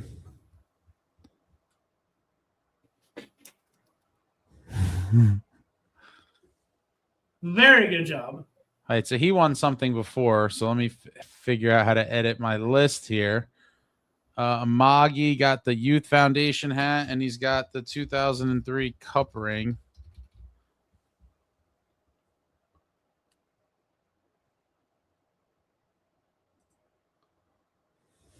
The answer is Tom Fitzgerald, New Jersey legend. Snow. The items have not been shipped out yet. Don't make Ace take it back. Snell, there's a new channel. There'll be videos on everything all summer long. There'll be streams. There'll be videos. I at this point, I don't know if I'm being trolled, but obviously, guys, if somehow you are not aware yet, Speaking of the Devils. Speaking of the Devils, if you just came in the last minute that I haven't mentioned it, speaking of the Devils, link in the chat. There will be videos on whatever acquisitions the New Jersey Devils make. I hate that this thing does that. It's all good.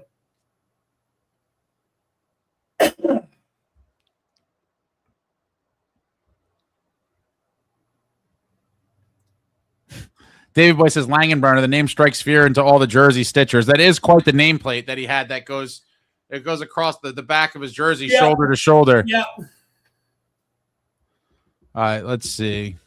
All right. I guess I'm going to end it with the two jerseys.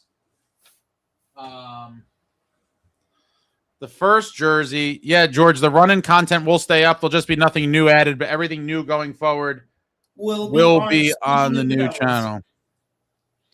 I gotta think of a good one. The next one. This is one of the big boys that everyone was waiting for. This is here we go. The big ticket items. Oh shit! A brand new Adidas jersey. You got the tag there. Yep. This is for the big fellas out there, which I'm a proud member of. This is a 56, which I believe is like a 2X. Although these Adidas jerseys were cut not to my liking personally as a big man. I like the old ones better. The old school jerseys are cut much bigger, by the way. Pro tip for the big fellas. They are. They're old school. But this is Adidas Devils 56 with the tags. I got to think of something good for this. I feel like this should be like multi questions. I have a question that has two answers. That you would need both to get it right. This is it is a blank execution. Is that execution? Yeah. No name on the back. Yeah. I'm trying to think of it. This should be something. I might hit him with a 2-pronger here. Go for it. What's up, Bobby? This is going to be channel trivia and Devils trivia, I think. Let me think about this for a second.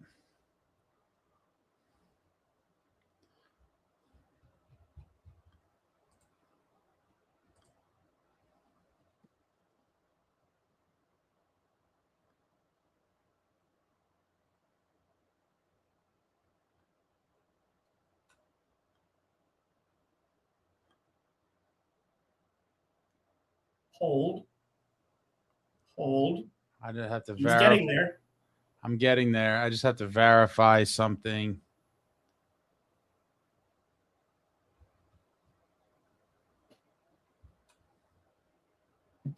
All right, 2-part question, folks. 2-part question for the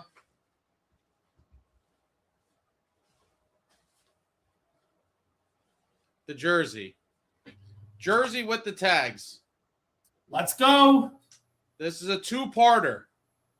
2-part question.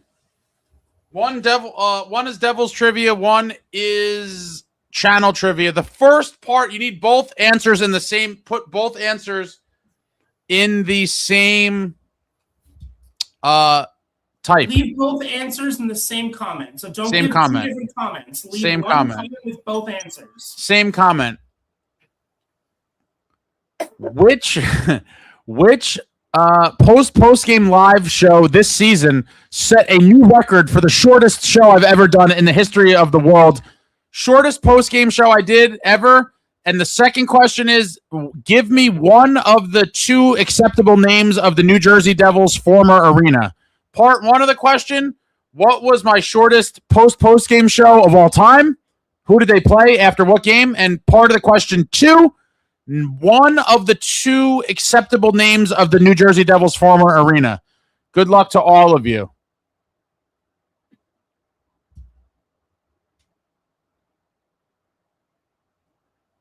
I think we have a winner. Is it the game I'm thinking of? No. It's No? completely unrelated to the game. It's completely unrelated to the game.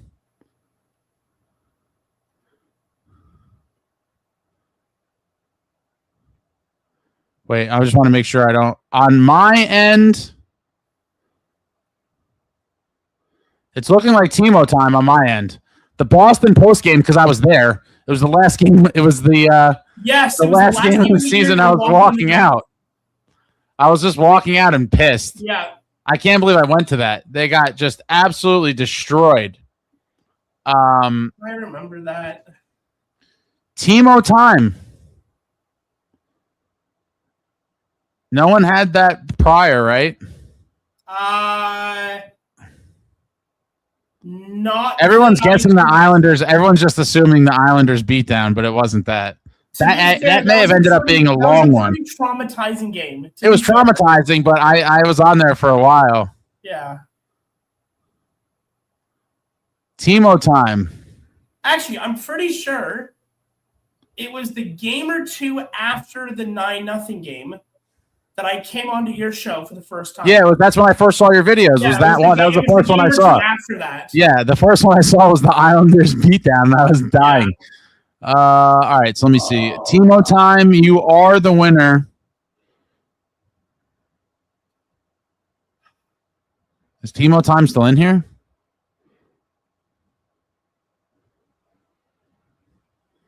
Timo time, are you alive, sir? Okay, Timo time. Timo time. Timo time's here. Timo time's here. We're fine. We're good. All right, where's his? This guy's just racking up now. Went from nothing to a free giveaway to getting 2. Yeah, he got the Dougie mini jersey, the Dilly signed photo, and the jersey. Yeah. Yeah, it was the Boston game where he was leaving the arena. It was in the dark. And I remember watching that video. I remember watching that live, and there was, like, I can't remember who it was, but there's some guy who's walking behind you giving, like, the weirdest facial expression as you're like, I'm done. I can't deal with this anymore.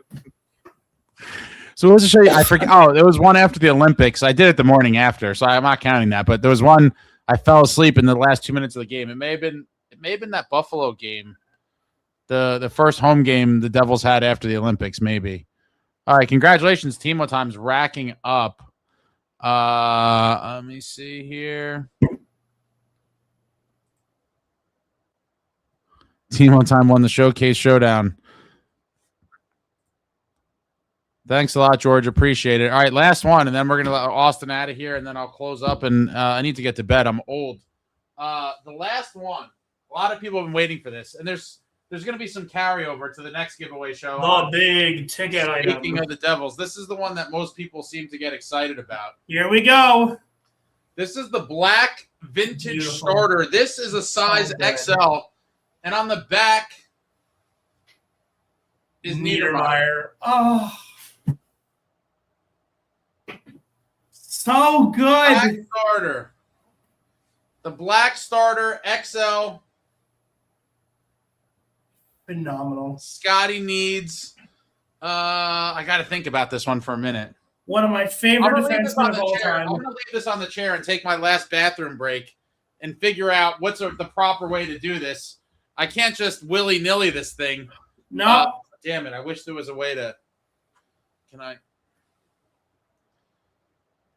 No, I'm just going to have to leave it on the chair. Guys, that jersey is beautiful. And move the mic.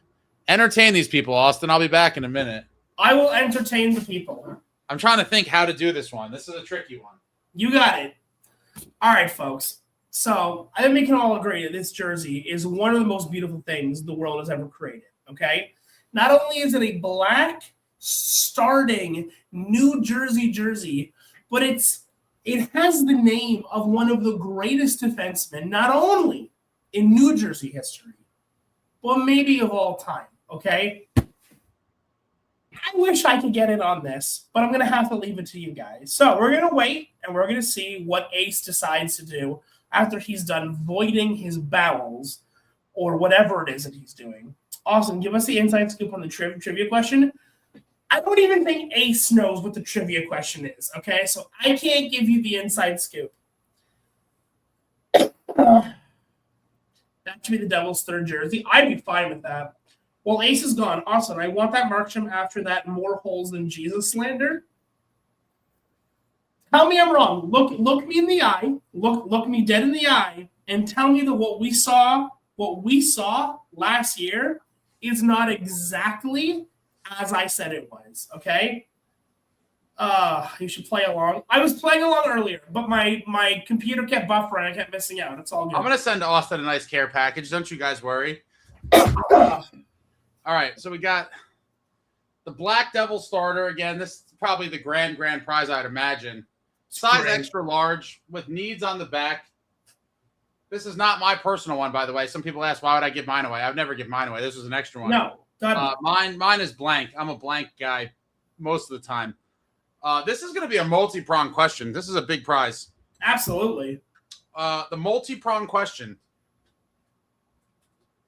is going to be.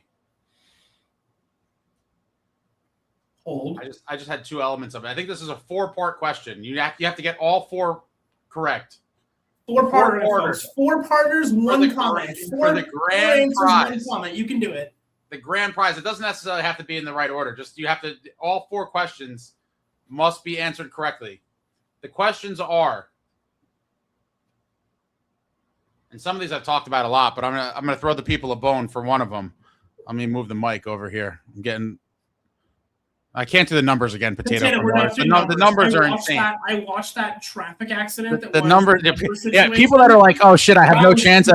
Some of the people that think they have no chance at getting the 4 questions are like, "Let me just do the numbers." Yeah, everyone's like, now all of a sudden everyone's a fan of the numbers again. No, the minute you said numbers, I was like, "This is gonna end off." I've done it so many times; it's never went on that long. Yeah, let's do 1 through 1,000,000. 1 through infinite. All right, the 4 questions. 4 questions.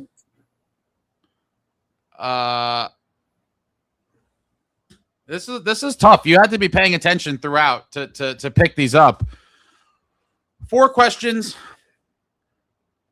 Who was my favorite all-time player? So my favorite all-time player is question number 1. Number 2, which player really solidified me as a hardcore New Jersey Devils fan?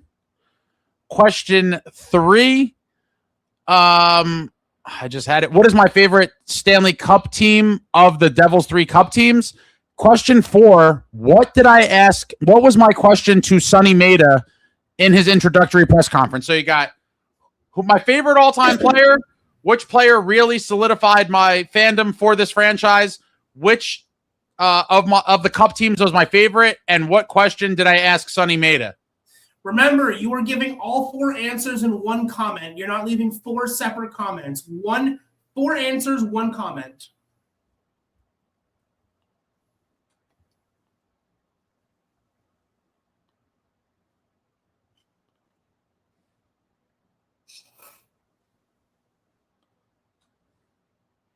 Hold up. I know some of the answers to this, but no, yeah, it's a hard one.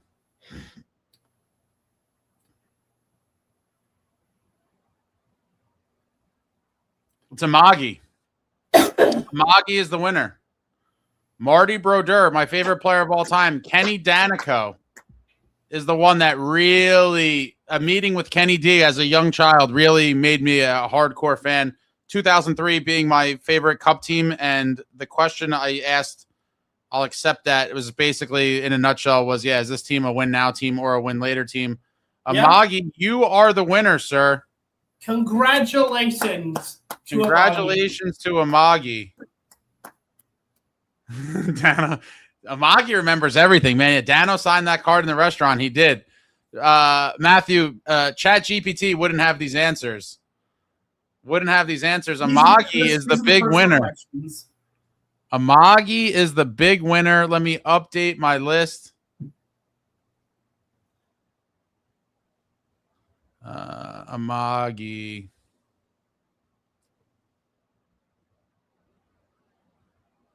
what happened to Instagram and X? Oh yeah, I'll do that right now. See, there's just too many things. Is Amagi on here? I thought he won something. Here's the thing, though. The first two questions, there are so many potential answers. Like there are dozens of answers to those two. If you're just guessing, but I've talked about it. It's like some of these people just, Amagi has been around for a while. Amagi was one of the first people that was one of my first subscribers as well, like way back. Good guy. Great guy. Ryan says, great time on this channel. Look forward to seeing you on the channel. Thank you, Ryan. All right, yeah. So someone said something about Instagram and X. Okay, let me do that real quick because I'm not trying to. All right, so the first person to let's see. All right, these are done. You too, Amagi. You too, buddy. I still have those pictures, my guy. Still got those pictures. All right, these are over here. All right. The first person to post so here's the challenge for X. You have to go on X and quote tweet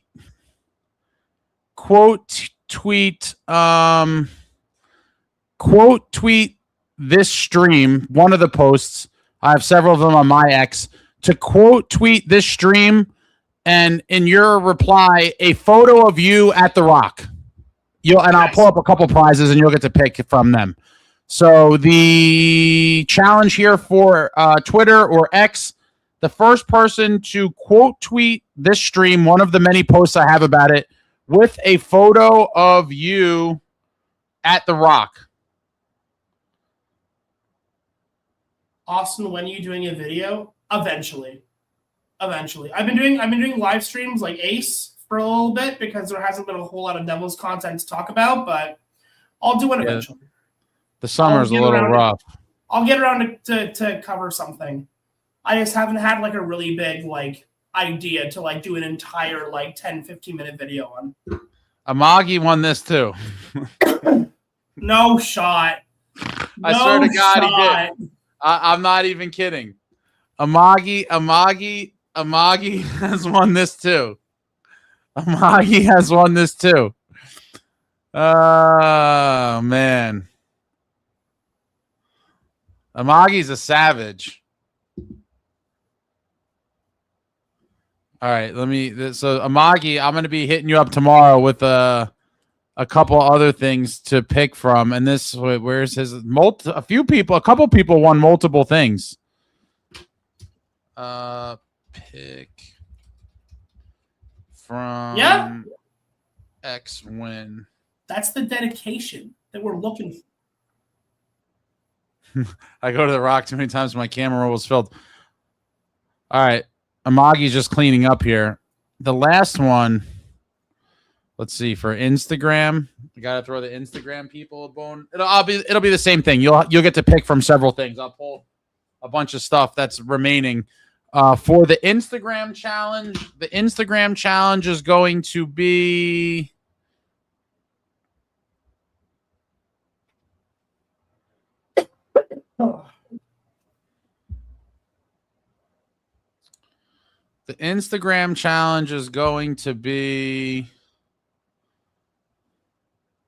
We'll get you back, Stick. We'll get you back.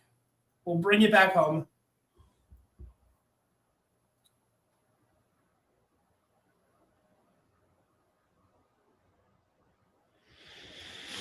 How do I do an Instagram thing?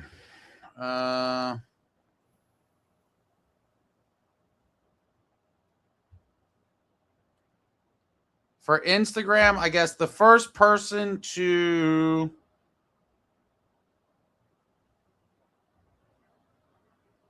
post any Devils photo and tag me in it. Any Devils photo. It could be a player. It could be yourself. A post or a post or a story or whatever. Some sort of Instagram post and tag me in it and you'll be the winner. Yeah. On the Instagram. That's a very straightforward challenge. Stick, that would be fire to meet you as well, buddy. If I ever get down to the US to see a game, I'll definitely let people know ahead of time. I'm Do not you allowed have to any enter plans the to make? US. Do you have any? Pyro, what did you do? Do you have any plans to make the trip? Eventually, I'm trying to put money aside so that I can actually like come. You know, there's always that one part of the season where they have like a week of home games. I want to come down for like a couple of those. The winner, the winner of this is Brendan Ma 89, and the thing that he posted was the thing that he posted was the Devils press release when Fitz got fired. That is hilarious. That's a Devils picture. Brendan, is that Brendan Plays? Is that you, Brendan? That is you. Okay, Brendan Plays. Brendan. Congratulations. You won I think you won something else too. Amagi, I think, is the big winner on the night. Timo Time 28 did really well too. Brendan Plays, where are you on this list? I know you're here somewhere. Yeah, Brendan Plays is pick from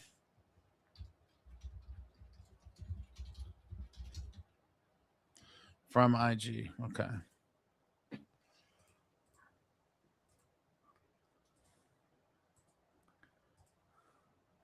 I'm dropping my email again.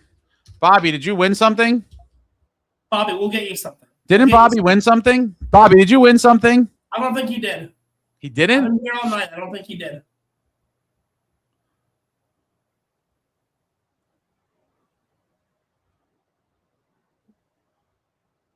Bobby, do you win anything? Bobby.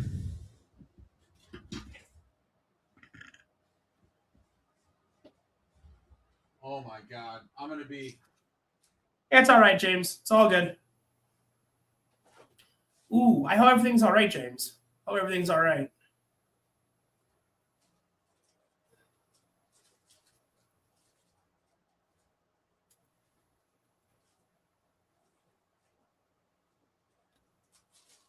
I shouldn't have stacked this stuff the way I did. Once you guys get everything in the mail, you should take. All right, Bobby, you're a winner. Bobby's a winner. The Domino's palette, absolutely. All right, Bobby, what do you want, Bobby? You want a Niedermeyer night puck, Bobby, or a Scotty Stevens? Ooh, that's a tough one. Not for me, but. Send Bobby a lava cake. Yes. I wish I could give you guys food through the screen. I don't want this around me. This is poison. This is a yeah, it's a bad situation right now. There's a pallet of Dominoes. All right, Bobby, what are you doing? Bobby.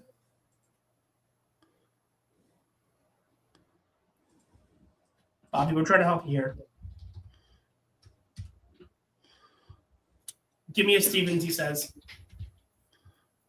All right, give me 1 second. Awesome, Bobby, you are a winner. You put this in here.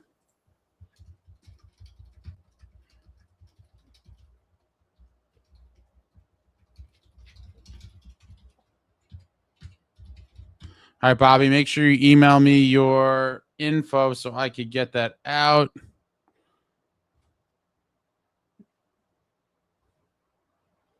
Perfect. All right, Austin.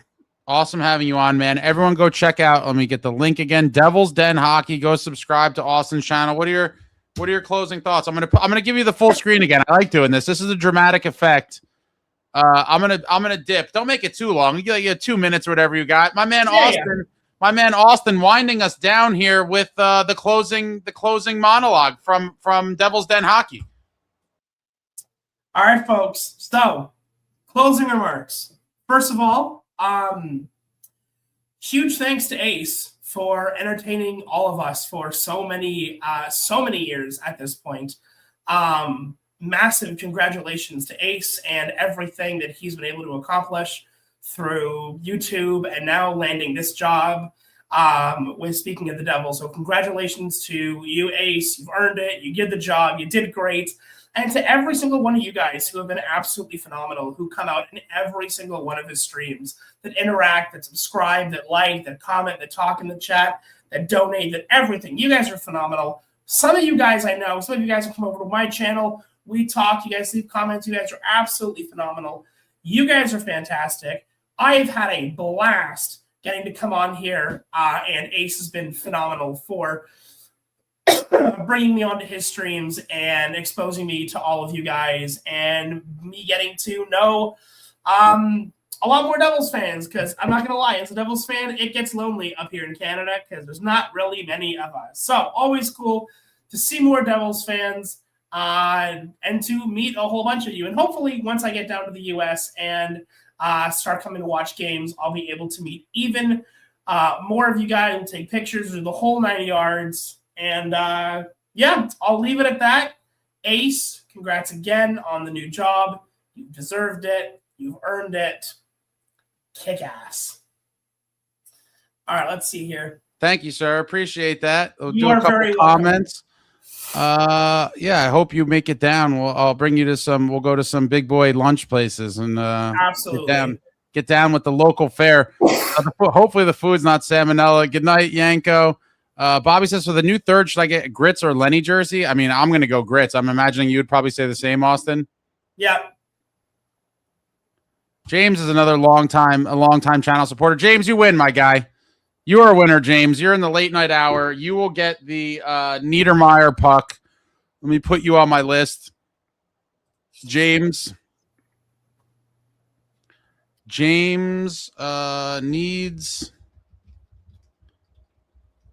needs retirement puck. James.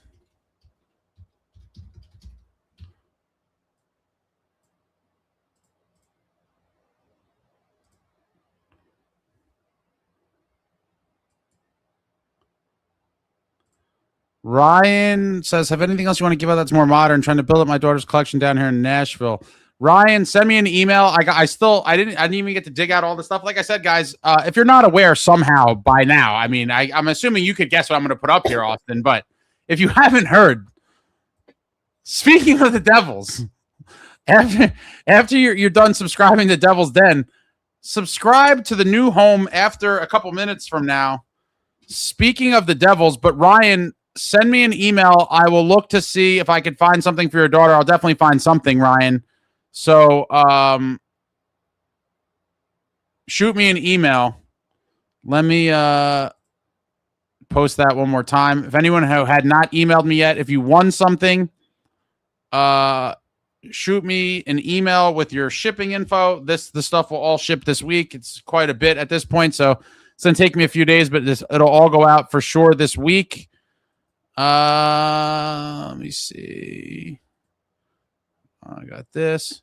All right, Austin, my man. I will talk to you soon, sir. Appreciate your time. You like too. The new studio. You're going to get a package. Make sure you email me your address as well. I'll email you my stuff. I'm going to have some studio donations for you for sure. And yeah, hopefully we all see an exciting winning team next season. That's the hope. That is the hope. Appreciate you, man. Great talking to you, Austin. Go check him out, Devil's Den Hockey. The link's been posted a million times. Austin, I'll talk to you soon, my guy. Talk to you later, Ace. My man, later. And there he is, Austin from Devil's Den Hockey. Go subscribe to his channel. Do a couple more comments. Cheers. Thanks for the post games. Made these last 2 seasons more entertaining. The post games are not going anywhere. Oleg, new channel. Check it out. The post game show will be on the new channel all the time and bringing you a lot more in-depth coverage. Cheers to all of you guys. Do a little farewell shot. Thanks to my buddy Brian. It's been fun, guys. It's been fun. I'm scanning the chat. I need to go to sleep. I'm old. But make sure you subscribe to the new channel.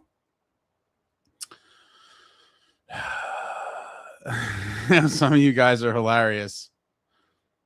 It's going to be the same studio. It may be eventually reworked before next season, but it's going to be the same studio for away games and some of the videos and stuff. But you will see me in different places throughout the arena, you know, and all of that. But yeah, I just have to say thanks again, guys. None of this was possible without you guys. I appreciate each and every one of you for your support over the last couple years. This has been a fun community. Hopefully we continue on the new channel, and hopefully you guys get some new and exciting Devils coverage in addition to some of the other folks covering the Devils out there. I can't say thank you enough. You guys made this all possible. Cheers to all of you. Thank you all so much. And this is it. This is the final stream. Catch me on the new channel. And that's it, guys. That is it. This has been a great time. All good things come to an end. And as of when I sign off here, it's over. Speaking of the Devils, the new channel, nj.com. Thank you to everyone at nj.com for this amazing opportunity. I look forward to getting to work. And that's it, guys. Some of these funny comments. But yeah, look forward to continuing everything we've been doing over there. I'm going to hit you with the...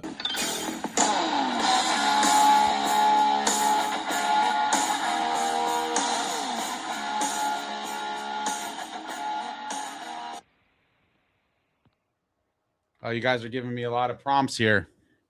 The future is bright, guys. The future is so bright. It is bright. I think next season can be a very good one for the New Jersey Devils. Big summer ahead for Sonny Maeda, as we all know.